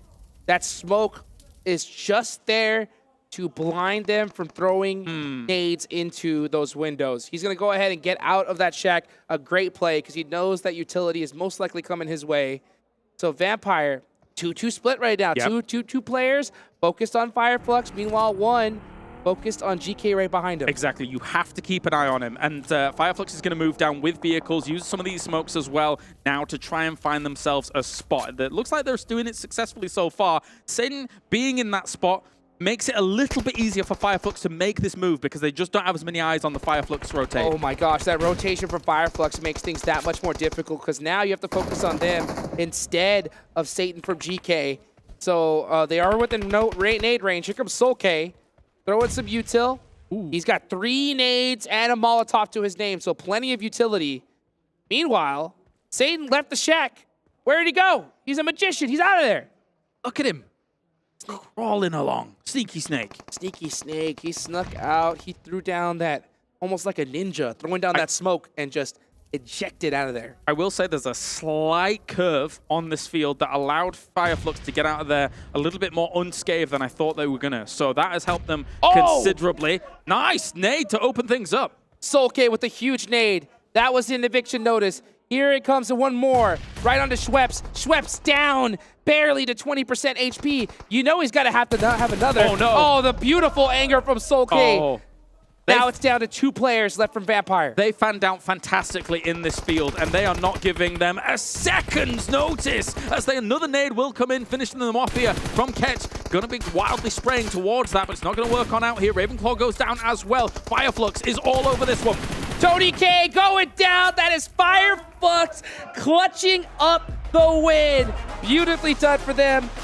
What a way to finish. I mean, Vampire Esports racking up a whole lot of eliminations, and not to mention Satan securing such a high placement. Those are some solid points for his team. Definitely, definitely. Circle 2-3. I'm talking about Fireflux and that compound. That farm compound is extremely powerful in this location. They were able to defend it well, making sure teams were coming from the west to try and encroach on their territory, and then towards the east, there's nothing. You just able to finish it up here, Hot Jukes. Yes, beautifully done indeed, guys.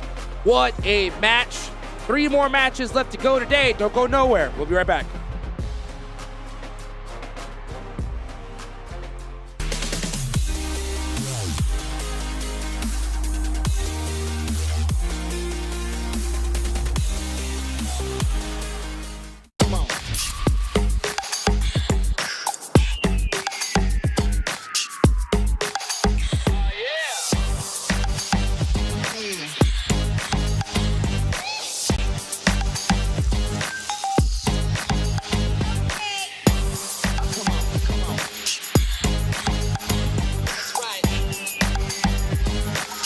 All new Honor Magic 5 Pro.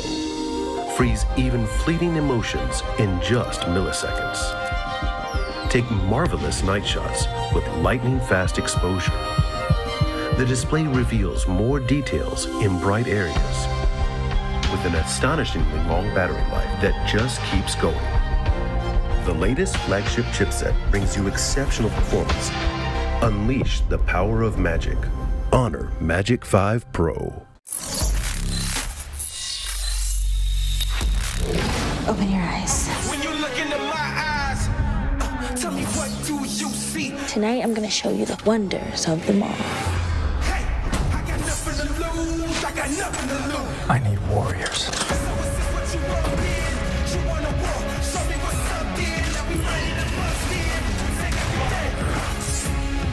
Take everything, leave them with nothing.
Actions on my side, drawing the front line. You want to save face, came to the wrong place. You raise a white flag, I give the V sign.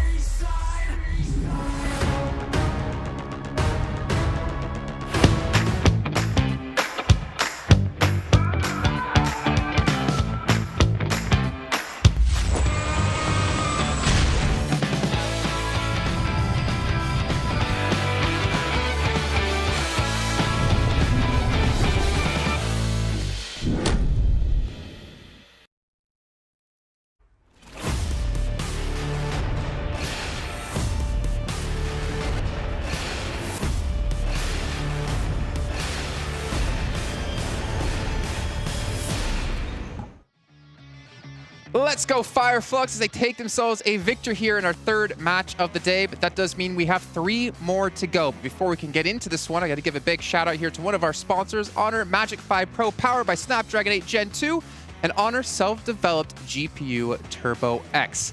And not to mention, what you can use that for is play the brand new collaboration with Dragon Ball Super and PUBG Mobile. We have items, we have vehicles, we have a special game mode, and so much more.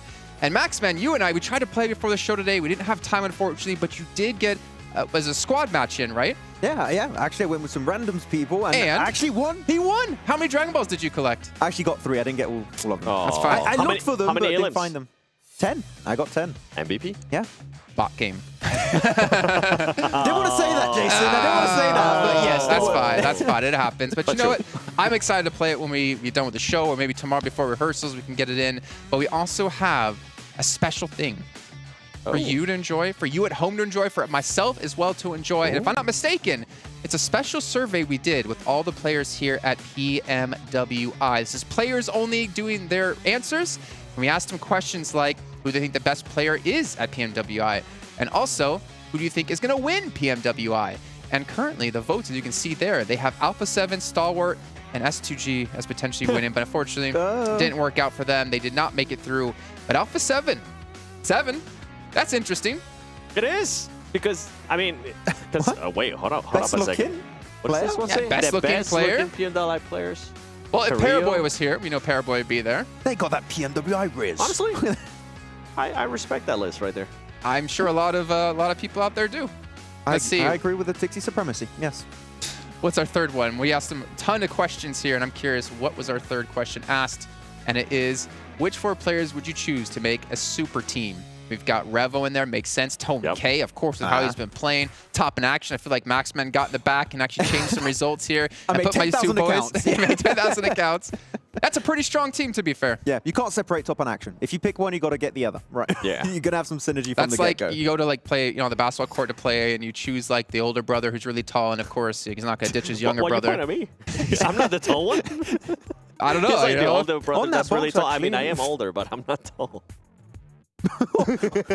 Stone cold face right away. Well, it was also Stone Cold Fire Flux at the very end there as they close things out up against Vampire. They get themselves 17 much-needed points. But Vampire starting to run away with this one yet again. 19 points for themselves, and GK, I'm going to point out, they had 5 points going into this match. They over triple it, getting 17. And they eliminated another team here, Jason. Oh, they did. Yeah. We have been keeping a track record here, Maxman. Who's that team? The poor guys, Dplus KIA, once again. Forest, but not in the good way. We've had 3 matches, and these 2 teams have eliminated each other every single time. Currently, GK's winning 2-1. And it's always 4-0 too. It's always one squad completely wiped away, and the other team just completely outliving the other. 4 players alive, 4 easy points coming their way. But GK currently, 2-1 currently, but they should just stay away from each other. If they come on, get past the start of the match here, guys. The thing is, it wasn't even the drop. They just rotated after like 2 full phases. So like the odds of that happening are super slim, and it just keeps happening. I mean, are they super slim considering that they keep kind of hot dropping on each other? Maybe they are just so used to having those paths that they don't want to change them, and they're just gonna keep on running into each other. Maybe. I mean, it was not a very obvious circle, so like there were different entry points. But the fact it was them again is like pretty funny. I like it. Yeah. Okay, well, you know what? Let's take a look at Fire Flux here. We need to talk about too much with the Turkish team, though. We did, obviously, well, you guys didn't hear. We heard it here. The Turkish casters screaming from their boys from Turk. You can see Ketch here getting 626 damage done across the board. Pretty even, though Soul is going to be taking the back seat here with only 200. But still, Ketch and Soul K. 6 eliminations apiece, or combined, I should say. 7 elims total on the match, and a very needed closeout as well. I would say here, Ketch and Solis are the 2 players that did allow their team here, Fireflux, to get themselves the chicken dinner, because that mad dash over to the hay bale in the field, if they don't do that, they don't have the off angle, and they can't pressure Vampire Esports as effectively as they were doing in that game. So those 2 players in particular, that off angle just gave them the win pretty much. The utility out of Soul K too. He continues to does it year and year and year. Over and over again. I know you want to talk about this, but I'm still going to make you talk about Vampire's player stats because we got to hurry. We see 36 seconds left on the timer, and we can see Tony K again, 1,268 damage. I mean, let's ignore. Like, I don't even want to ignore that one play he did, because if he can consistently play like this, then maybe that was just the one time he doesn't make that play work, thinking back to the Erangel. He might be able to actually, I think, if he continues to perform like this, he might be able to pass Stone, even though Stone might currently have the most elims, but I feel like Tony K, once he got used to some of the other teams, on day 2, he was able to actually excel. And something that I do want to point out with Vampire Esports is the way they were able to just control their gameplay. At one point, I kind of blinked my eyes, they had 0 elims, and all of a sudden, they went to like 8 elims. The timing too was really good. Yeah. I'm starting to believe it. I'm starting to feel it. I feel like all the tech problems we've had are in the past, and we're starting to get our matches in one after another. And gentlemen, things are starting to heat up here. I mean, I'm starting to look really towards Vampire quite a bit. I'm really excited to see if they can do the 4-peat. Do this not only 1, 2, or 3 tournaments won at PMWI, to win 4 across 2 years. Come on, they got to give other teams a chance. If they win both events, that's $500,000 for that team alone. It could literally happen right now with the track record of last year and how they played so far on the All-Star stage, and already at the start of today. I'm telling you, the odds are really looking in favor of Vampire. I was talking about this with Blank, and we both agreed. We kind of want Vampire Esports to win both. He does. He's nodding. He's nodding over there. Yeah. It will be good to have a dominating team here at PMWI. Maybe this year they'll be able to transfer those skills to PMGC if they're able to make it there. Yeah, I was going to say. I mean, obviously they could potentially win an extra slot for their region. Ooh. It's not them getting the slot. It's the slot for the region, which could be massive. But then we also have some special invites still to come out. Curious to see where exactly it will go. But there's still a lot of teams out there fighting, though. There's still a lot of teams like Alter Ego we've seen have a good start. Not as great as the 3rd match, I believe, but they still have more chances to come today. Yeah, it's going to be really important to secure that extra slot for your region, of course. I mean, if Vampire do get it, they might also secure themselves a spot thanks to that extra slot for their region. So it could be working out. Yeah. I don't think most people actually understand that if they were watching the solos matches we had yesterday. Special moments. Yeah, we actually, if you guys didn't know, we last night we had 2 show matches, solo matches, $100,000 total prize pool. You win 30 grand just for getting a chicken dinner. IQ ended up winning what, like $65,000? He made bank. He won at least 30,000, I can confirm for sure. In an hour and a half. That's what it took. That's the best prize pool to game ratio we've had in a long time. That boy making that Mayweather money. Yeah, Revo too, actually, they're pretty decent. Got himself some good stats, some good damage, good elims and everything, but yeah, it was looking pretty close. True. It's also looking pretty close. Time to get in the game. I think I saw about 18 seconds, and we have some Newcasters coming in as well. Honestly, Kalaris and Hotchicks, they deserve the break as well, because we've had such amazing games so far. There's been not a single letdown here at PMWI, the main tournament. And I don't know what else is to come. We still have a lot of matches left. I want to continue to see good performances out of Vampire Esports, actually. I want to see Alpha7. Oh, because we were going to go into some of their stats, but you know what? We don't have time for it. So we're going to head into the match with Jana and Blank to kick off our final Erangel of the day. Flux pick up a finish in the fields over on the Erangel we just witnessed. Turkey obviously very happy about that one, but Vampire still very, very close behind on their performance that match and have done so much so far this tournament. Blank, we're heading from North George down to Novo. Yeah, properly fair little playing path here for everybody in the circle, which is always nice to see overall. Down towards Novo Dapnoya, obviously that eastern side a little bit out of the way, but I'm pretty sure most of these teams should be able to get over towards there if they find their vehicles, the ones they need. We're looking out for GK as well as Dplus KIA, seeing if they're still going at it here on our angle. I would be surprised to see it for a 3rd time, but it's certainly possible to be happening. Playing path just about halfway through. Alpha7 out early, taken North George from the Gladiators. They had a little bit of argy-bargy there over in the All-Stars. And the relocation came through to Severny, but the Gladiators seemingly going to their backup drop this time here. Blank Ferry Pier will be on the cards for them. Could be close to 6-8 there on that Gatka split, but should be able to get there pretty safely. Yeah, man, this is the backup drop at this point in time. I think Gladiators really have had to figure out a lot of different drop spots at this point, just because of the amount of teams that have been giving them trouble around the map. Now, the strategy has been a little bit lacking towards the end of these games for the Gladiators. I think a lot of times they were well known back in the day as just this extremely strong sweeping team, but that confidence seems to be out the window at this point in time, and I would like to see it return a little bit, John, because honestly, Gladiators, they were one of my favorite teams in the past, but right now just not showing that same kind of power that we've seen in the past from them. So that would need to be changed if we want to see a top 5 finish for them at this point, just with the way these games have been going. Most teams making their way over towards the eastern side now. Tiamba down towards Milta, Falcons over towards Milta Power itself, and we do have 2 teams over towards Farm currently, Infinity IQ as well as Reject Tokyo encircling them. Gladiators playing on the buggy, rotating down through the south areas. This is Matic on the buggy, a little bit further east and closer to the circle as it did shift out to that east side. Bridges could be a little bit fraught for DRS and Stalwart, both of whom are on that Sosnovka military base. They will have to choose which bridge to head on towards. Reiji, pretty close to danger here, Infinity IQ. Holding close, has got the firepower to dispatch someone very, very quickly, but could in turn just get out of dodge in the buggy, head to that cover. Here's the gunshots, but he's already pretty safe here, has plenty of cover and teammates as well to back up on this south coast near Farm Blank. Yeah, Kaidalan doesn't find anything off the back of that. Reiji actually comes back in for a little bit more. Doesn't really have much of anything to be playing around with. Has the pistol, pulls it out, takes some shots. I think he's got the K9 in the back as well. Kaidalau moving forwards, but cut out as Sara is on that flank, and Infinity IQ still have their outpost on the inside, sure, but they can't confirm this flush just yet.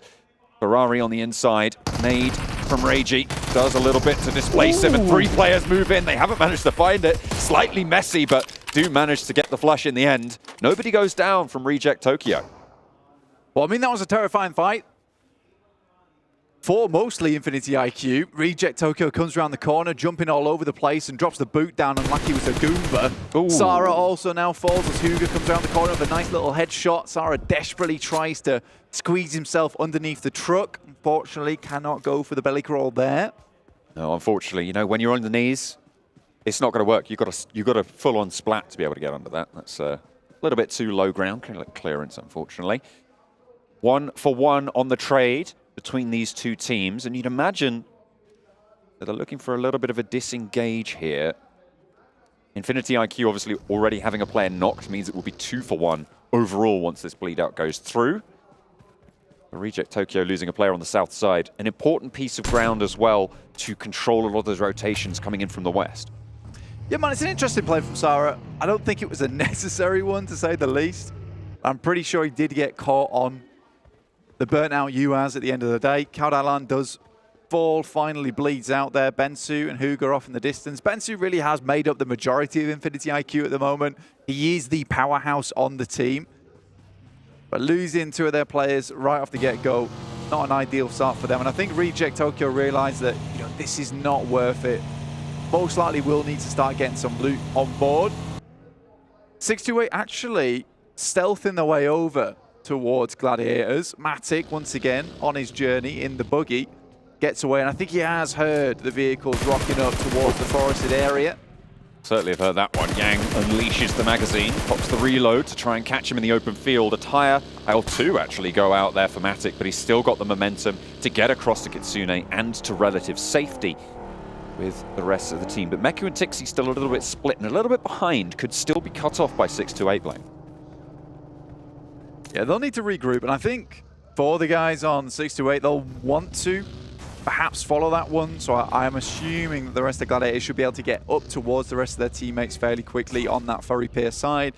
In the meantime, Dplus KIA over towards the east. They don't go down early to Gike. happy days. I think, honestly, for Dplus KIA, coming into the 4th match of the day at 7 points, very irregular for me, right? That's super irregular. They were very good over in All-Stars, and I think they are a decent team.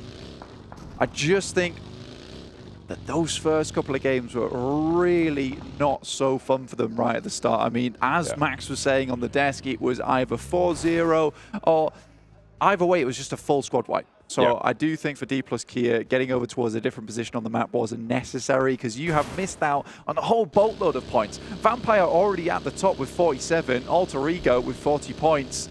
The Indonesian representatives doing absolute wonders. Absolutely. Vampire also just making sure that that title is defended of theirs, the PMWI potential, as you and Seven, and I'm sure a lot of other people are supporting for the 4-peat. Vampire have gotten off to a good start. They're currently playing towards South George. They're pretty late on leaving the rotation. Given that the plane path started over towards North George as well, they will have been on the ground for a very, very long time. So they're going to try and isolate some late rotations potentially. They should be as looted as pretty much everybody else in this lobby. Yeah, I think over towards North George, South George, Crates as well as Hospital, it's a pretty cramped zone in terms of the amount of teams that drop in that area. The good thing about this circle, though, is that it does really enable that long rotate up towards the northern side of the map, past Yaz Lake as well to move in there. It allows all these rotations underneath. So I think for Vampire, who were around the Hospital way, they wait a little bit for the teams up towards their north to move out, to get out of that location, and then start getting on their merry way. Alpha7, not particularly a team that you want to get into early on. They are very good when it comes to those early team fights. Got some incredible mechanical skill on their side. Some of the macro definitely leaves something to be desired at the moment, but they're a team that starts slow and then gets a little bit momentum as they get through the games and get used to the teams they're playing with. That is really not what you need in a 3-day sprint in this kind of tournament. But I do think Alpha7 can catch up. And after that last game, a little bit of momentum has been found, a bit more of that confidence as well. They had a big elimination count. So this is interesting for them. Plus, with this circle, the Stalber rotate has worked out fantastically well, holding almost 40% of the circle for themselves on that northern side. It's a great place to start sweeping through a lot of areas where you can stay fairly hidden in the forested areas, some decent compounds to chill out at. So I think for Alpha7, this is an excellent decision that they will be benefiting from in the future. The ever-treacherous Yasnaya Fields encompassed by this next circle blank. They are such a difficult bit of terrain to navigate. We'll have to see if teams are going to be able to find any sort of sanctuary in that area should they opt to cross them. Don't have to go into them just yet, but certainly possible to see the finish there. The East Bridge from the military island for Stalwart and for DRS, actually, both looking to get across near Milta. DRS allowing Stalwart to go first. I don't know if allowing is the right word, but Stalwart did get across first, is the upshot of it all. And the Gladiators are pushing in from the south as well. Yeah, Gladiators actually making that rotation from Ferry Pier now have squeezed along that coastal edge and now making their way up towards Shelter Side. A little bit of a barren position on the map, but getting past this area is probably one of the most treacherous bits of land that you can go through, purely because it's very easy to get caught up in an engagement over Shelter, where suddenly you're just stuck in this almost a standoff between two teams, so it's not ideal. Alpha7 look to start sweeping now. They find the elimination over towards Tiamba. Infinity IQ lose Bensu, just one player left remaining on that team now. Very unfortunate after their start versus Reject Tokyo earlier on. Reject Tokyo currently over towards Lipovka, trying to swing in from that east side. Box Gaming playing on the east point of Yasnaya. Resed up for Tianba. They can get some healing done now. Might take a couple more bullets, but only one player. You don't want to make yourself too much of a target here for Infinity IQ. We got trying to just stay alive and maybe make teams think that there's more than just him inside this building. Yeah, he needs to have presence, realistically. I think this is a compound that a few teams would like to get their hands on. So Huga, if the circle does move over towards that northern side, likely to get crashed. So the amount of nades he's got in pocket will be very important, but not likely that he's going to be able to survive versus a four-man squad coming his way. Alpha7, though, did find that compound over towards the eastern side of the map. decent stuff for them. Reject, Tokyo over towards the eastern coast. A little bit easier to move through this position as well, because the eastern coast has this nice little ridge that you can play around. It will depend on this next circle though, but scouting-wise, that's a decent place to start from. So many teams already in, and this just speaks to the level of the lobby at the moment. The rotations are very clean. Being able to get into position, the amount of teams we have in this final circle with the amount of fielded area that's still in, we're looking at a Yaz finish potentially, but it is leaning down towards that southeast side, towards Lipovka. Some more of those grassy pastures, playing around the divots. And there's a couple of compounds here too, but I think it's those dips which are going to be really influential in this particular location. You can already find Fireflux making their way over towards one. And you can comfortably sit towards these locations for quite some time. So already setting up the fort with the vehicles. They've got a little bit of cover from behind as well, from those vehicles, as you say. They can use those ridge lines to their advantage. Gladiators parallel to DRS, who, as we were talking about before, had to leave that military island on the east side. Stalwart have managed to get ahead of this rotation, and they are starting to push through. In the meantime, Vampire are taking a beating over on the western edge near the Az field, but Gladiators seemingly getting away with this rotation, and DRS are going to be behind them now. Yeah, it's a really fast rotation. Kind of reminisce to what Mad Bulls used to pull off back in the day in EU. Gladiators obviously played alongside them, so looking to almost replicate that similar rotation, which just flows directly through the map. Now, they've headed up towards that ridge I talked about earlier that Reject Tokyo were trying to take control of, but they're going to wrap all the way towards that north side. I really like this play. I think they assumed that most teams would be on the south side, so this is going to give them the most amount of time to play around with where they want to head to in this circle, which is something they've not been afforded before. In the meantime, though, Vampire down to 3 players. They did get a huge wipe on a team on Twisted Minds, but instantaneously, the teams that came in for these third parties, including 628. Fireflux are ahead. You can see them just at the top right of the mini-map there. So the route out of this compound will be pretty tricky. We saw the position that Fireflux were holding with those ridge lines to their advantage. Can get pretty close before you're forced to engage them, but once you're that close, you are forced to engage them. But Vampire, though, trying to hold out on the inside. Against 4, an off angle also still in action for 628. Dplus KIA have actually sent Forest all the way out behind this fight, despite 3 of them being much closer over towards Mansion, further east of this engagement. Maybe looking to third party onto it. Fabian also spiking out for Dplus KIA. In the meantime, though, Ching lines up the shot through the hallway there. Schwepp spotted, blinked away. No, not quite going down just yet, but there we go. There's the off angle for Dplus KIA, landing a shot over towards 628. The flush goes through onto Schwepp as they move forward, but a nade from Tony to answer. Another one being cooked up, and they're forcing this engagement. This off angle is huge from Fabian, coming on through as well. I thought he was going to Fireflux, but no. 2 players from Dplus KIA move in and force this engagement to go south for both of these teams. It's an incredible setup coming through from Forest and Fabian. It's 2 players taking on a single team. Incredible movements coming through from them. Circle heads up towards Yaz Fields on the northern side. Still a bit of that urban territory available towards the west. And the Vampires praising Dplus KIA for the save in this situation. It was very much required. Now Tony K looking to finish off Xing. We cannot say that Tony K did not have a big impact in that fight either. Some incredible nades, and he's been throwing them all game long, all tournament long, even in All-Stars. Just like that one, in fact. Vampire felt a little bit Moomin Rider to the DK plus Saitama there. They rock up and say, don't worry, we got this. They control the fight.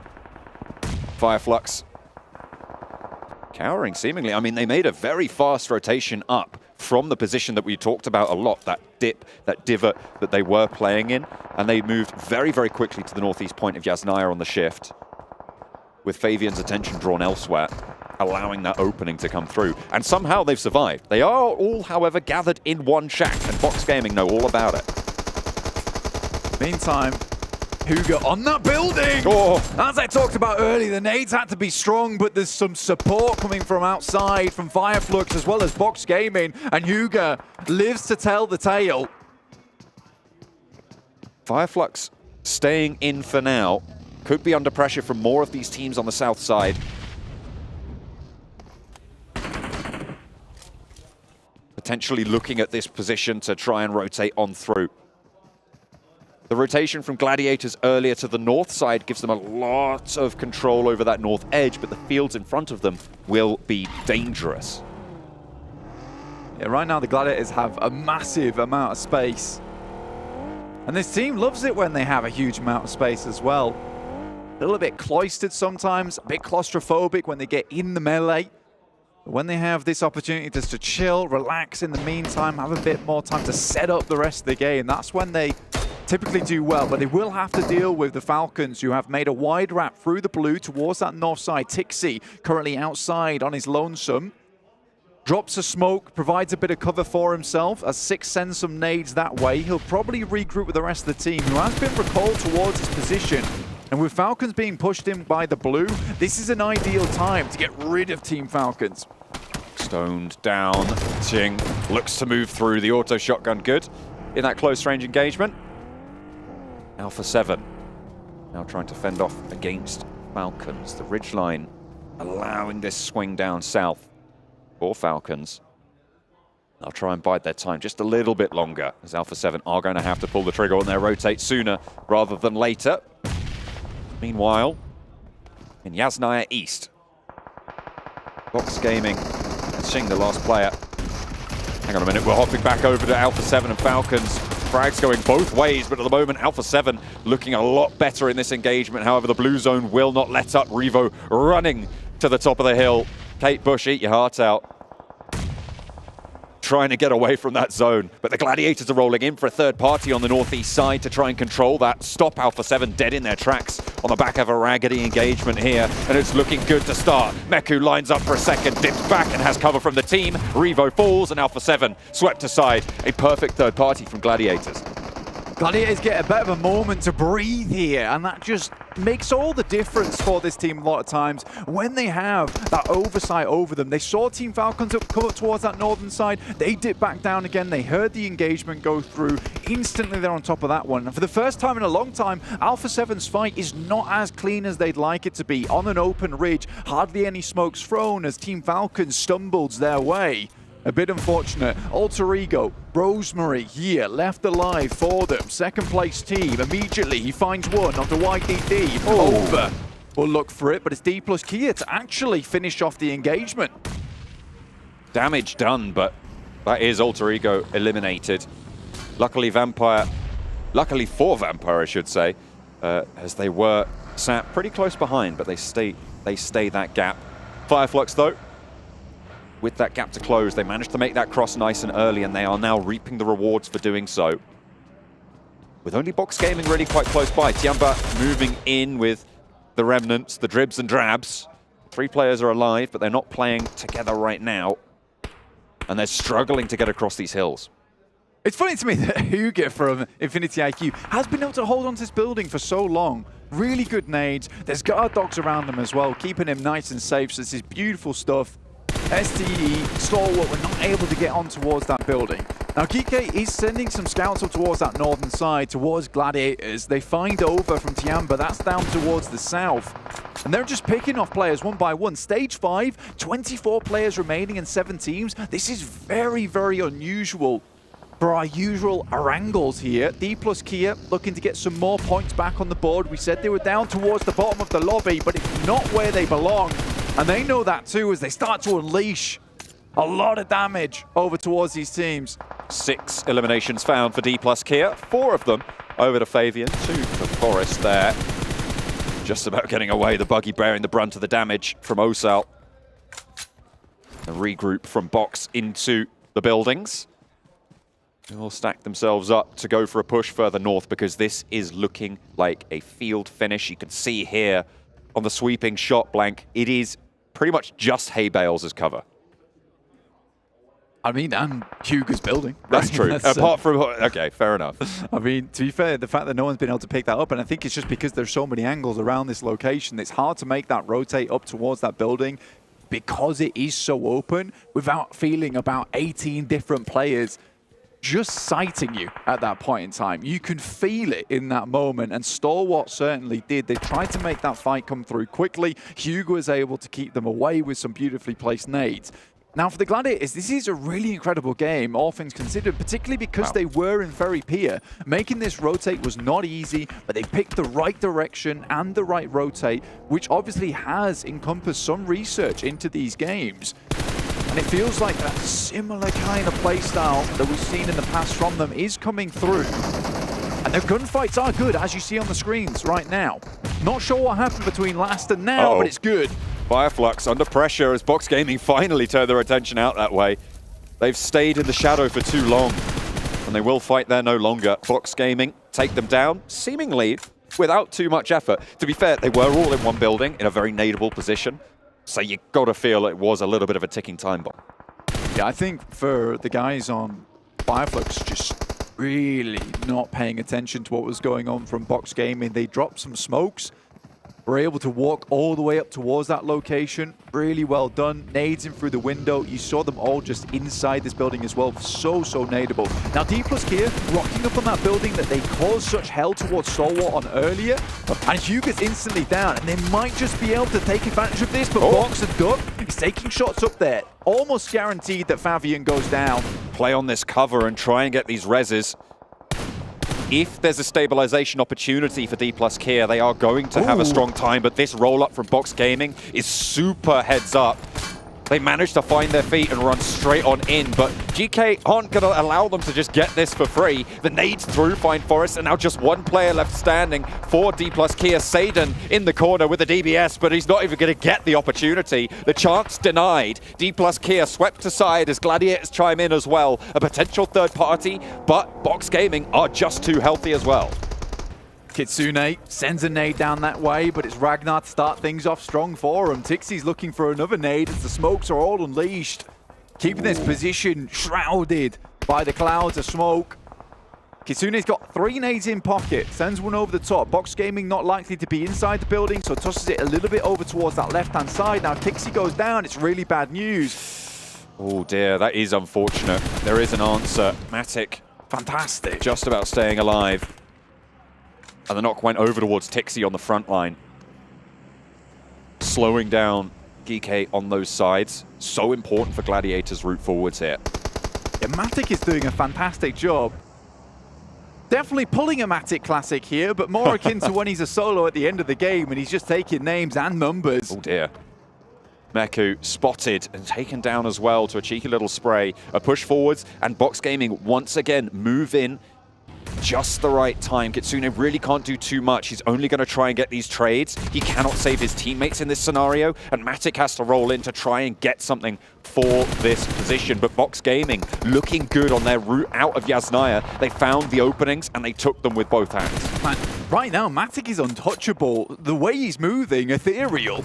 The bullet's just passing through this man at the moment. Haith now from GK Esports does spot this location. Will drop some smokes up towards that northern side after they did suffer that casualty from Matic earlier on. But Box Gaming has a lot of cover for themselves. Unfortunately, they're not in the circle, John. They'll have to move in. And how many more smokes do they have left? They have been on a smoke train for some time now, but the coal has got to be running dry. They will have been able to get a pretty decent resupply off Fireflux, you'd hope. But there can't be too many more in the back pocket. 3 there and quite a few nades, to be fair. I mean, it looks like they're going to do okay for the time being. The question is, how long do those resources last? As you say, out in the open, you do need to invest quite a few of those repeatedly. Matic looking to reposition now as he also is not in this next circle. A lot of damage felt towards Duck, but not the knock. Broadside for Kitsune over towards GK. You'd imagine they should just have a full view on this. Matic also out in the open. As the Gladiators just trying to survive, 1-1, a big split, but really don't have much choice about it. Matic goes down, and now it's just Kitsune, but he's fending off Box. Not for long. Nade pings over the top above his head like a light bulb, but doesn't give him any ideas, just sends him straight back to the lobby there. Gosu from Box. The fact that Duck is able to be here is absolutely madness, John. Should not have been able to get up, but some funky driving took him into the location. 1 on the back.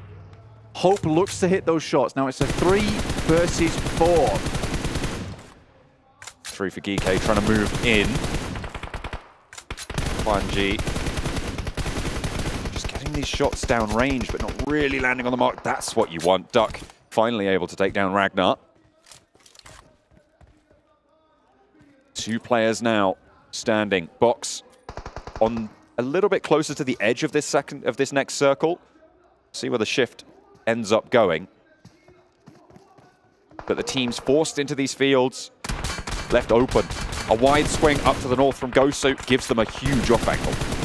Yeah, I mean, for Box Gaming, they have to take these angles on towards GK. They know that they're limited on players, and taking these 2 angles on the sides leaves them very thin on positions that they can play now. Gosu moves down towards another hay bale, and I'm pretty sure this is all but over right now for GK. They would have to pull something miraculous out of the bag here. Oh, another nade over the top from Duck. Leaves just the 1 player. DBS in hand, he's waiting for the pushes, trying to get a little bit of an answer, but not given the range advantage on the spot. Gaith has more trouble to deal with, but he just can't hold it out. Box Gaming make move after move after move. Precise, efficient, devastating. 23 points on the game, a 13 elimination match for Box Gaming to enter themselves into the fray. They started on 7 points blank. They're up to the big 3-0. I mean, Box Gaming certainly not playing the Box Gaming of the past, who just sat in a compound and won from there. Now they're moving from compound to fielded area. What is this? This is a change of pace for me. But good to see, honestly. I am really excited to see more of this kind of playstyle coming out from Box Gaming. They made some really good moves, took some very good fights with the information they gathered as well, John. And I think that's the big thing. They saw Hugo as well as Stalwart. They went down. They noticed that Fireflux hadn't moved out as of yet. All the vehicles were primed and ready to go, but they took their chance. They saw it. Smoke trains are down. Nades are out. Easily done. So a really nice game from Box Gaming. Gladiators, I think, could have maybe gone a lot further in this match, but they just could not step up to the task versus Box Gaming. They just went down in that close engagement there. I think the Gladiators still did very well. We saw a glimmer of the Gladiators gone past, of that third party onto Alpha7. Really very well timed. They knew exactly what they wanted to do. Again, they tried to third party onto Box Gaming. It just didn't quite work out that way. Maybe they thought there was more presence inside that shack from the Infinity IQ. Yeah, I mean, Matic's angle up towards that northern side as well, looking down towards GK, yes, it provided them a little bit of support, but I think in that location, that time where you hear that fight go off, I think you just localize all your players on that side. Yeah, it was just a little bit too lackluster. Didn't have the pressure to keep Box Gaming in the box. And instead, it was Box Gaming to be able to take it home in the Yasnaya Northeast Fields. Fantastic chicken dinner for Box Gaming. Let's head back over to the desk. Box formation. Close things out. You don't see Max dancing on the screen. Close things out and get themselves a chicken dinner on the board and do it in quite a fashion as well, picking up a lot of eliminations behind this and really setting themselves forward with a good step to win a lot of money. But before we can break things down, you know what you have to do, Max? It's time to talk about Honor. Yeah. Magic 5 Plus, powered by Snapdragon 8 Gen 2. And Honor, self-developed GPU. Turbo X. Nice. Look at that. One of these days we'll get 7 in on it as well, but I think last time we did a sponsor call out, it ended with him drinking an entire Pepsi can. I just... leave that there. At some point. It's a prop. It's not. It's not? No one can see it except me, but I can indeed confirm. He almost opened it and almost drank it. This one, right here. Oh, I could. We actually do have security like next to us on these cameras to make sure he doesn't steal this headset as well. Chug it if Alpha7 win. It's fine. You won't be chugging it. So let's talk about this last match, though, because Box had to fight their way through quite a few different teams. One of those in particular, Max, you're pointing out, Dplus KIA. Yep. And that fight with them allowed them, in a certain way, to close things out. Pretty much, we know that the South Korean team, Dplus KIA, love their utility. Smokes, grenades, molly, they have all the time, a ton of it into the late game. The fact that Box Gaming actually eliminate the entire team and survive as a 4-man squad, they're like, wait a minute, that's actually a lot of really useful utility that we might be able to wrap up the game against GK Esports at the end. So the fact that they took down Dplus KIA in particular did also kind of seal that game for them. It really did, and I love the way that they were actually able to rotate pretty much from being able to defend a push from one of the players from 6 to 8. Once they defended that, they were like, oh, you know what? Dplus KIA is over there. Let's actually fully send it. And they were able to do that. And they were able to do that in such a great way, such a synergy way that we're kind of talking about this when we talked about Vampires earlier, right? How they were able to all push together at the same time. Guess what? Box Gaming was able to do just that in that last game, and we were able to see the performance out of it. Yeah, I'm not going to lie, a team that entering this event, I was having them a little bit under the radar, not too sure what to really expect on a PMWI stage, but out with an absolute bang here on this game in particular. And Flux, one of the most aggressive teams, with all the smokes that were like, what the hell is happening over here? Couldn't leave the building. Then nades and mollies just pretty much ended the fight instantly. Yeah, and also like the push that they ended up doing on GG. Once they got those 2 knocks, they were like, you know what? Let's fully send it over there too. They got rid of them very quickly. And Maddox like, I'm out of here. I'm gonna go away. He was already out of there. He's always out of there.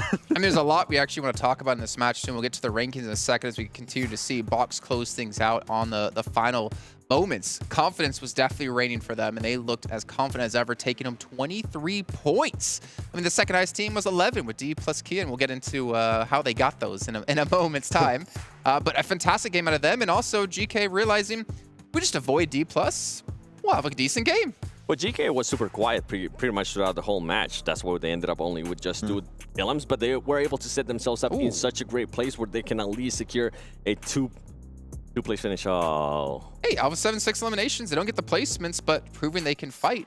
Yeah, but which everybody knows that they can fight. They need to start getting those placement points at some point here. We know they can do that, right? But it's just at least they're not falling too far behind by picking up a few eliminations. But we need to see Alpha7 reach the late game, which as of right now have yet to do that really efficiently. Max? Am I seeing that right, No, Max? you're not seeing what I'm looking at. You're not seeing Stalwart with 0 points. No? I didn't see that. I don't have my glasses, so no, it didn't happen. I think it's because he said he's not wearing the jersey. I think we're rehosting this game after it actually ended. So, okay, this game never happened. Don't say that. You're giving people nightmares at home. We've had very smooth matches so far, Max. Don't jinx this, okay? I don't think the curse is that strong that I can curse an event. Let's not find out. Hopefully not today. Yeah. Oh, okay. All right. Well, let's take a look at Box Gaming's player stats here because we have yet to be able to focus in on them as individuals. But we do see Kwang coming through with 864 damage done. I mean, T-Duck's the only one, under 500 damage. But to be fair, didn't necessarily need to, as he had some stars on his team to help carry the weight. Yeah, Goso and Kwang going to be the ones to able to pop off here. And especially their sprays onto Gladiators, the way they just snap onto them instantly, right through smokes too, was really effective. Because it's kind of predictable.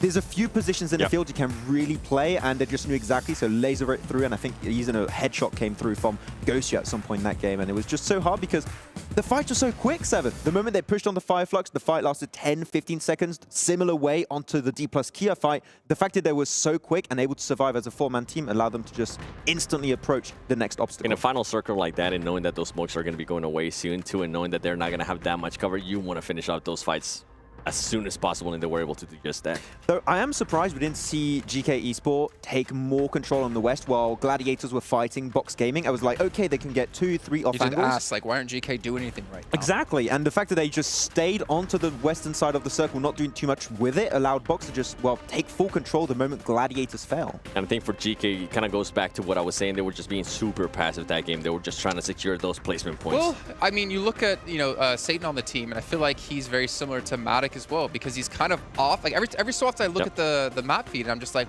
it's nowhere near his team. And maybe that's one of the reasons why they're not getting aggressive and pushing, though at the end, I don't think that was the case necessarily. But I did find it a little bit weird that it's, or a little bit of interesting, I guess, not weird, that it's very similar to G Gladiators in some sort of way. Yeah, the Satan Classic, we'll have to find something that works with him. I'm not sure just yet, but... Yeah, and I mean, with GK, they just weren't really forced to fight, and Satan was being that scout. He was very far away from his team, but he was able to find such a great locations there towards the west, considering that nobody was there. And I mean, at that point, GG was just worrying with what Box Gaming was about to do to them. Yeah, I mean, GK were just playing the outskirts of Yasnai Polyana, right? So they were just waiting with that extra information, playing from the rooftops, and then they just got involved the moment the circle left the city finished position. The Hope and Satan able to give themselves one nice pick each. That's nice. I mean, I think I was telling you before, Max, when we were watching this game, I was like, I've known Satan since 2019, since PMG Season 0. I remember him there playing. I can't remember the team off the top of my head. he's got a wealth of experience. And we know GK can be a strong team, but they need a little bit more. Maybe that solo play of him, he needs to try to get a little bit more out of it, or maybe they need to switch some things up. Yeah, and Gaith has had an amazing season last year back in Arabia, and Ragnar is actually the MVP of the MEA Championship of Spring 2023. So when it comes to fragging power, we have 3 players that are looking really good. Hope is a player I have a few questions about as to how he can perform on this kind of event, but the 3 of the players, I feel like they can definitely bring the heat. With Setting, kind of feel like we're talking about Carrillo again, right? He's always the one that's away from his team. He's always the one that's really wasn't, maybe needs to start putting up more numbers. And I think if they're able to do that, if Satan's able to become a little bit more aggressive and start confirming whatever knocks he ends up getting, or maybe stealing some illims, that might be the push that the team needs. Okay, well, speaking of pushes, there's one team who had a lot of pushes coming their way in this last match that we did want to touch on, Dplus KIA. They had a very interesting moment. It was quite a few teams. It was, how to start off, Max? It was Alter Ego crashing onto them. Yeah, so it was Alter Ego fighting versus Dplus KIA south of the road when it was going towards Yasnaya Fields. And Jumba being like, okay, we don't want to do a mad rush anymore. We want to try and go for a smart play. Let's just third party that fight. Alter Ego fall down is looking great so far. Then Dplus KIA start to say, no, actually, we're going to start pushing back. And Jumba instantly regret their decision, thinking, let's just zoom back onto the other side of the road and just bunker down. And Dplus KIA like, no, you're coming back over here. Chase them down, get all the squad wiped pretty much instantly. So it's pretty comedic, but you don't want to fight Dplus KIA if you're not ready for the heat. Which is crazy, right? Because with Jamba, it's something we've been mentioning. I feel like they're just being too passive. And the moment where they actually had a chance to be aggressive, they decided to back away. All right, well, we're going to back away here from the stage. We're going to throw it on over to our commentators to kick off our first Miramar of the day. Mirror, more of that, please. Let's go into the first of the day in the desert, over from the east coast down to the southwest in Minas del Sur. Let's chop the southeast quadrant. I didn't like that. I did not like that one bit, I'll tell you that right now. But nothing. Absolutely nothing. What did you like? I think I've blocked it. I've blocked it from my memory. It's fine. What are you talking about? Los Leones, though, down towards Minas del Sur and Los Higos. Most teams should be able to get up towards that northern side, honestly, just because they drop out straight away. It does mean we might have a cluster of teams up towards that north, in which case you're probably going to see a couple of these squads dropping a little bit later and going far north from that position. Bots Gaming down towards Puerto Paraíso, well, Impala for them. Dplus KIA down towards Puerto Paraíso themselves. And this is the first time we've seen Miramar in the main tournament, so it'll be interesting to see how a lot of these teams play. They've done the tried and tested over in Erangel. Now they've got to play on a bit of a bigger playing field. Now, for a lot of these teams, this is going to be quite different, especially those who qualified from All-Stars. We're back to 16 teams. This is going to be far more easier to hit these rotates. There are going to be less players crowding up the match and the map itself. But Circle heads over towards that western side now, John. Power Grid, Monte Nuevo, San Martin. A lot of high ground to be played around with here. I'm looking for the rest of Alpha7 because I've spotted 2 of them on the northeast side. Revo and Senatexa both breaking up towards Tierra Bronx. Oh, it looks like they're all in that vehicle on the, on the south vehicle. Okay. I was wondering, is there really 2 of them there? Are they playing super split drop? But no, they're going to be playing up towards Campo Militar and Tierra Bronca. Picardo, looks like that's going to be GK's for the time being. Reject Tokyo playing Los Leones on a bigger split. And that south side, Gladiators. Split position there. Miramar, very much more common to see these split drops on non-large POIs. You can get quite a lot of loot on board that way. Twisted Minds, smokes being dropped and close to Infinity IQ, but nobody going down just yet. In fact, not even any damage found. Maybe that's about to change as Dami plinks away, but safety found for the time being. Yeah, actually the only player that's taken even a lick of damage is Alter Ego. Over on that side, up towards El Azahar, probably dropped out just a little bit too quickly. Hit the ground with a bit of a crunch. You rub those ankles and get on with it, though. You've got to get moving on this map because it is a big one, making sure you can get over towards the side of the map that you need to be in, especially with a playing path that heads down towards all the way on the east, and we get a shift on the circle over towards that west. I think a lot of teams will have to consider the fact that there is going to be a big roadblock of these teams. Getting over towards Monte Nuevo, El Pozo early on will be a big boon. So hitting into those vehicles early on, moving towards those positions and getting some massive wealth of loot on your back is going to be very important. Alpha7, as we talked about before, on that northeast side, so paths available to them to get in, to maybe circumnavigate all of those traffic jams, that roadblock that will come into effect for a lot of these other teams. 628, the westmost front of the line of players that spans the middle of the map. We'll look to push probably further west. Aren't seeing too many early rotations out to that western side just yet. No one's swinging for El Pozo. Yeah, I think most teams are just going to try and bleed a lot of this land dry of loot, right? And I think for 628 in particular, this is going to be a case of taking North Picado drop, transitioning to Power Grid, and then maybe heading to Monte Nuevo or one of these high ground positions up towards Crater Fields. That would make the most sense to me. Most teams just trying to get as looted as possible, understanding that, you know, towards that western side, there's going to be more loot available to them. So it's a smart play, and I think a lot of these teams that headed west nice and early will have the lion's share of the loot going on in this game. Teams like Box will have to just do with Impala, albeit that is a big place. With our esports setting in play, you will be able to get as much loot as you need. I think the difference for Box Gaming is that they'll have to get moving a lot earlier than some of these teams. They don't want to get caught up in that crunch. You know, even a heavy north rotation could work out for Puerto Paraíso and then Impala. Dplus KIA, though, are going to head on that south side, maybe try and move up past La Driera, or we see Team Falcons play on that south edge and buy them up. Very much a reasonable play, in my opinion. We do get that heavy shift on stage 2, so a lot of teams will most likely be waiting for that. Not too sure what he thought he saw on the top of that building, but whatever it was, it's not there anymore. DBS shots making sure of that, but no points found for it. Nobody going down just yet, and of course, a return to a little bit of normalcy with the 16-team lobbies. Not only is the first time we're seeing Miramar in these in the main tournament, it is this first 16-team lobby from this whole tournament as well. We haven't seen any of it over the past 3 days. It's good to see a lot more spacious positions in these first drops, a lot more what we're used to seeing, a lot more what teams are used to playing as well.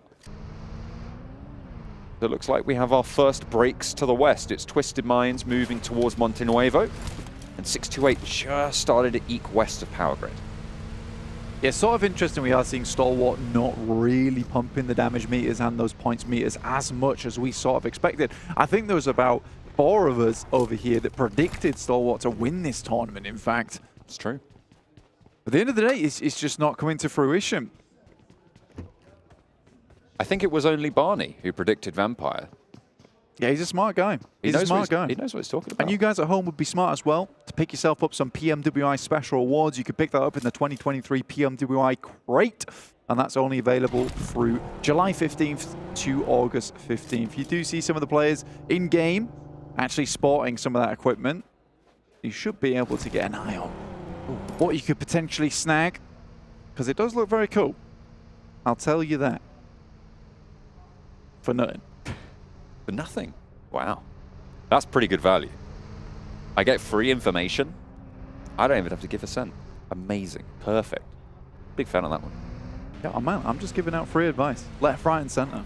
That's what I'm all about at the end of the day. If you had some advice for Gladiators right now, I'm thinking this is the team that we've watched for in the region that we've covered for so long now. And they just aren't performing quite at the level that we've expected from them. We did see a little bit from them in that last game, but if you had any advice for them, what are you thinking is the best sort of thing that they could look to address? Honestly, advice-wise, in terms of like rotations, there's really not much to work on. I think they still make these smart rotations. They get caught up in that end game, though. It's that last 10 minutes, and I still think it's confidence, which is the issue right now for Gladiators. And some of that mechanical skill is just lacking sometimes, because I have seen this squad perform marvelously well in terms of those gunfights. Unfortunately, it's just not working out at the moment. But you do say, we see those glimpses now and again, but just not as frequently as I'd like to see them at the moment. It feels like some of the synergy is a little bit lacking here and there. And Matic isn't as effective on this Alfango a lot of times, and he's just becoming a little bit of a burden. needs to be pulled along a little bit. Yeah, but I think at the end of the day, they're still making the moves that they would generally make. It's just because it's not being as successful that we see it as maybe a mistake or a problem. And I think realistically for Gladiators, it's just tightening some of those screws on their side. Because a lot of times you see their rotation, you're like, you know what, that is a decent rotate. Now you just need to follow through, and maybe you get further onto the end game. Because honestly, that last match, they made a bunch of smart decisions. A great third party over towards Alpha7. And that end game, again, just a little bit lost between figuring out whether they should be fighting GK, holding them off, or should we be fully focusing down on towards Box. And I think it's because they've got so many ideas in their head, because they're very aware of what's going in the lobby, that it leads to a little bit of indecision. So I want to see, you know, Gladiators just look a little bit more decisive, a bit more confident, and that would change a lot of things. Because honestly, at this point in time, I don't think even I'm qualified to give them much advice. I really like that breakdown. I think you hit the nail on the head. I don't think there's much more I can add to that. Hopefully we'll see those problems being addressed by the Gladiators in the future, because I think we had... Did we have a Gladiators prediction to win in the talent rotation? I'm not sure we did. I don't think so. It was certainly on my mind as to whether or not to predict them. But no, it was Alpha7, I remember, because I was like, oh, regional champions, things like that. You know, it's easy to predict Gladiators getting into a main stage international tournament. Yeah. Qualification, 100%. Doing well in the actual tournament, that's a different story. They have a lot of times run into some unlucky moments. Vampire, on the other hand, they've got their lucky break here in PMWI. PMGC, not so much. PMWI, on the other hand, that's where it's at. Why would you talk about Vampire like that? And immediately they lose a player. You did that. That was look, you. man, it's fine. I think Vampire has their ups and downs. They still get relatively far in a lot of these games. True. Every single team is going to lose a player here and there at the start of the game. Vampire is not impervious to that, unfortunately, for themselves. But 51 points, they've still got a nice little buffer, a nice little lead between them and third place. Alter Ego with 45, trailing behind them by not a lot whatsoever. I think you have to congratulate Alter Ego as well. Really, really good stuff. Some great pickups for that team too. Rosemary, an absolute boon to them so far.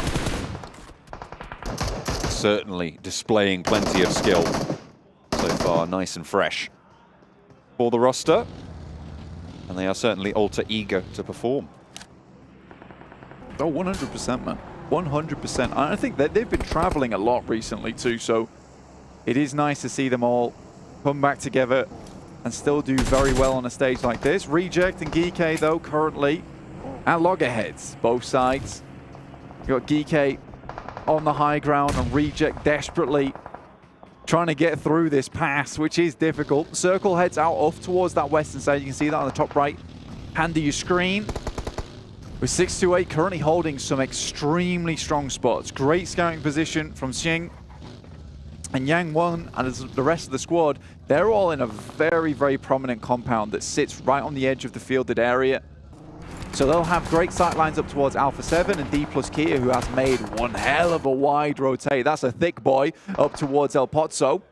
DRS are also playing on the shadow of the mountain currently held by Xing, and might slow Alpha7's push down, because that's probably one of the few routes they're thinking about to try and get through from this next circle. Reject Tokyo currently trying to find their home quite near the Gladiators on the south side, but turned away at the door, and they'll have to redirect their rotational thoughts across the way. A lot of field on that western side that is difficult to navigate, and the gaps between these positions getting a little bit too long for the liking.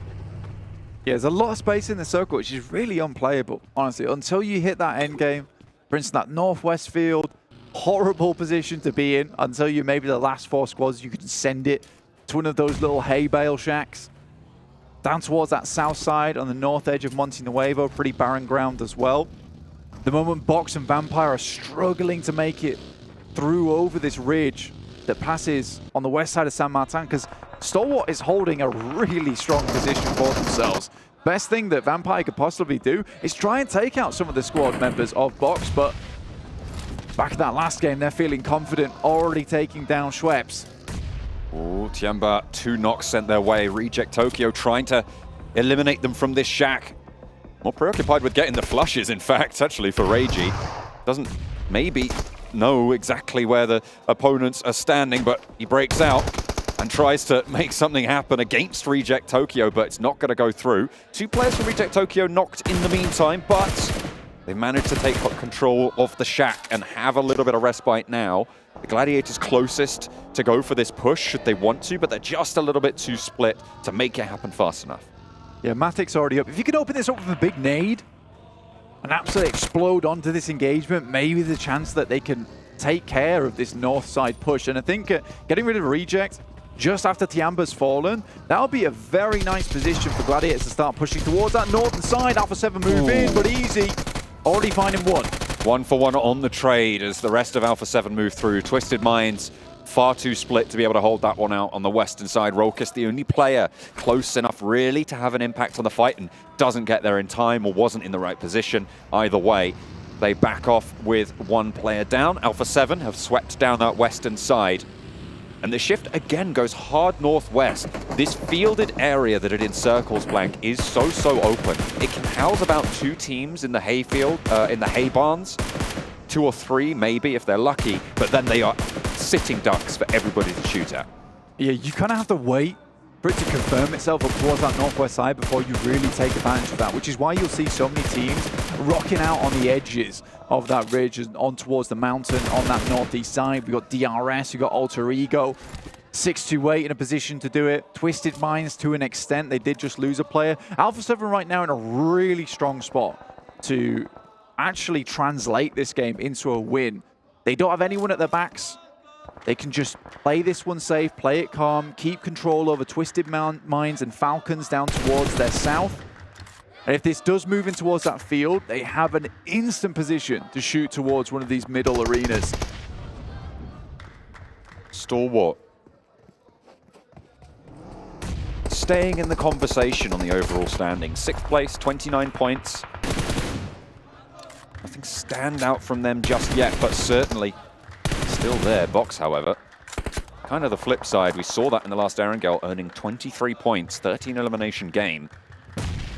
Now they're taking down top from Stalwart. Action, the other side of his coin,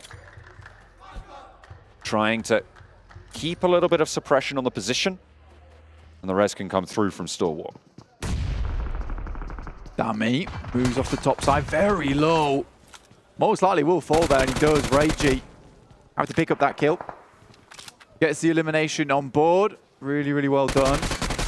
UMP just blasts the vehicle. Gets rid of that. Gladiator is still down towards that south side. Infinity IQ passing through on the north edge, just over the top of Geeke. This southeast side needs to conclude fairly soon. With the pressure that's felt outwards from that field position, it really condenses that southeast side and makes it so much harder for these teams. This east edge as well. Box trying to push in behind Stalwart. Just trying to keep this one out. Action, ooh, going very low and finally knocked out by Duck. A force to be reckoned with on that previous Erangel, but Tony K sits his teammate down from Vampire to suppress the ridgeline. Fireflux, however, are chiming in, and both teams have third parties to worry about, seemingly.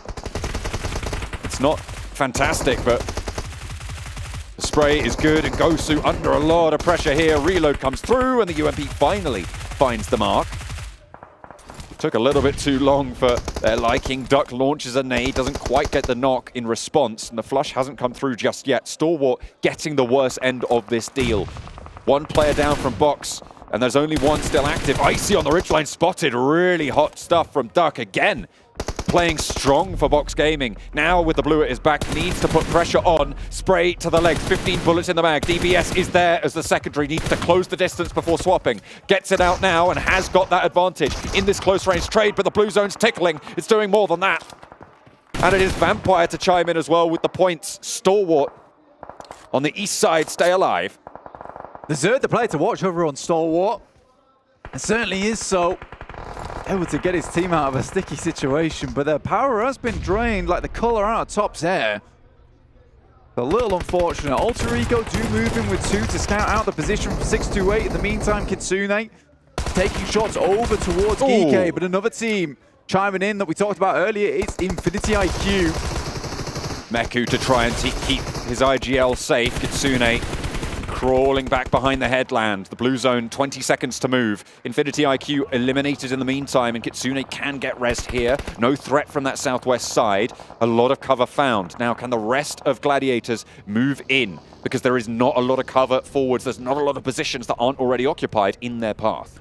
Yeah, I think for Gladiators, really might genuinely have to take a gamble. I think at this point in time, you just send it into the fields. It's going to be very difficult in this position. You already know there's going to be a whole clump of teams waiting on the edge side before they have to confirm on the field finish.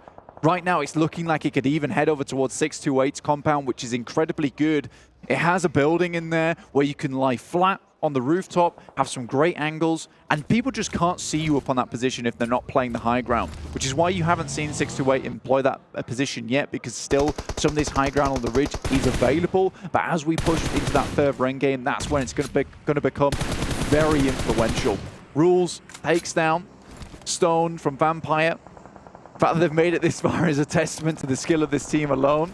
I think Stone and Tony K are probably the two last players I would want on Vampire, to be honest. Final player as well for Alter Ego, Octa on the north flank near DRS. As Alpha7 clear up Twisted Minds on the southwest side. One player for both of the top two teams, and Fireflux do have to push in a little bit further. There is a chance for them to come out swinging from that southeast side. The Gladiators to contend with ahead of them. The remnants of Dplus KIA, two of their players still alive. Oh, this is nasty from Satan. Hiding in the building with the Grozer as well. Swaps out to the M4. Just gets both of them. Handles business. Yeah, it was a really nice play. In the meantime, Fireflux have to send out, and they go straight down towards Dplus KIA's position. A real nice pickup. One player is down already, and I think Gladiators are looking to capitalize off the back of this one. They've just been waiting for their moment. The third parties have been strong with this team for the last game and this game as well. They'll carry that pressure forwards. Gladiators now looking for the back line. You can see the nades just rolling out, desperately trying to keep Ketch and Lutz safe. Nades still, though, sending in a Tixi, even closer. Matic launching forwards. Tixi given that platform to springboard through. Three players from Fireflux are down, and Tony K chiming into the fight. They'll hear those Mini 14 ring across the hills and get to cover where they can. Tixi goes in for the backup as well, and Fireflux with one player still alive. Not going to be too much of a threat on their flank. The crawl back from Solke slowed down, in fact, dispatched by Reiji. Such a funny position that Tony K is playing, because you see so many teams actually head up there and get a lot of success from this position, especially when the circle's a little bit further towards that northeast side. What he can do is just pick up eliminations from this spot. He's fully aware that he's not going to get a very high placing finish here, but what he can do is steal away some of those points. Killer also in a similar situation, but he's got way more players on side. Matic takes a tumble. Kitsune is in position to try and go for this res. The ridgeline is pretty solid for cover from this high ground, even with the elevation that DRS are operating with. DRS moving into a 2-2 split. Gladiators know how to play this position as well that DRS are in. They are aware of the threat points. They know where has cover from it, because this is their normal drop spot. Moving down from La Cobraria into this area is some of their bread and butter rotation play. Still taking shots here. A lot of bullets for this Mini 14. Pulls out the scarf. Oh my goodness me! Pulls him out, wrestles him to the floor, and Giante's not getting away with that one. Out in the open though, he's got pretty happy knees there, being able to wibble and wobble his way around to stay alive a little bit longer. He's had enough. Tony K though expending a lot of ammunition, and in fact his life, to get that flush. Yeah, frustrated, slamming the desk there.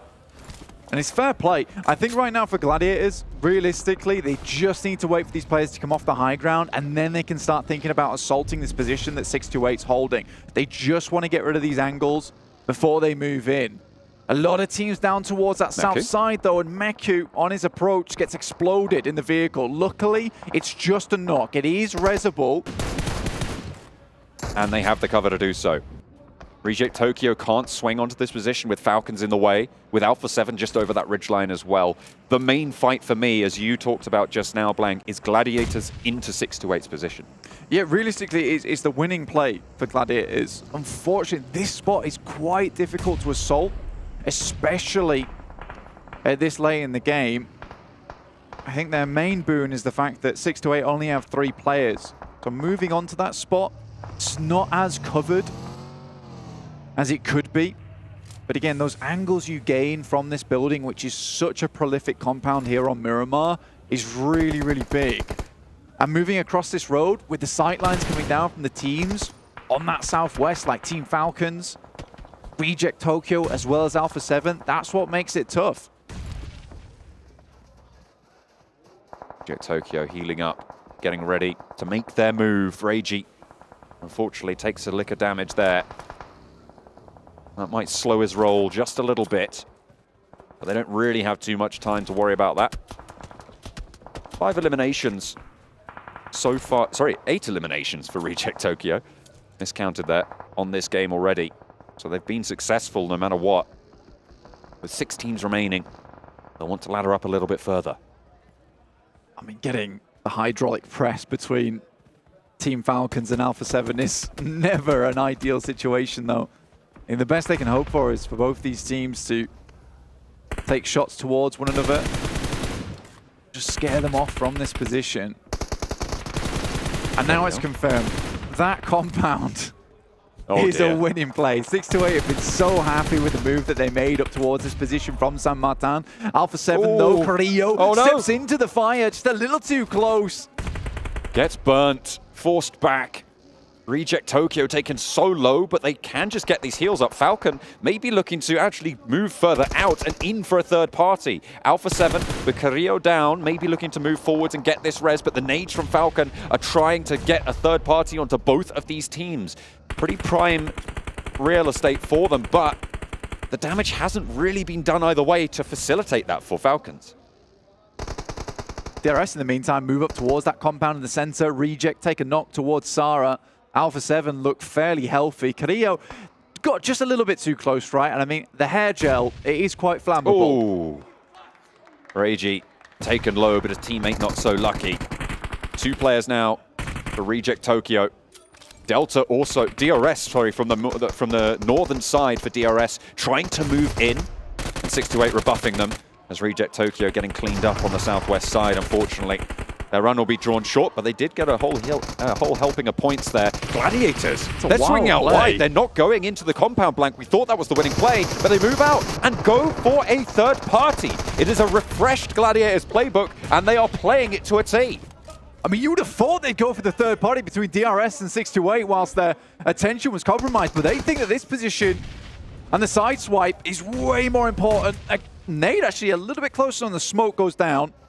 And Alpha7 sent away. Matic out into the blue will swing back towards a position they know is clear. Now it's just one team. I think they're going to rock back up towards their original spot on that eastern side. Ooh, really smart stuff. 628 move out. This was much needed from them. The respite that they got from hearing that third party, they just wanted to clear up the remaining players. The north side of their compound now just kill it, nowhere near to assault them. This position for Matic and Tixi is dangerous. There's not really too much cover. You can see they are just going to go down the lowland to regroup with the rest of the team. For Gladiators, they know the push they have to make. They know what they must do, but do they have the strength to do it? They've played a very similar circle before over in Europe. Weren't able to make their way through. They actually assaulted this from the north side because they usually drop in that Covarilla, but to come all the way from the south of Los Leones to make it here is pretty impressive. They're clearing out the longhouse at the moment to move up towards that spot. In the meantime, the players are also holding down Alpha7, who are being pushed in by the blue. So information being gathered over towards 628, who have all repositioned over towards that south side. They're above these players, the Gladiators, provide a bit of a better defense. In come the nades, though. They know they need to clear the close angle because they need to cross this open ground fast. With Alpha7 on the side swipe, you saw the open angles that Carrillo had. You cannot waste any time out in the open worrying about 628 players. Push them back off these windows, get into the building, and try and take that fight linearly. It just doesn't work if Alpha7 are third-partying you and spraying you down on the side. They force you into a losing fight. That was a gorgeous nade coming through from 628. I think the good thing for Gladiators at the moment is that while all this is happening, Alpha7 continues to be pushed in. More utility used. They have to pour everything into this push. absolutely critical that they get at least one player in. All the smokes are through and they go for the crash with the DPS. No one's down as of yet. Matic leaps up to avoid the licking flames at the heels, but Tixie's down in the meantime, flushed as well. And Yang now pops another molly out the side. Groza in hand, and it's just the one player for the Gladiators alive. The crash has gone catastrophically wrong for them. Matic tries to drop, and it will not be enough. All three of 628 survive, and now Alpha7 can start to march forwards, but Mafioso down. These Cenetex are going for the res. They have to delay somewhat, but they can push in now. But Killer's still here for DRS, the MVP of the squad. A huge elimination count from the All-Stars stage, Blank, and he's still got more in the tank. This guy is mega at the end of the day. Still taking shots, still sending nades over the top. And that was first one was very, very long. Luckily, they should just have enough time to pick up Revo before the circle starts to enclose. But you got to give props to Yang 1. The fact that he was fighting versus Alpha7 and the rest of the team from Gladiators were moving in, that is an incredible move from him. They'll get a full resupply from the Gladiators side. Killer getting shot out from underneath the vehicle itself. Sunan taking those shots. But Carrillo picks up easy from that side. This is not good.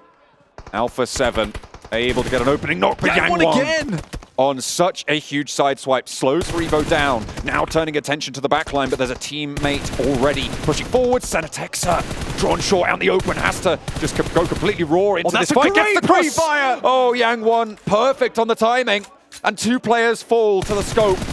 Carrillo now under pressure, and Yang 1 on a mission to try and take down Alpha7. Single-handed, finally falls, but the health bars are blinking. And now can 628 pull it back together? They got the res. Sunan playing around this door frame. They reposition, and they have got the center. Breaks out wide, and Sunan's forwards. DBS in hand, but it's cut down. And Revo turns the tables again. Now on the back lines, they're looking for one more, but it's denied yet again. 3 eliminations found. And they want the res. They slow down the fight. Carrillo has the off angle. Groza to try and stop it. He knows he's there. Burns him out of position. Lights his feet on fire, and he has to tear to the back of the warehouse. Vehicles as cover, and Carrillo desperately trying to keep his team alive, allow them to get the res. They have been able to get it on board. Mafioso and Revo now very healthy. One player stands for them, and Revo swings in through the door, out into the blue, and Alpha7 march their way to victory. That is a disgustingly difficult win coming through from Alpha7. Assisted by Gladiators who came in just when they needed them to clean up with Team Falcons. But Alpha7, that push over the ground is really, really hard, John. What a final march from Alpha7. Yang 1, what a valiant effort as well. This is why we talk about these teams from the region, from the PEL. They just have got that X factor sometimes, but unfortunately it was not enough to stand up to the Brazilian might of Alpha7. Not at all, dude. It is tough to go against Alpha7, but Yang 1 made it look pretty easy in that situation. The fact they played with 3 for so long, it is a marvelous effort from 628. They lost that high ground a little bit earlier on. I think the player had to drop down and just got knocked to the full damage. And playing that compound perfectly. I mean, what more can you really ask for from this team? Unfortunate that the Gladiators were held out by that Alpha7 off angle for their bid for the top of the tables, but not really a lot you can do about that as well. They know the ground better than pretty much probably most other teams in this lobby, right? They play this area a lot, very, very frequently. They should know exactly what opportunities they would be given. Stump's very curious to the Death's thoughts on, why the Gladiators go for the Team Falcon push versus 3 teams instead of going for 628. And I guess we'll find out as we head back over to the desk.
Alpha7, well, we gave them 2 matches. Maybe we need to rethink some things here, 7, as we do see them take home a chicken dinner, and a much-needed chicken dinner, to finally show some adaptation in their play and to bring one home for Brazil. I'm just Captain, still joined by Maxman7, World's Gaming here on the desk. And 7, you were saying it, they switched up their style a little bit, played a little bit more passive, and they got aggressive when they needed to. They did. They were waiting to pretty much get all 4 people alive until the end. And something that a big switch actually between this game and previous games is who they were sending out to scout or who they were leaving behind to be an anchor. And it was actually between Mafioso and Rebel. It wasn't Carrillo. Carrillo was actually within the pack. They were always doing a 3-1 split, and it was either Mafioso or Rebel being either sent out or being set back to be an anchor. And I felt like that really worked in their favor, and something that I really enjoyed as well is pacing their game. It wasn't just being A7 aggressive. And I feel like this is something that we kind of notice in Americas as well. They decided to just slow it down, don't be aggressive, wait for other people to take care of each other, and find those openings that you can actually third party, and it worked out great for them. Don't be aggressive. Actually, them playing passive is really important here, because at some point there was a 3-way fight on the Western Edge. It was Reject, there was Falcons, and there was Alpha7. And actually, because of how the circle was going, consistently shifting over to the east, Reject were forced towards Falcons, and Alpha7 kind of understood that. Like, we don't have to get involved in this fight. It's going to happen regardless. We can just move north of it and wait for the fight to break out. And the moment it does, we get involved, clear the entirety of the West, which actually didn't end up happening because Gladiators just ruined everything and just cleared the teams themselves. But that was the game plan, and I feel like if it did go that way, the execution would have been really easy because that third party was pretty much a given. So let's go back in time, actually. Let's start from the end of the game and go backwards, right? I'm going to ask you a question. I want an honest answer. 6-8, I think they threw the match. I don't remember who the player was because he caught Carrillo on the transition, I believe that was. Or was it he caught Mafioso? Yang. Yeah. And he caught, was it Mafioso or Carrillo on the transition? Got him through the slit of the doorway and caught him just barely as he knew he was going to be running through. As you can see here, Alpha7 at 23 points. But then he like overcommits on the peak. He pushes by himself. He gets caught. He gets knocked. And it felt like a downward spiral from there. Yeah, it was Yang. It was Yang. Unfortunately for 6-8, they was just not quite able to capitalize after that opening knock. And they were just able to crawl out of sight. And because of that, as we know, we saw Alpha7 here playing passive again, stalling things out to be able to get those reses. And the reses at the end here, 7, is what enabled them to secure the win. And in a way there, at the end, they were kind of being forced to play passive because you could see that they wanted to go third party to fight between 6-8, and Gladiators. But somebody from 6-8, I can't remember the name, I think it was Isuna, and was able to hold off a great angle. He knocked him, and it made Alpha7 fully back off, and it allowed, and I think this is why you're thinking that it was 6-8 to win, because that allowed 6-8 to kind of set themselves up, but at the end, it didn't end up working out. Well, even got to credit to Carrillo, too, just to stall stall it out, right? We were actually watching, we're like, that's a great play by Carrillo as he ran into the warehouse. He kind of ran between the vehicles as well, buying time for those reses to come through. But yeah, even before that, you had Gladiators crash, like you mentioned before. But that same angle Gladiators came from was there was too many teams there. We had Dplus KIA. They got overwhelmed by Fireflux. Fireflux got overwhelmed by Gladiators, and then the Gladiators eventually made their move through. Well, the whole time this was happening, 6-8 just like, this is fun. Just gonna chill in my compound for like 10 minutes, it felt like, and it got them a lot of points at least. They were just holding off DRS, and DRS currently not being aggressive. They're just going for those placement points, collecting the information. They were like, okay, we can coexist for a little bit. I'm sure DRS wanted to play aggressive, but from the field location against like the warehouse compound of 6-8, you're not going to make it happen. A lot of people said 6-8 are a 3-man team here. The compound was the 4th-man player. Yeah, I mean, to be fair, I think DRS was kind of lucky to even get into that compound because Altrigo tried it minutes before, and didn't make it all the way through. I think that Alter Ego maybe overcommitted because that breach is not easy, especially when you have 3 teams like Falcon, Reject, and Alpha7 to the western side. You can't just crash the wall and wait there. If you go for the crash, you need to fully commit, get inside the buildings, which they couldn't quite do, and that's what did cause their demise. But DRS just stayed onto the hay bales in the fields, which they could just play the long game, hope for a podium finish, which did end up happening. Highlighted that game for me, though. It actually isn't what happened in game. I think it was Tony K shooting down at DRS from the mountain, and then he gets hit, he gets eliminated, and he just slams the desk. It's so frustrating. It's great to see. It's a strong phone. It did not break. Strong desk as well. Let's take a look, though, at Alpha7's player stats in this last match. Again, we have to focus on them because we kind of almost started to count them out, and we can see Mafioso. Usually it's Revo we talk about. 1,085 damage. When you said he was a really good anchor point here, and he was doing even more than just being an anchor point, he was also securing that off angle for his team. And for him to be able to secure 5 Willems, and this is one player, remember, we're talking about when Korea was able to step it up, Mafioso was the one that was kind of slacking a little bit in regards to Willems. It's good to see him being able to actually stop performing in regards to the Willems, and maybe now they have found pretty much a position where he can excel at. If it is going to be anchor, or if it is maybe a little bit of scout, or just a combination of both. Do you feel now, Seven, that this is the one game that's going to put them on that momentum, that streaky playstyle we expect to see from them? Because I feel like this is a change of pace from the first, then 4 matches of the day. I felt like the second Erangel, actually the third Erangel, was a momentum one because they were able to perform pretty well and they were able to carry it here for Miramar. Okay. Well, we haven't checked in with these in quite a while, but I think it is time to take a look here at our overall stand to get an idea of where our teams currently stand going into the final match here of day 1 of the main tournament. And we can see 57 points for Vampire, but Alpha7, you know, we've been kind of counting them out here, 48 points. They have secured themselves 2nd place at the moment, as well as Alter Ego in 3rd, Fireflux in 4th, GK in 5th, and you can read the rest. But Stalwart, they're not out just yet, Max. Yeah, that one good game. It's fine, though. I'll give them a little bit of a break. They can come back the from last it. time we talked about a team having only 1 good game. Careful, Max. We didn't talk about that. There's a big drop-off, though, between 9th and 10th. You can see Gladiators at 30 and Falcons at 19. Remember, it's $400,000 for 1st place. Also, an extra slot for your region for PMGC. A lot to play for here. Where is Dplus KIA? Where is Forrest? I need to see more of him. That's all I have to add. Yeah. Well, it is time to head into our final match of the day. It's our second at Miramar. Not going to mess it up this time, and neither will these two gentlemen. John Allen and Blank, take it away. No messing, Blank. We're getting into Miramar for the final time today, for the 2nd time today. We go from middle of the west side of the map down to Puerto Paraíso.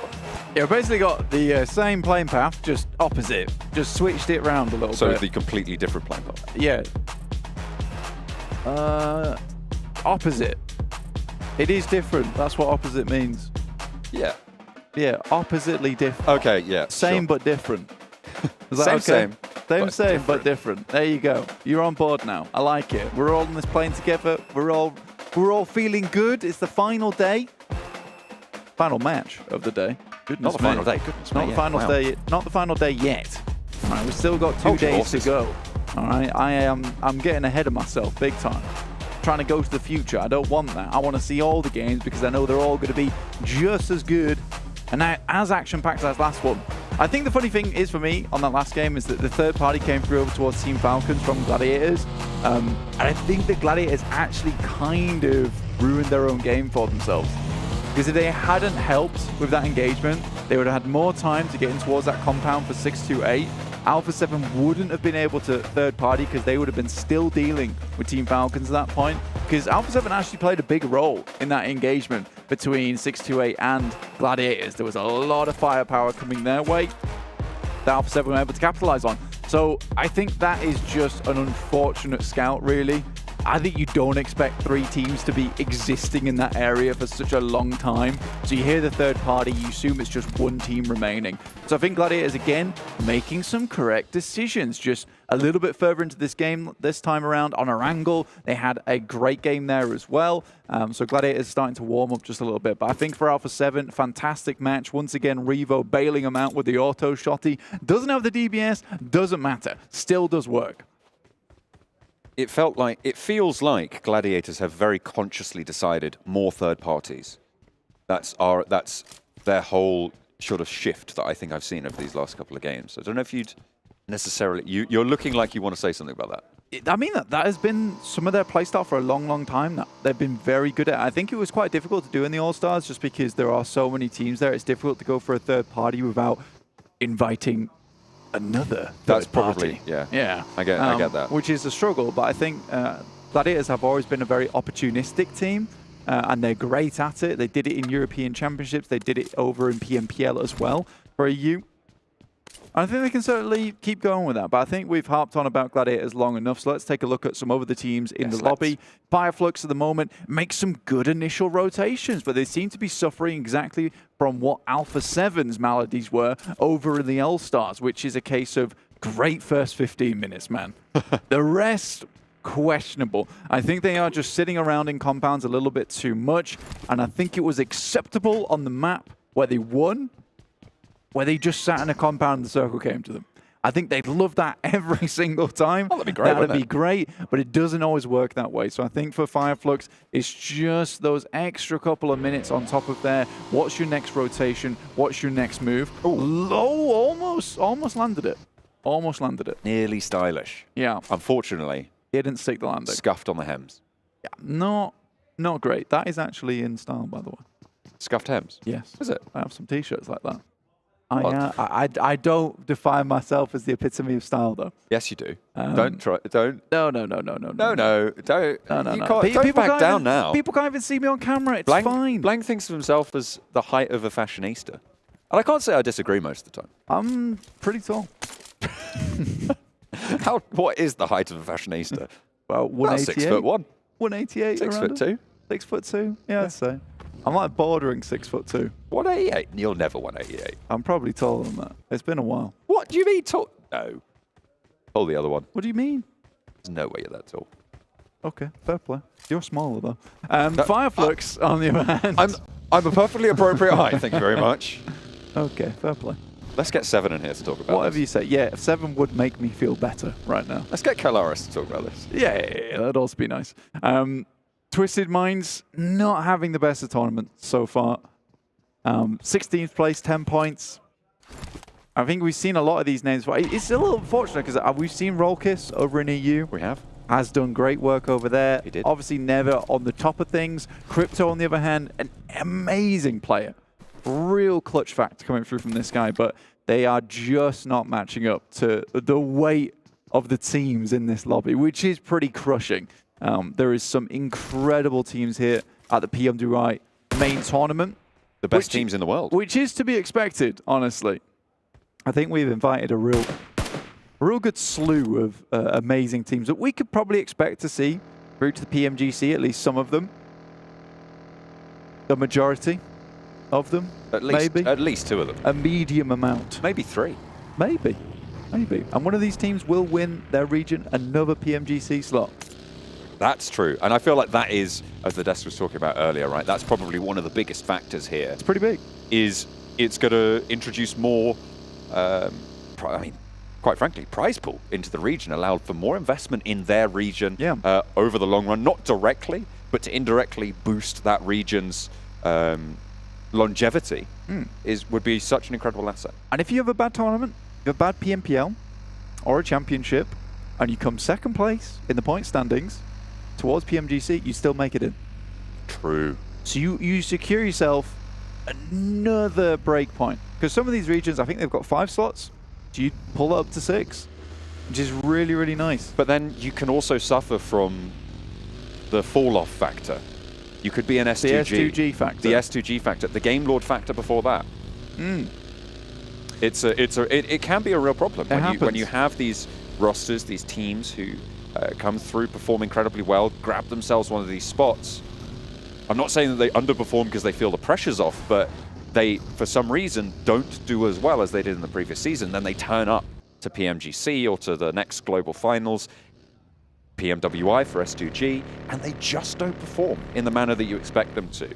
And it takes a real strong-headed team to be able to try and carry that over and ride that wave through, because it's not an easy thing to do. It's a lot of it's a mental task. Absolutely. And you can make some waves at home on your own PUBG Mobile with winning some of these PMWI special awards, because people will be taken aback with the height of the fashionista you will be with these items. They're only available, though, from July 15th through to August 15th. You were wearing that yesterday. I was wearing that yesterday. You couldn't see, but I was all spangled up. I was good to go. Obviously, I wasn't carrying the large weapon around with me. Light blue's your color. It could be. I maybe could pull that off. I did pull it off, actually, yesterday. Keep it on. I will. Yes, of course. Fireflux, though, back to the game anyway. Back to the game at hand. Fireflux find themselves another little dip to play around. Tiamba off in the distance. Those dips that Fireflux currently find themselves in, they're very, very dangerous. The nades just funnel themselves into your pockets. Yeah, Fireflux is just a tortilla chip team. They love the dips. They love the dips, man. 100%. But it works well. It does work well. They find themselves some good scouting. They don't always stick in these positions for a long while, and then they move on. I think it's quite a good play style. Again, that first 15 minutes is really nice. They obviously have very good knowledge of a lot of these maps, and it's to be expected with Solke being on the team, who has been around in PUBG Mobile for a long time. And I kind of expect Flux to continue doing well. I mean, they're at the 4th place at the moment, 37 points, which is fantastic. Tixi close to danger. Bensu, the powerhouse of Infinity IQ. Neither of them pulling the trigger. They're playing do-si-do around the car, and Bensu's got the better end of the trade so far. Tixi, overzealous, split from the team, not playing with them, and pays the price. That is really unfortunate. I think that at the moment, Tixi is probably one of their best mechanical players on the squad. It's really unfortunate losing him because you lose a big amount of that clutch power on the side. Winning out those fights a lot of times has come down to Tixi making some real good moves. Not as impactful as we've seen him been before though, John, which is a little bit sad to me. I mean, Tixi supremacy is just not here at the moment. Tixi mediocrity currently. I need to stop coming back to Gladiators. Don't put them back on the screen. Stop that. Well, when they're taking a fight, it's fair enough. But when we're looking at Vampires trying to hold a central position and Fireflux taking plink shots at the compound, certainly talk about that. Dplus KIA send into the Labendita crater, and they might have some neighbors to worry about. Goodness me, Reject Tokyo don't want to let them get away with this one. Fabian is a little bit isolated, but the rest of Dplus KIA, they are establishing a high ground, and that is what you want to execute with.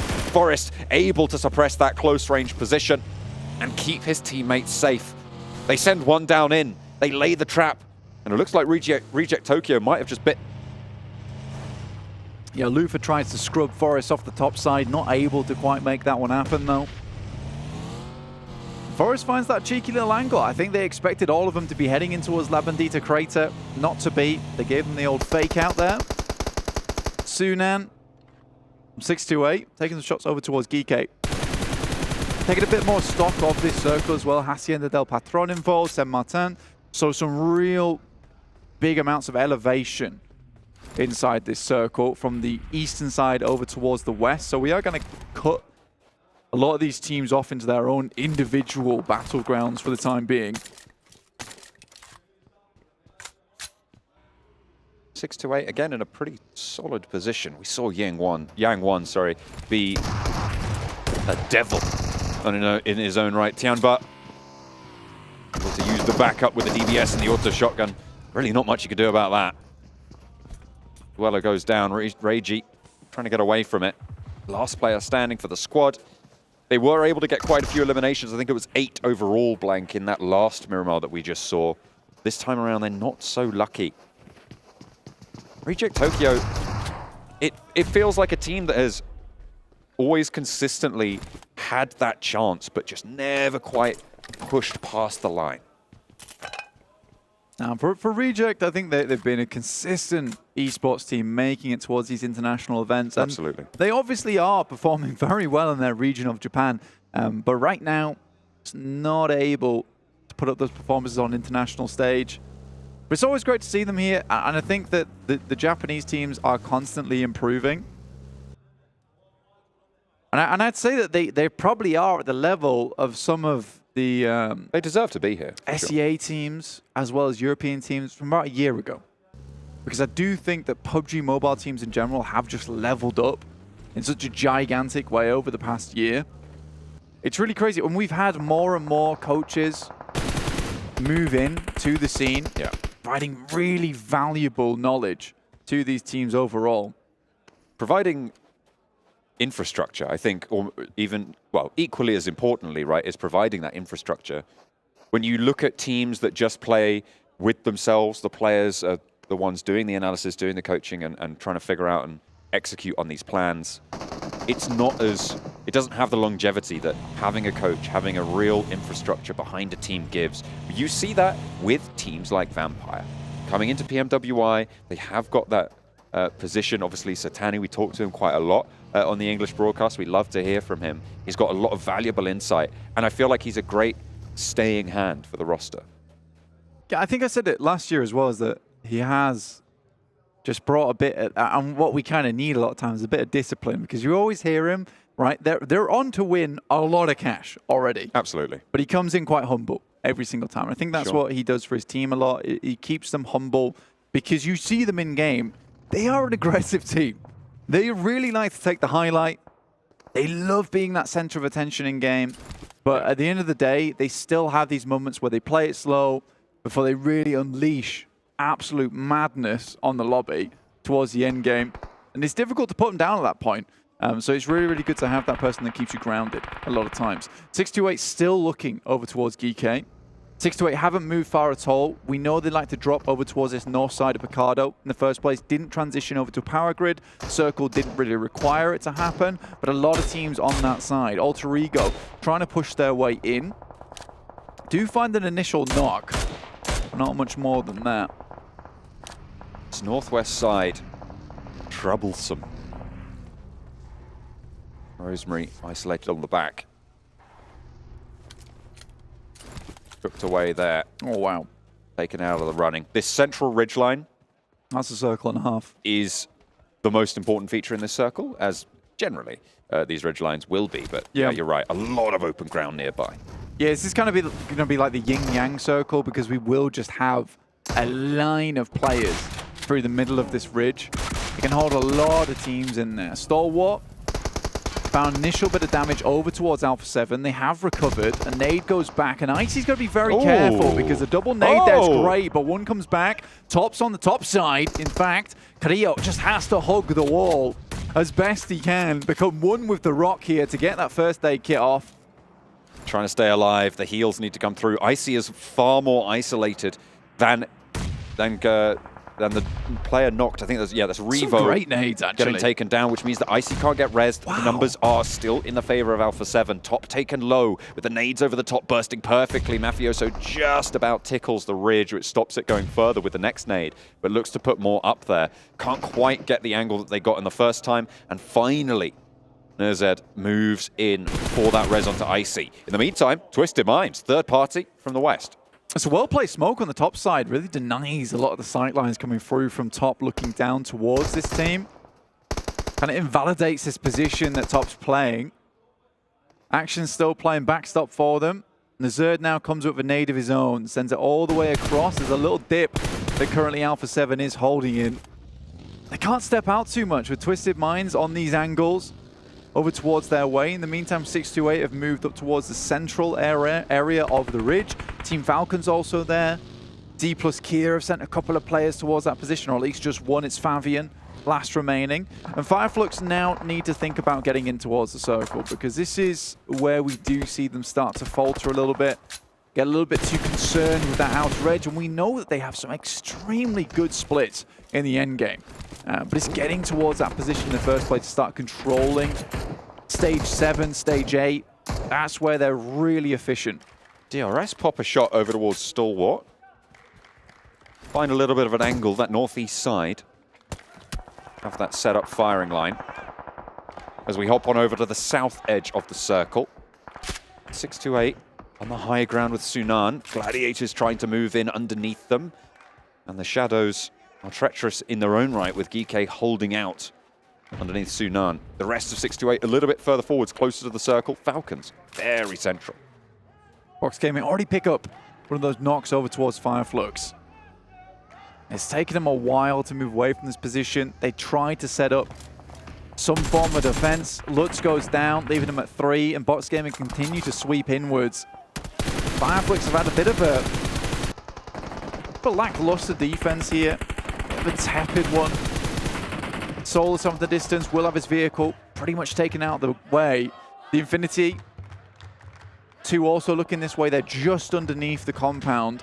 A lot of teams would like to head towards if this does go down towards the south. And King, though, goodness me, SLR in hand. How do you hit that? Solke was on the broadside, but behind the scope, I believe. Didn't really have the angle and has managed to find some cover. The smoke blooms, there's a rock, there's a ridge.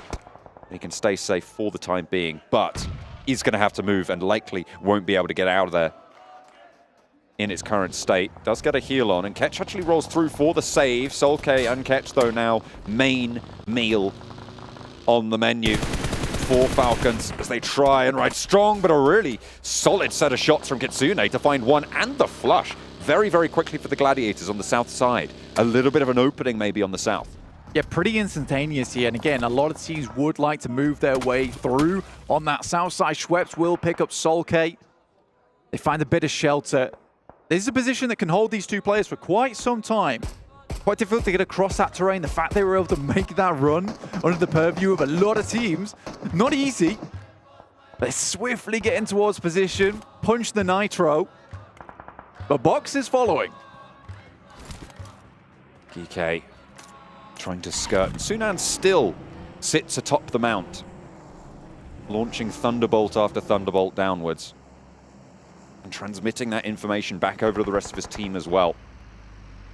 We were looking at this central ridgeline and talking about how treacherous it's going to be. Let's take a look at just how dangerous Fabian can make it for Box Gaming as they try and move on through, but it is so dangerous. But that goes both ways. The sword has two edges, and backwards it cuts.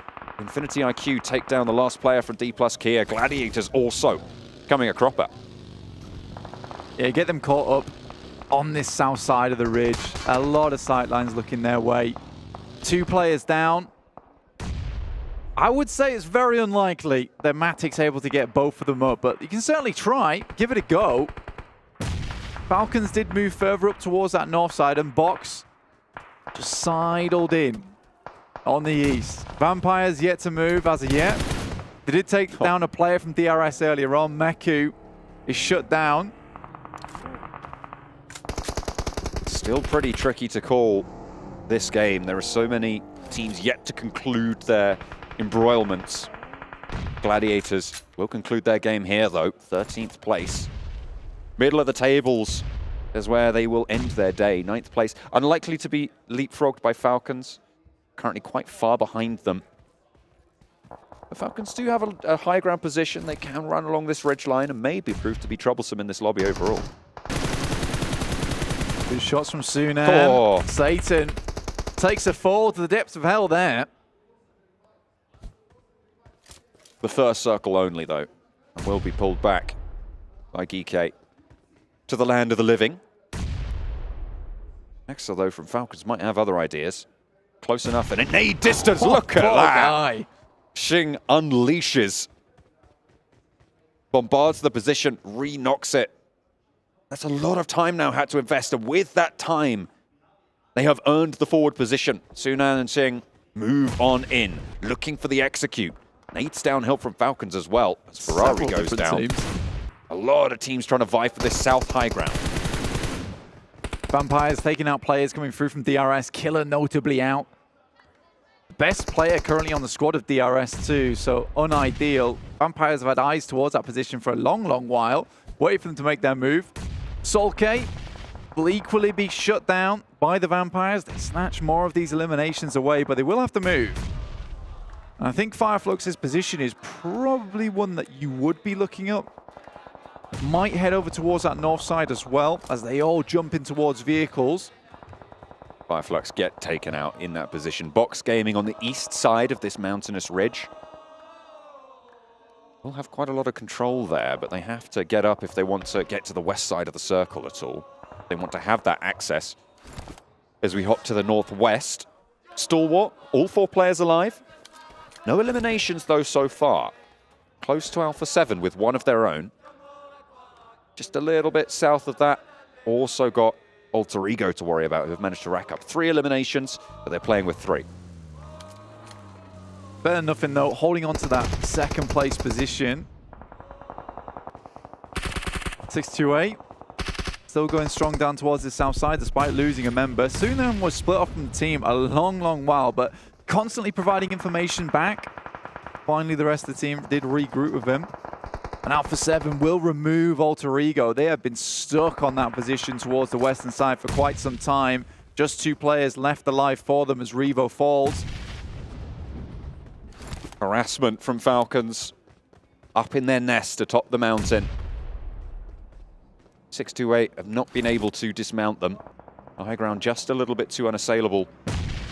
Maybe not completely, but certainly with the opportunities that they've had. The chance might present itself, though, and the next few minutes as teams start to move a little bit closer to the circle. Box are starting to expand their influence as well. Vampire's just tucking themselves in, actually, on that northern edge. Not to go too far. I think that this is a position where you'd imagine a lot of teams would take up residence, as the circle pushes a lot of the squads that will have squeezed themselves in on that south side forward. 10 teams in stage 6, Blank, almost stage 7. This is really, really close, and these ridgelines are providing sanctuary for teams that most likely you wouldn't see alive at this stage, given any other circle. Tony K spots a DRS player, and they snap up the back line. Look at his split. Yeah, there's instant clapback coming through from Vampire. And Rule steps a little bit too far backwards and feels the brunt of some of the teams on that northwest edge, like Stalwart, as well as Alpha7. KIA out in the blue, try and readjust. Meantime, the Stalwart's players, I think that is action. He's down towards the south, all is lonesome, really holding up Twisted Minds and the final player from Alpha7. KIA towards the blue, needs to be careful. Icy has got the opportunity to swing out should action get into trouble as well. Circle goes very central here, Blank Box. We'll be able to hold out all these teams on the south. Well, they'll certainly have the chance to. Vampire probably looking pretty good to try and push on in if they can get past DRS's sightlines.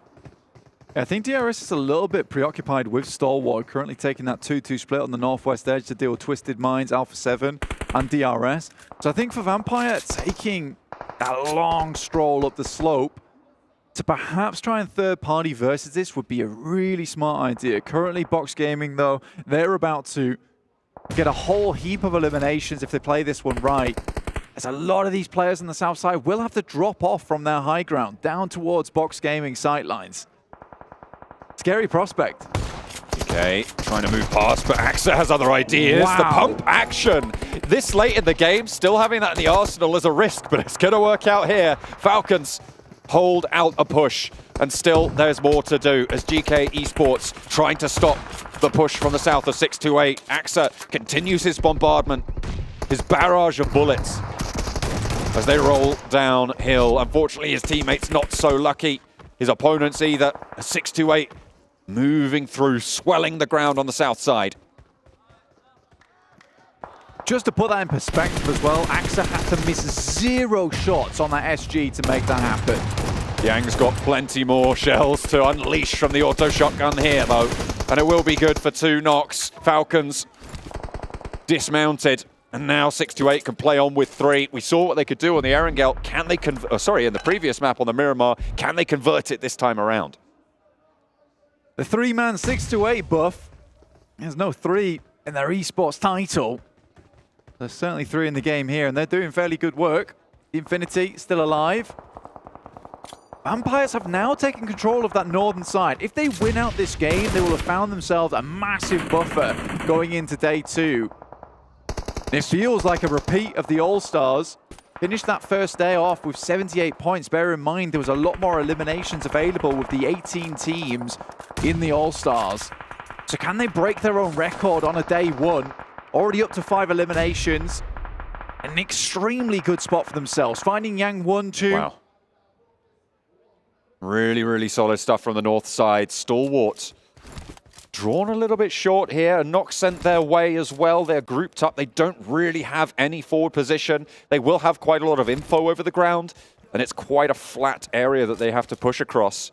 Vampire also going to have to breach that ridgeline. Who's going to be able to get forwards first, get that stranglehold over this next part of the circle. Stalwart cut apart as 3 players from 628 take aim.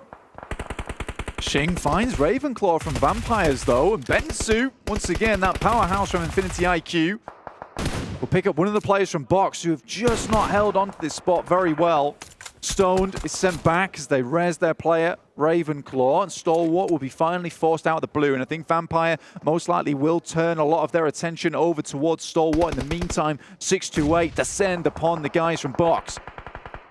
They need to take care of the threat from downhill should they want to move forwards. Boygat and Bensu for Infinity IQ. trying to play even further below that. Another shot sent over towards Stalwart, and another knock from a nade on Vampire's squad. Flushes coming through, and Vampires can really start to isolate this team now. Very, very difficult to move forwards with the threat of Stalwart there, but once they have removed that, they can start to march in. Icy falls next, and the Vampires yet to lose a player. 6-8, dastardly daring in this lobby at the moment. They're just taking fights all over the place. Oh. A lovely nade over the top will do a good amount of damage, and just top remaining now. Not long for it, I'd imagine. The blue zone will push him in if nothing else. 3 seconds until it goes in. The fire not quite touching him there. He does get lit up. Has to hit the deck and go for another heal there. Doesn't really have anything left in the back pocket. Action crawling forwards, trying to get info. And Vampire need to move in along this ridgeline to stop 628 from getting control, Blank. Luckily for Vampires, it's such open ground that a lot of these teams have to push towards, but they have been lacking on these elimination points, and 628 is lapping them up themselves. Stalwart finally taken down. No further will they go. Gosu from underneath does damage, but no more than that. Yang Won stays alive. Vampire get the final knocks there, the final points. 2 teams now remain, and there's knocks already. Jing trying to stay alive, but Vampire looking to shroud the lobby in darkness, and they'll be able to take everybody down. From the northern side, they play slow, they play efficient, and they devastate the lobby. 20 points on the final game of the day, and their day one here mirrors that of the All-Stars, Blank. Goodness me. They go for the 3-peat, and now the repeat on the day one of All-Stars. 78 points accrued total. I mean, that is perfection, right? That's the way you want to start it. Satani probably told them, can you just do what you did on day one? And they were like, exactly what we did on day one? No. Just do what you did on day one in terms of strength and power.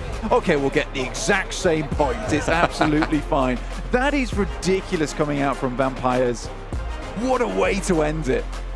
That was a masterclass of terrain control, of biding your time until the right opportunity presents itself. They saw a Stalwart player go down. They just kept that pressure up, and then they moved when they needed to. That's what I've praised them for so far today, over the course of the All-Stars as well. I'd love to see it come through in the final game of the day. Man, you can't count out 628 as well. True. That was ridiculous stuff coming through from them. I didn't quite catch the amount of eliminations they had at the end, but they were blasting out of their minds. That 3-player buff for 628, really coming in clutch for them. I just wonder what they could do with 4 players at the end of the day. What is your final whoa, don't be ridiculous. That would be too much, That would be unnecessary. Either way, we are going to close out the day. We're going to go over to the desk after a short break. Thank you so much for watching. That's PMWI Esports showing us exactly what they're made of. We'll see you in a bit. All new Honor Magic 5 Pro. Freeze even fleeting emotions in just milliseconds. Take marvelous night shots with lightning-fast exposure. The display reveals more details in bright areas with an astonishingly long battery life that just keeps going. The latest flagship chipset brings you exceptional performance. Unleash the power of magic. Honor Magic 5 Pro.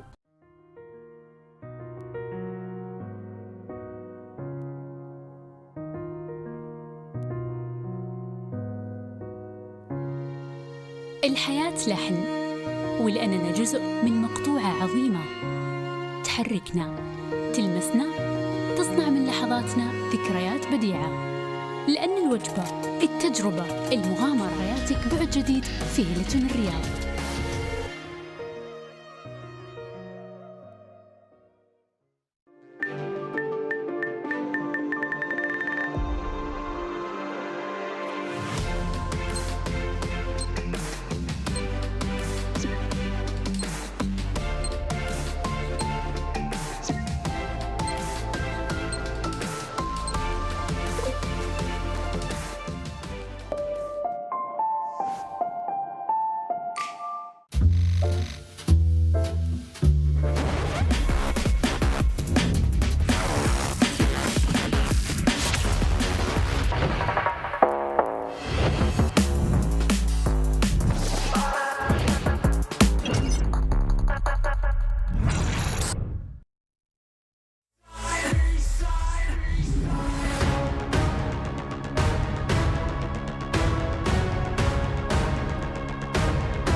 change me, rewrite our history.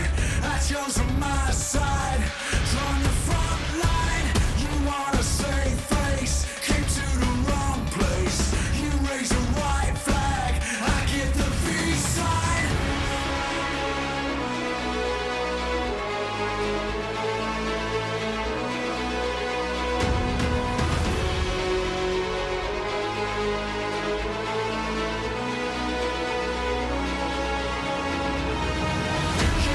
Change me, rewrite our history.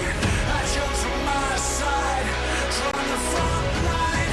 You wanna save face, came to the wrong place.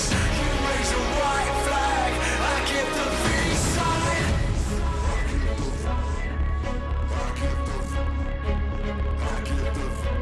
I give the peace sign.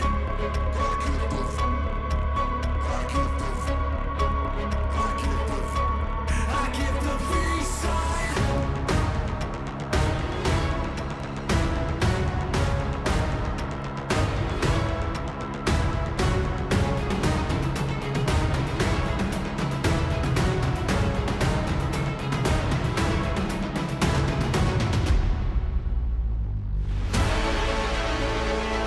I give the peace sign. I give the peace sign. I give the peace sign. I give the peace sign.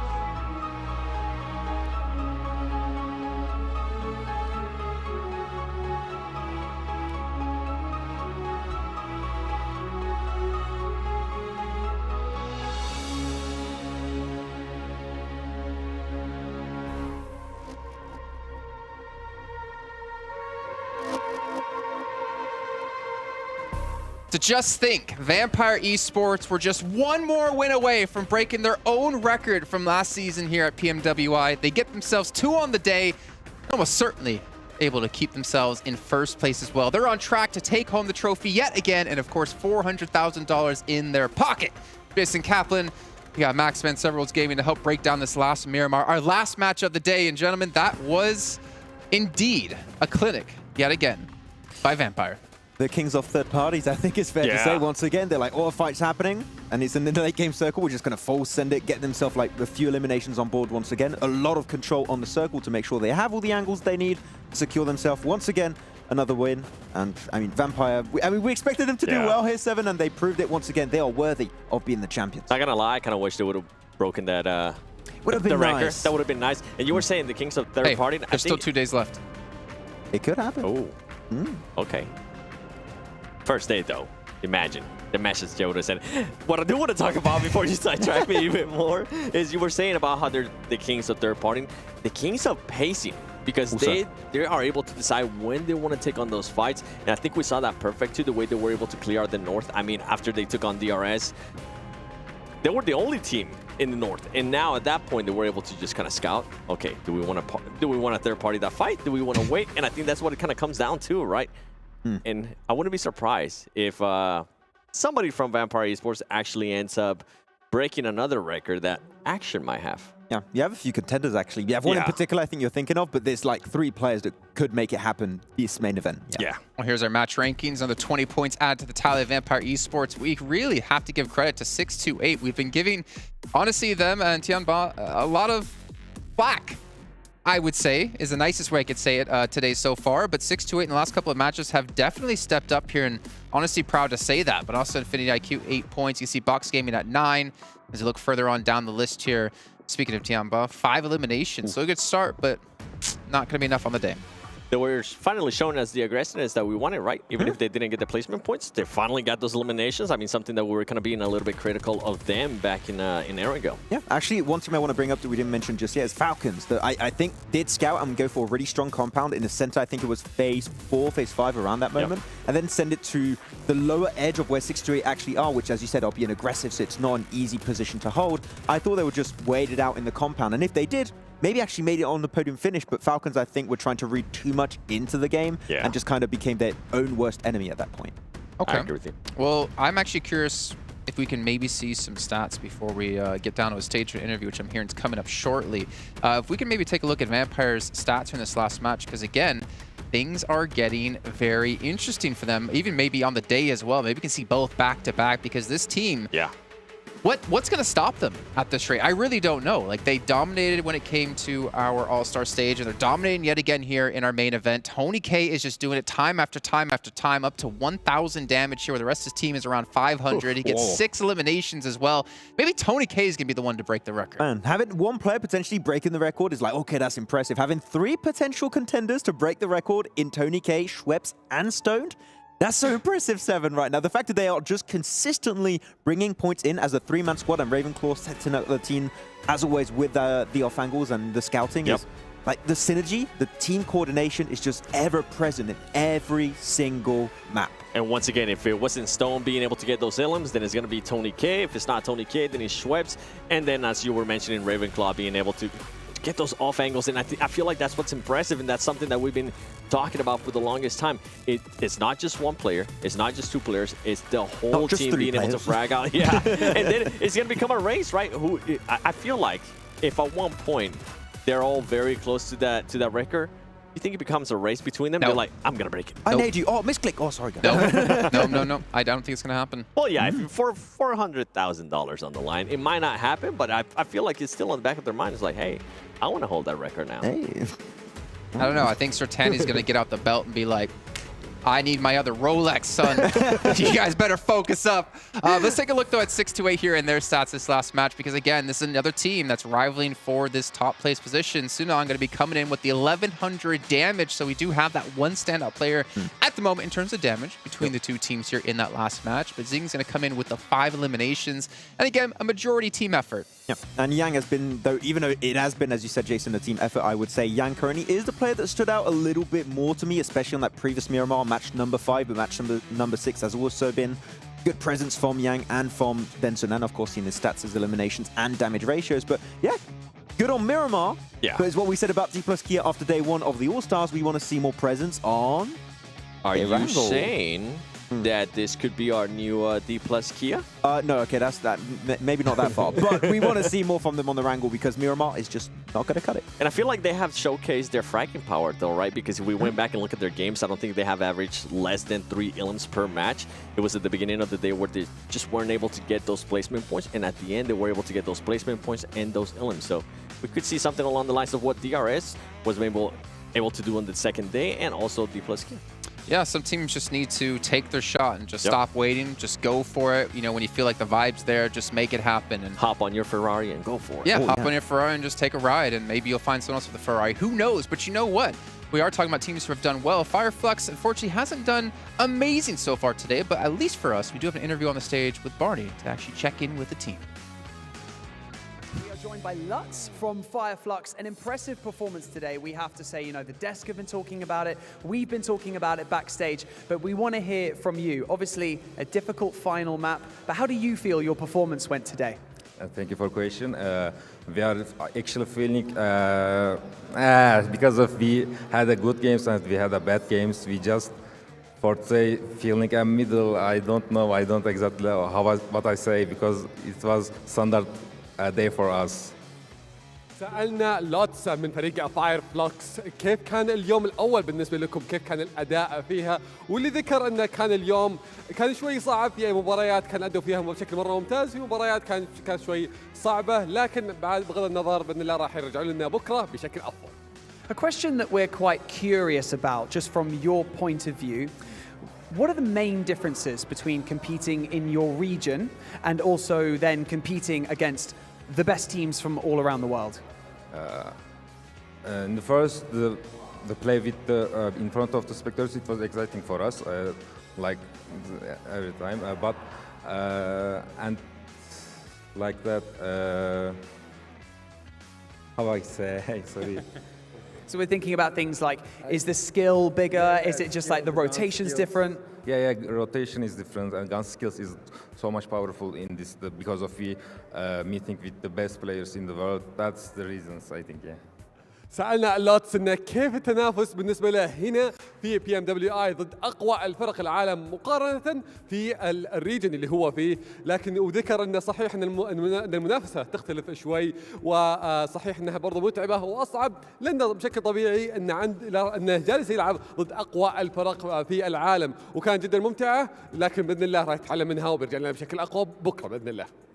Now, before I let you go, the past 3 days, we had the All-Star Stage. It was tough, and S2G didn't make it through to the main tournament. So how does it feel being the only Turkish team representing Turkey here at the main tournament? Actually, it is the hard part because of we need to present so well because of Turkey. I hope we will present so well. سألنا لوتس إن صحيح إن قبل كانت في مبارياتنا في الأول ستارز كان في فريق S2G كان مشارك في هذه المنافسة وكان عنده الفرصة إنه يتأهل، لكن ما حالف الحظ، لكن فريق فايرفلوكس هو الفريق الوحيد، هو الفريق التركي الوحيد اللي مشارك معنا في هذه البطولة الحين. فكيف شعورك وأنتم الحين ممثلين للمنتخب التركي؟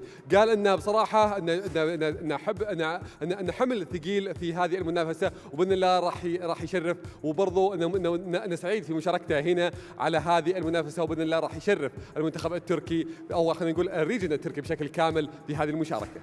Lutz, thank you so much for joining us here on the main stage. An impressive first day, and we cannot wait to see what you bring on day 2 and day 3. Thank you once again. So, Atik, I can't believe it, day 1 is over.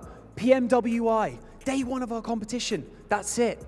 6 maps in the bag. But you know what? Thank you so much to everyone who took part in building and creating this incredible tournament. Thank you so much to the players, the talent, and all of the production. You've been absolutely fantastic. And most of all, thank you to everyone at home and here in this arena, the fans. You are the driving force behind this esport, and we cannot wait to bring you more action over the coming days. Tomorrow, we'll be here at the same time to bring you day 2 of the PUBG Mobile World Invitational. And my name is Banks, and this is Atik. And we're going to throw it back to the studio to round out the day. والحين أعزائنا المشاهدين أعزائنا الحضور، هذا كان ختامنا لليوم الأول من البطولة الرئيسية. عدت 6 مابات اللي شفناها قديش كانت والنتائج حقتها، لكن هذا كل شيء ممكن يتغير. الفرق راح تتطور معنا بكرة، وبعدها راح نعرف منهم أبطال PMWI معنا في هذه المنافسة. خلوكم قريبين، يعطيكم ألف عافية على المشاهدة وعلى المشاركة وتواجدكم حتى برضو معنا هنا على المسرح. شكرا لكم جميعا. لكن الحين راح ننتقل لكم على طول على الاستديو. كان معكم مقدمكم عتيق باللغة العربية ومعنا مقدمنا باللغة الإنجليزية بانكس، وإحنا نترككم مع الاستديو. You know what? Thank you, Banks and Atik, for being there on the stage, for looking so beautiful, doing such a great job, as we got to hear from Lutz as well there from Flux. It's always great to hear from them, and you know what? We've been talking about them, so why don't we see where they currently stand here on our overall rankings, get an idea of where they go into on day 2. We can see Flux going to be in 6th place, so not too bad here, as we can see, coming out with 37 points. But Vampire, 77, leading by 24 points compared to any other team out there. They do have 2 chicken dinners, if you got to keep that in mind, not just the one there. Looking down towards the bottom, Twisted Minds. Max, one of your favorites. What? Where do you get that from? Where do you get that information from? Twisted Dports looking, unfortunately, not great right now. But yeah, at the bottom of the rankings, Reject, Tokyo, Jamba, teams that we need to see significant improvements from. But the fact that Vampire have still been able to hit close to the average they had during the All-Star Stage shows that, once again, their playstyle is consistent, is relevant in All-Star Stage and even in the main tournament with even more gifted, talented teams. So I expect it to continue. Tomorrow might be a little bit of a tougher day, as we do maybe expect some adaptations from squads that struggled in today. But I think they're just going to keep cruising. Really quickly, correct myself. It actually is 1 win for Vampire. For some reason, I thought they had 2. I think they had 2 second-place finishes before. My bad. Oh, you know what it was? They were first in regards to points. That might have been it. 16 elims, 13 elims. Yeah. Okay, sorry, but 7. Oh, you're good. I know I'm good. But what I was going to be saying is with G Gladiators, we really haven't seen them much. I mean, we saw same thing that I was expecting from Alpha7, right? I was expecting them to come out at the end of the day, at least be in the top 3, have a good day. G Gladiators haven't showed us really much. We need to see them play together.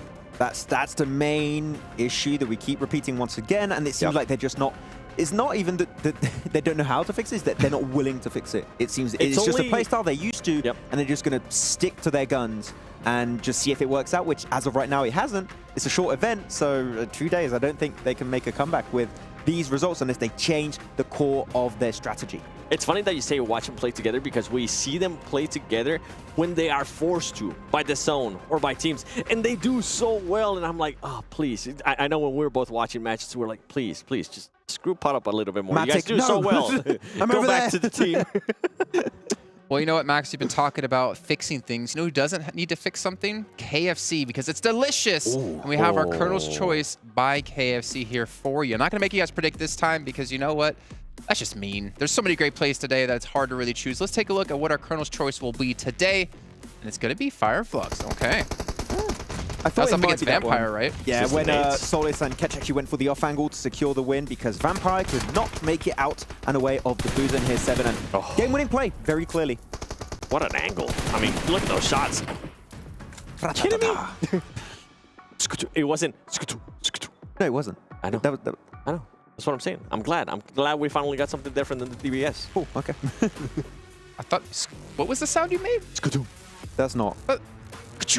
Ka-chunk. Yeah. Yeah, well, I like how we're all three making just all different depends sounds. on where in the world you're from, right? Well, when we go into our save of the day, presented by Dr. Suleiman Al-Habib, I think we know what it's going to be. I think it was the Alpha7 res against 628 on the first Miramar. It has to be. There's no way.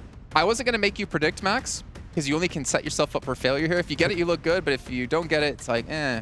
It has to be that. I don't see what else. What is it going to be? Our save of the day here. Let's take a look, as Maxman seems quite confident. It's not. What? I have been bamboozled. Who's selecting this? Who picked this? Dr. Suleiman Al-Habib, of course. Oh, okay, I'll allow it. Okay. Well, there you go. I'll have to go we can each have our own choice. That's fair. Yes. Yeah. That would be my save of the day. But what about our ride of the day? Oh. By Abdul Latif Jamil Motors. That one, I think we did have a choice earlier in today, didn't we? Yes, there was one. Which one was it? It was at the start of the day. Oh, I can't remember. We had a rollover from Stalwart also right after the parachute. It might be that one. Well, it doesn't matter because it was actually, every time we've done this, there's been multiple ones. Let's take a look at our rides of the day here and get an idea of all the crazy action we've had in our vehicles. That was Affinity one. getting revenge, of course. That was up against Stalwart. And then there was the rehost. No, that was the rehost. That was the rehost, yeah. The buggy more as well. Flux action. Oh! That's how all the cars piled up in that day. Yeah, we had like 7 cars all piled up, and we never knew what happened at the beginning. You get a car, you get a car, we all get a car. Ah. We finally found out how it happened. There was great lore there. I don't even need to ask you guys who the MVP, the KIA MVP of the day is going to be, because we're all going to say the name on 3, right? It's going to be 1, 2, 3, name. Yeah, it's not as close. Actually, 1, 2, 3. Tony K. Okay. Who'd you say? Stone? Stone. Yeah, I wanted to go for another one. Yeah.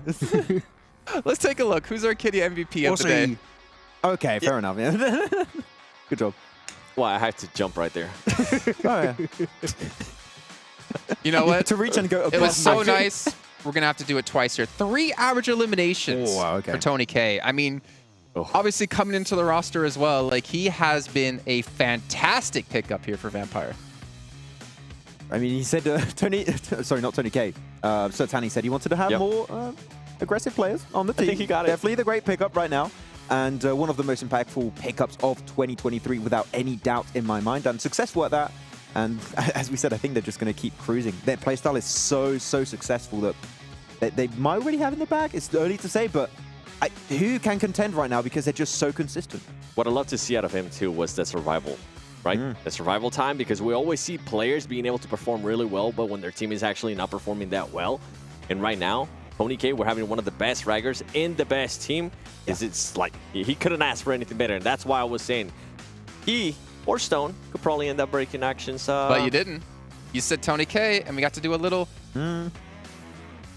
You actually had to jump. Poor Max, man. You had to have it happen twice. Just get good, Max. Just get good. Predict the MVP.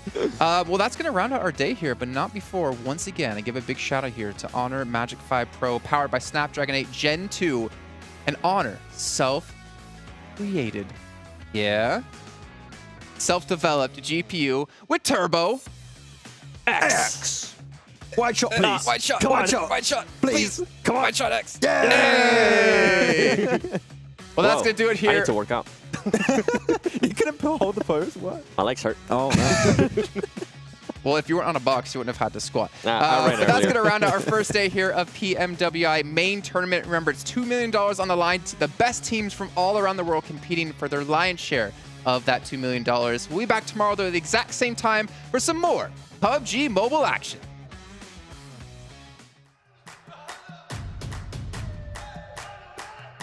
Dragging us down, face on the ground. Still we so proud, just look at the crowd. Making some noise, making some sound. You got a choice, they're hearing us now.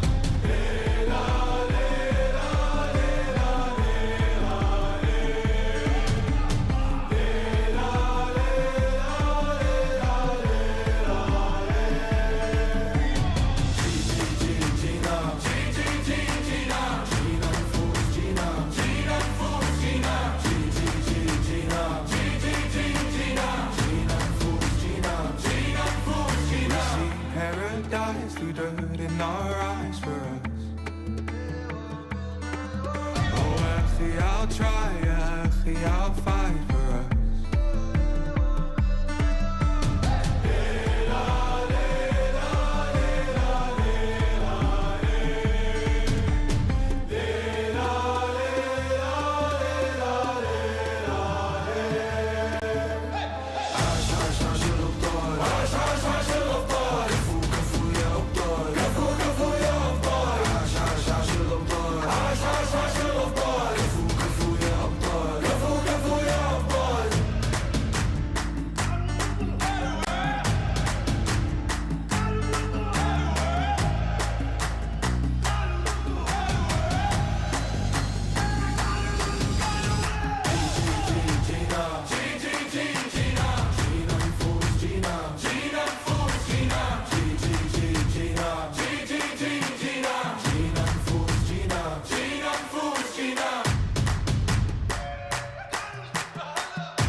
follow the leader.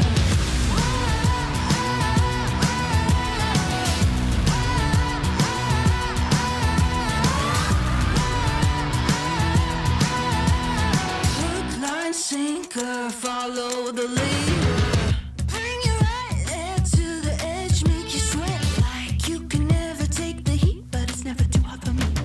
I walk the walk, talk the talk, you know I'll never stop, cause I'm an animal, I'll just laugh it off.